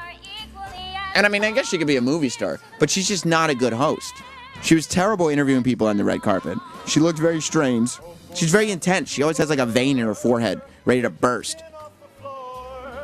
And then she came out at the end and did this. Obviously, yeah, I think Royal Caribbean was deeply in bed with this, because every commercial break, Kristen Chenoweth would pop up again saying, "I'm the godmother of the Royal Caribbean," blah, blah, blah. But the only it's way too soon. The only thing anybody thinks about is, oh, the shit cruise. I don't get it. Oh, with all the toilets There's no overflowing. reason to have her be involved with the cruise thing. You know what I learned? And this is something I wanted to bring up on the show when we first talked about that cruise ship that went to Mobile, Alabama. Yeah. If you want to get E-Rock to confident, like, you know how Opie and Anthony, they always say, where's confident E-Rock? We hear confident E-Rock on the after show. We don't hear him on our show.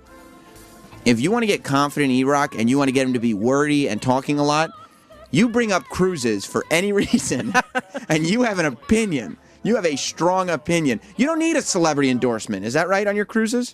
No, but if you're going to use a celebrity for the first time to do this, there's such a higher caliber of celebrity you could have gotten to do this. Well, do you think that they're in panic mode now? Like, I don't understand.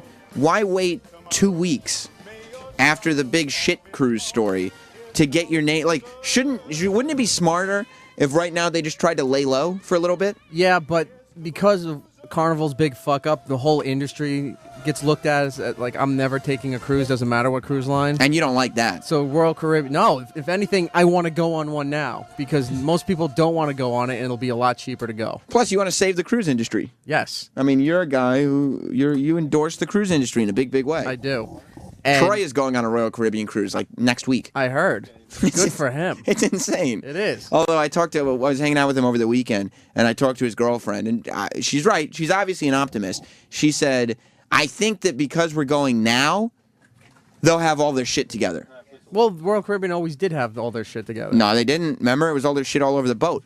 No, that was Carnival. Oh, that was Carnival. Are you doing Carnival? I'm doing Carnival. I leave. My cruise is this Oh, Thursday. no. Oh my God. You're supposed to get stuck. Now I talked to your girlfriend over the weekend. Yeah. Optimistic, saying that you guys feel that since this bullshit already happened, they'll have all their ships They're gonna be ready on to top of their fucking game. go. Yeah, they're gonna be on top of their game. Now, are you worried about partying this ship into the ground? No, you're not. No, Carnival's the party, the cruise line. Oh, I think we have our guest coming in. Carnival's a party, though? Yeah. Obviously. It's gonna be fun. Could be a ship party, though. Possibly. I'll talk to you about it tomorrow. We're on the air right now, Wendy. Come on in. Hi, How you doing? Good. How are Sit you? here? Welcome. Well, I'm gonna because Yes, you may sit there. Nice to see you. Wendy, now tell me is your name hyphenated or not? It is hyphenated. Okay, so you tell me your McClendon. McClendon Covey. Okay, because I was told I was going to interview Wendy McClendon, and I don't want to come in I and answer to both. Oh, because I don't want to. I'm not difficult. I'm not trying to insult you right off the bat. It's totally fine. You all know Wendy. She's in Bridesmaids and Reno 911 and all these great. You've been kinds of fun things. You started as an improv comic, right? I did. Did I read correct that you and Melissa McCarthy and Kristen Wiig were all improving together at the same time, kind of same class? We were all at the Groundlings at the same time. We weren't together necessarily at first because Melissa was already established. Oh, she was? On Gilmore Girls and stuff. But Kristen and I were both struggling and starving. So we all met at a wedding shower, oddly enough. But yeah, we were all there at the same time. And so you've kind of all gone up and down at the same time. But you, Reno 911 was kind of before, especially Kristen, had anything major, right? Yeah. So were they like, whoa, how did you get this? I don't have anything like that. I don't know. Maybe they did say that. That's how I would be. Maybe they did say that. I don't know. But I got Reno right as I was about to throw in the towel and just stop everything. You were about to leave the business? So, yeah. How come? Because I wasn't getting anywhere. Uh-huh. And, at the Groundlings, it is very competitive, but everybody was always going on auditions and all these things. And I had really crappy representation. And it was like, okay, maybe I'm too old to do this. Maybe I started too late. When did you start? I started at the Groundlings late in my 20s. Okay. So by the time I finished, I was 32 or whatever. And I just thought, you know what? I'm not getting anywhere. Time to stop this. Is that the goal when you go someplace like the Groundlings or whatever to study improv? Is the goal to be a comic actress?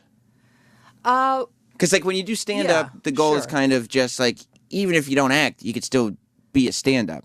But are there people who can just be improv people without having that vehicle? Maybe that's how it is for someone, but that's not how it was for me. Like the Groundlings is sketch writing and performing and character development and stuff, and I just stayed there because I just kept getting moved up. Right. But I took acting classes other places, and I just wanted to be in the business. I didn't want to necessarily be on Whose Line Is It Anyway? Right. So did you see Kristen Wiig? Because Kristen Wiig's First Break is one of my favorite shows of all time, besides Reno 911, of course. You don't have to say that. You don't have to say that. Which is the Joe Schmo Show. Oh, wasn't that great? Did you watch it? Yes. The first season. Wasn't that a trip? The first season was. The second season was kind of a disaster. Yeah. But the first season was one of the best seasons of television. Yeah. Do you think you could hang in a situation like that? I would have a really tough time. Because I get too emotional. And that was one of the most interesting sociological experiments I've ever seen. And that reveal and the guy was insane. The guy was perfect because it was I think his name, Matt Kennedy Gould was his name. Wow. I swear, I have it on DVD. I've watched it over and over again. And whatever became of him? Nothing. I think he went back to being a pizza guy. Nothing. Because he was as dumb as a brick. He was a little thick, yeah. But he was like this sweet. He was sweet, dumb, and his true colors came out, and he was still sweet. Yeah. What I liked about that show was that they made it so at the end they were like, "This is all for you," instead of saying, "We've been laughing at you this whole time." Right. Like instead of actually telling them, "No, the whole thing's a joke on you." We've been laughing at you for weeks now. Yeah, we've got TV monitors everywhere. They were like, "We did this for you. It's like a gift." Yes. And he was like, "Oh, okay, so it's a good thing." Yeah, it's a good thing. Don't worry about it. I forgot about that show. Yeah. No, never forget about that show. Never forget. Like every time somebody new comes into my life, a friend or whoever, I'm like, "Have you seen this show? Let's put the DVDs on. That's We're watching a good litmus test if they respond properly. Yeah, and if they're like, "This show sucks," you're out of my life. So do you. Forever. You suck. Get out of here. Goodbye. So what are you doing now? It's Masters. Lots of stuff. Masters of Sex? Masters of Sex on Showtime. On Showtime. What is nice this little show? recurring. on that. Yeah. And it doesn't debut till September, but just wait. It's going to be pretty awesome. You know the Masters and Johnson sex researchers I guess of the so. 50s? Yeah. And then were these like the guys who kind of They started? kind of took the shame out of sex and Okay. let people know, hey, Like Kinsey? you're supposed to enjoy this. Yeah, they kind of picked up where Kinsey left off and really examined things, like filmed people having sex and really studied the biological... Before it was just porn. Before it was just, all right, you know where you're supposed to put that, right? Yeah, That's yeah. what we're doing. This was more like, you're supposed to enjoy this and both partners are supposed to enjoy it type Right. of thing. I play a doctor with an agenda, with a secret. Oh my gosh, what is it? I can't tell you. Oh. I can't. It's a secret. Don't you understand? Of course. Why would anybody watch if the secret was No. exposed? So that I have a nice little recurring on Rules of Engagement Mhm. as Liz, the crazy cat lady who accidentally married David Spade's character. Uh-huh. So that's been quite a gift. So it seemed like you're ready to quit the business. Uh-huh. You get Reno 911, and then it seems like you've been pretty steady since I've then. been working pretty steadily. Yeah. Did you? Is it Now, true? was anyone paying attention? No, but I have been working very steadily. you were just like, I know her. Girl, That's she crops yeah. up every now and again. You play your roles that you play are very sexually heightened. Did you know you were on? Not all of them. Did Not you- all of them. Do you know you're on Maxim's Yeah. top 10 nymphos on television? Yes, because of Reno. Yeah. You don't seem proud of that.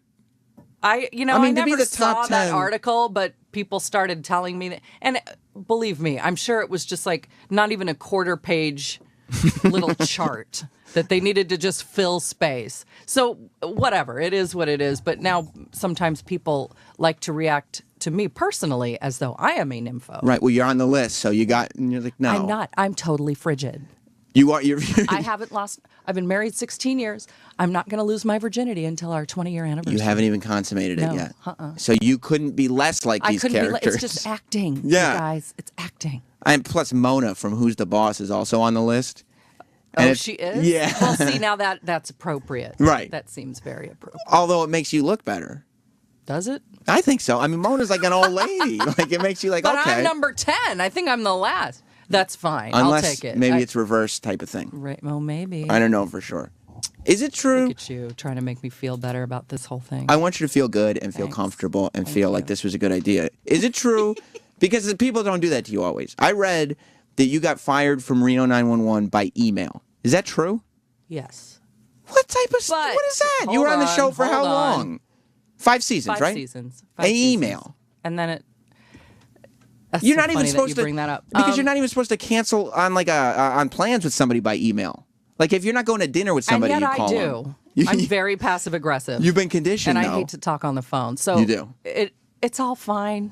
Mm-hmm.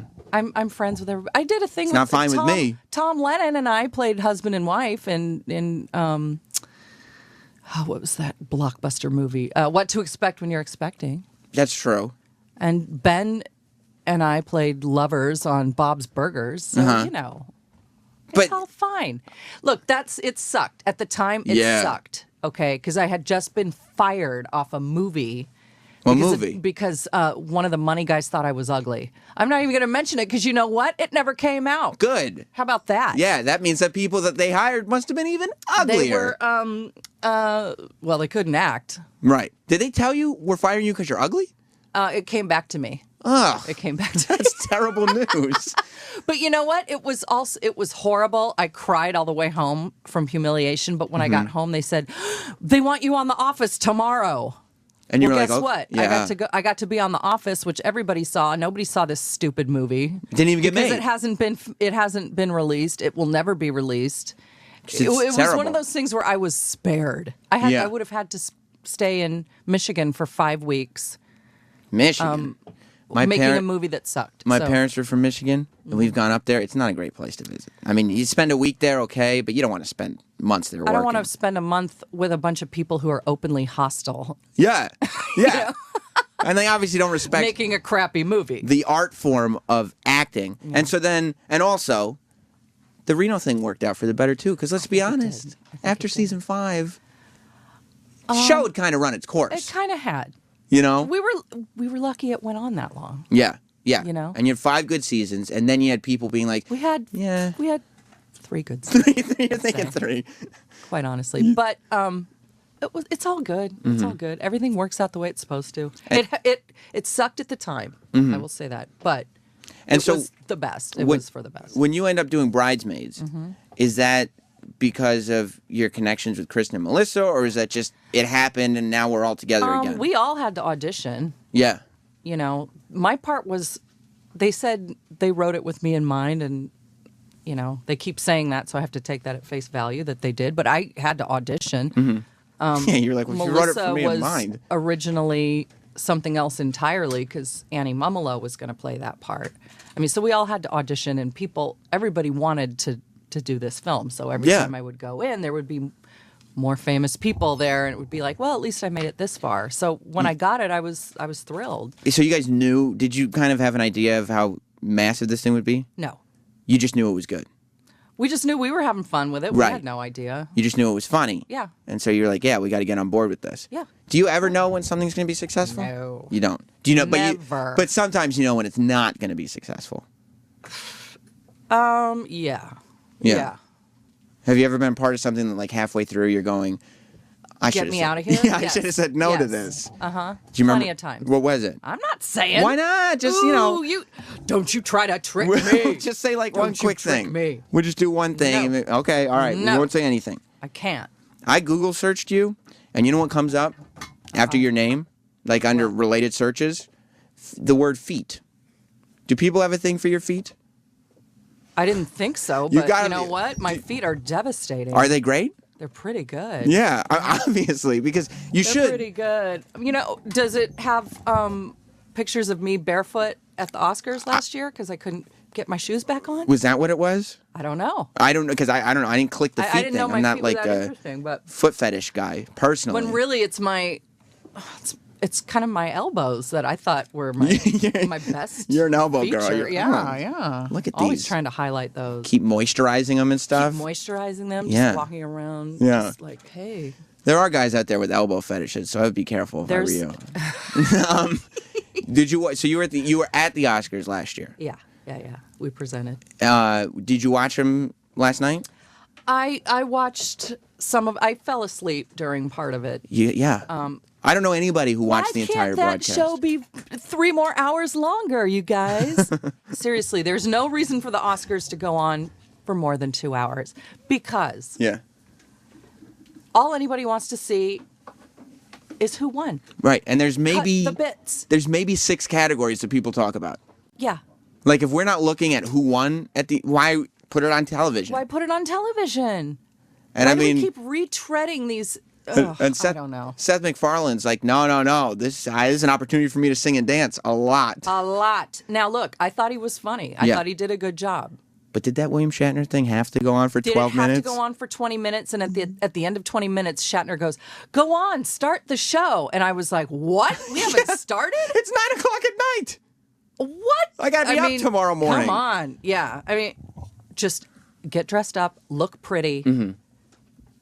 give out the awards, and let's go home. Yeah. And the red carpet coverage starts at what, 2? It's Yeah. too much. Oh, my God. It's too much. I do a show on Sundays from 4 to 6.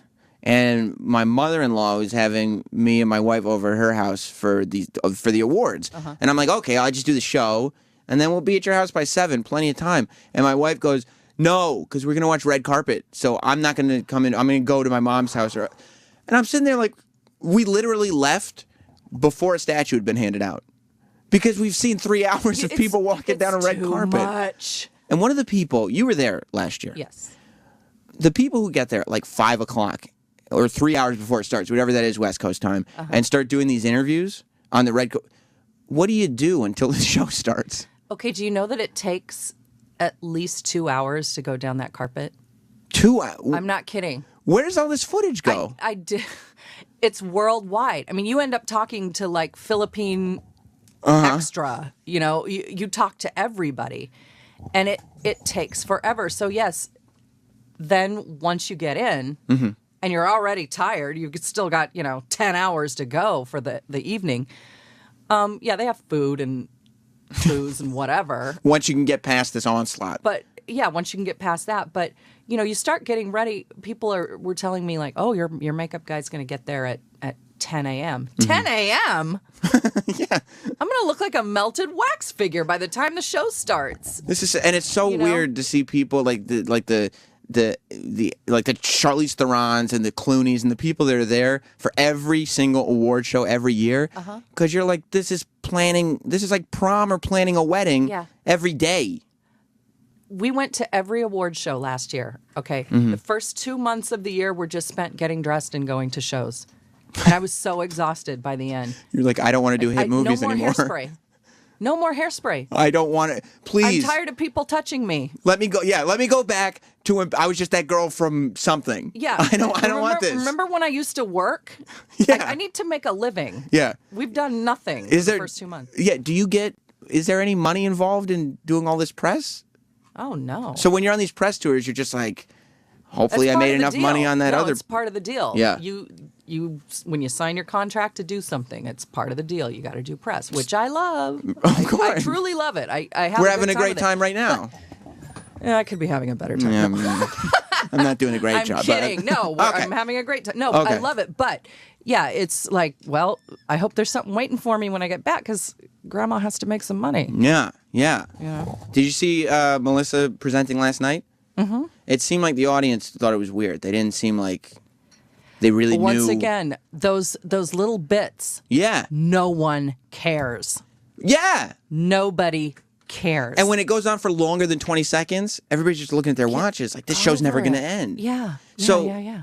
do you feel for her up there going like, it's not her fault. She's got to get off this stage. Like, Well, I remember last year they had a bit where all 5 of us came out and there were some funny words exchanged and then, you know, blah, blah, blah. We each, in sets of 2, would come out and hand out an award. Mm-hmm. And people were, part of our little group was like, this isn't funny. We need to punch it up and make it funnier.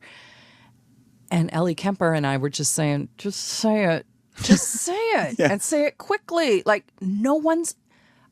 this isn't about you. yeah. This isn't about you. It doesn't matter how you punch this up. No one cares because we come out at hour 2.5. Yeah. And the longer you go, the angrier people are going to be tomorrow. Exactly. And we're going to be part of conversations like Yeah. you and I are having right now going like, Exactly. did they have you to go can't on? win with that. You absolutely can't win. Yeah.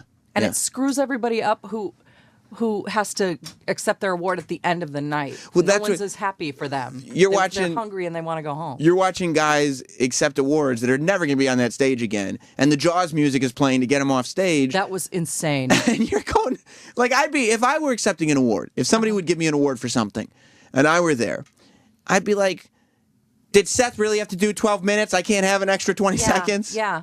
I had to sit through that tap dance, and you can't wait for me to thank my Yeah. attorney.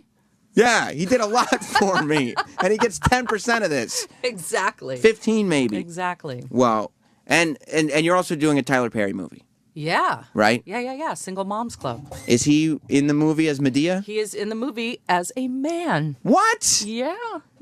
So it's there a is- good cast. Terry Crews and Oh, William he's hilarious. Levy. He's been in here before. He's hilarious. Yeah. And very handsome. What I like about Terry Crews is like people are finding out he's funny now, but like you watch like Training Day and movies from like 8 to 10 years ago, and he's just playing random gangster in all these movies before anybody realized that he could talk and be funny. Yeah. I mean, on Everybody Hates Chris, I thought this guy is so lovable and so Yeah. real. He's just great. I liked him. It was Very funny on positive Everybody person. Hates Chris though that they had to keep him in that jumpsuit all the time, so you couldn't tell that he You just couldn't looked like a tell that he's- bodybuilder. that he's got muscles popping out of his muscles. Yeah. It's crazy. He has Yeah. things popping out of his muscles that I've never seen on a. Is Tyler Perry? Is he very controlling on his set? Because he's so No. branded on everything that Yeah, it makes yeah, me yeah. think that he's writing, he's directing, he knows what it should be, and this is But when he hires you, yeah. he has total faith that you're bringing something that no one else can bring. So he's very collaborative. If you have a funnier way to say something, go ahead and do it. Right. He's like, I have confidence enough in my decision to hire you. Yeah. Now it's in your hands a little bit. Yeah. He's a machine. He's a at coming out machine. with He's stuff. got what? 5 shows on the air now. Yeah, it's pretty and does amazing. a movie every 6 months. So I guess that's a good person to be associated with. Yeah. Are you hoping He was very sweet. I have to say, he was. he doesn't have a big Very generous. Oprah ego about him? No. Like he's not master of the world? I didn't feel that way. Good. I didn't feel that way. I thought he was very, very sweet. Have you ever been on Oprah? Have you ever met Oprah? No, I have not met the Oprah. I would imagine that she has an ego about her. I mean, when she comes up here, Maybe. she's been up here once in like 4 years. They shut the place down. The whole lobby, like we who work here can't go in the lobby of the building. Because what will crazy middle-aged women try to like break the doors down? I don't know. You'd think they wouldn't. That's what it is. You'd think everybody who was hired to work here could maintain that, but maybe not. But the rabid fans from the street. Just Is running that up. what it is? No, I mean the lobby of this floor. Of this floor. Oh, We can't even. Oh, that's we weird. can't even go down the hall. Well, I think you're all trustworthy. Thank you. That seems very stupid to me. Well, Wendy, I'm glad you're here. Are you on Twitter? I am on Twitter. What's your Twitter? Wendy McClendon Co. C-O? C-O. Okay, Yeah. Wendy McClendon Co. on Twitter. And then people can. The Tyler Perry movie will be out. Yeah. Look on my IMDb. And all that stuff is I'm not, which is such a rashy thing to say, but I don't have a website or anything. I'm not that. So that's what you're here to Polluted. promote. You got a whole bunch of shit coming out. Whole bunch of stuff. So be coming on the out. lookout for me. Modern Family. Oh my God. Rules of Engagement. A movie with Rashida Jones called Cuban Fury. Claire's Cambodia. I got like. Do you play the I got Cuban? some stuff. I play the Cuban. Congratulations. And I'm furious. Congratulations. It's some of my best work. Well, Thanks. thank you for stopping by, and we will see you all tomorrow. Goodbye, everybody. The Opie and Anthony Show is now over. For real this time.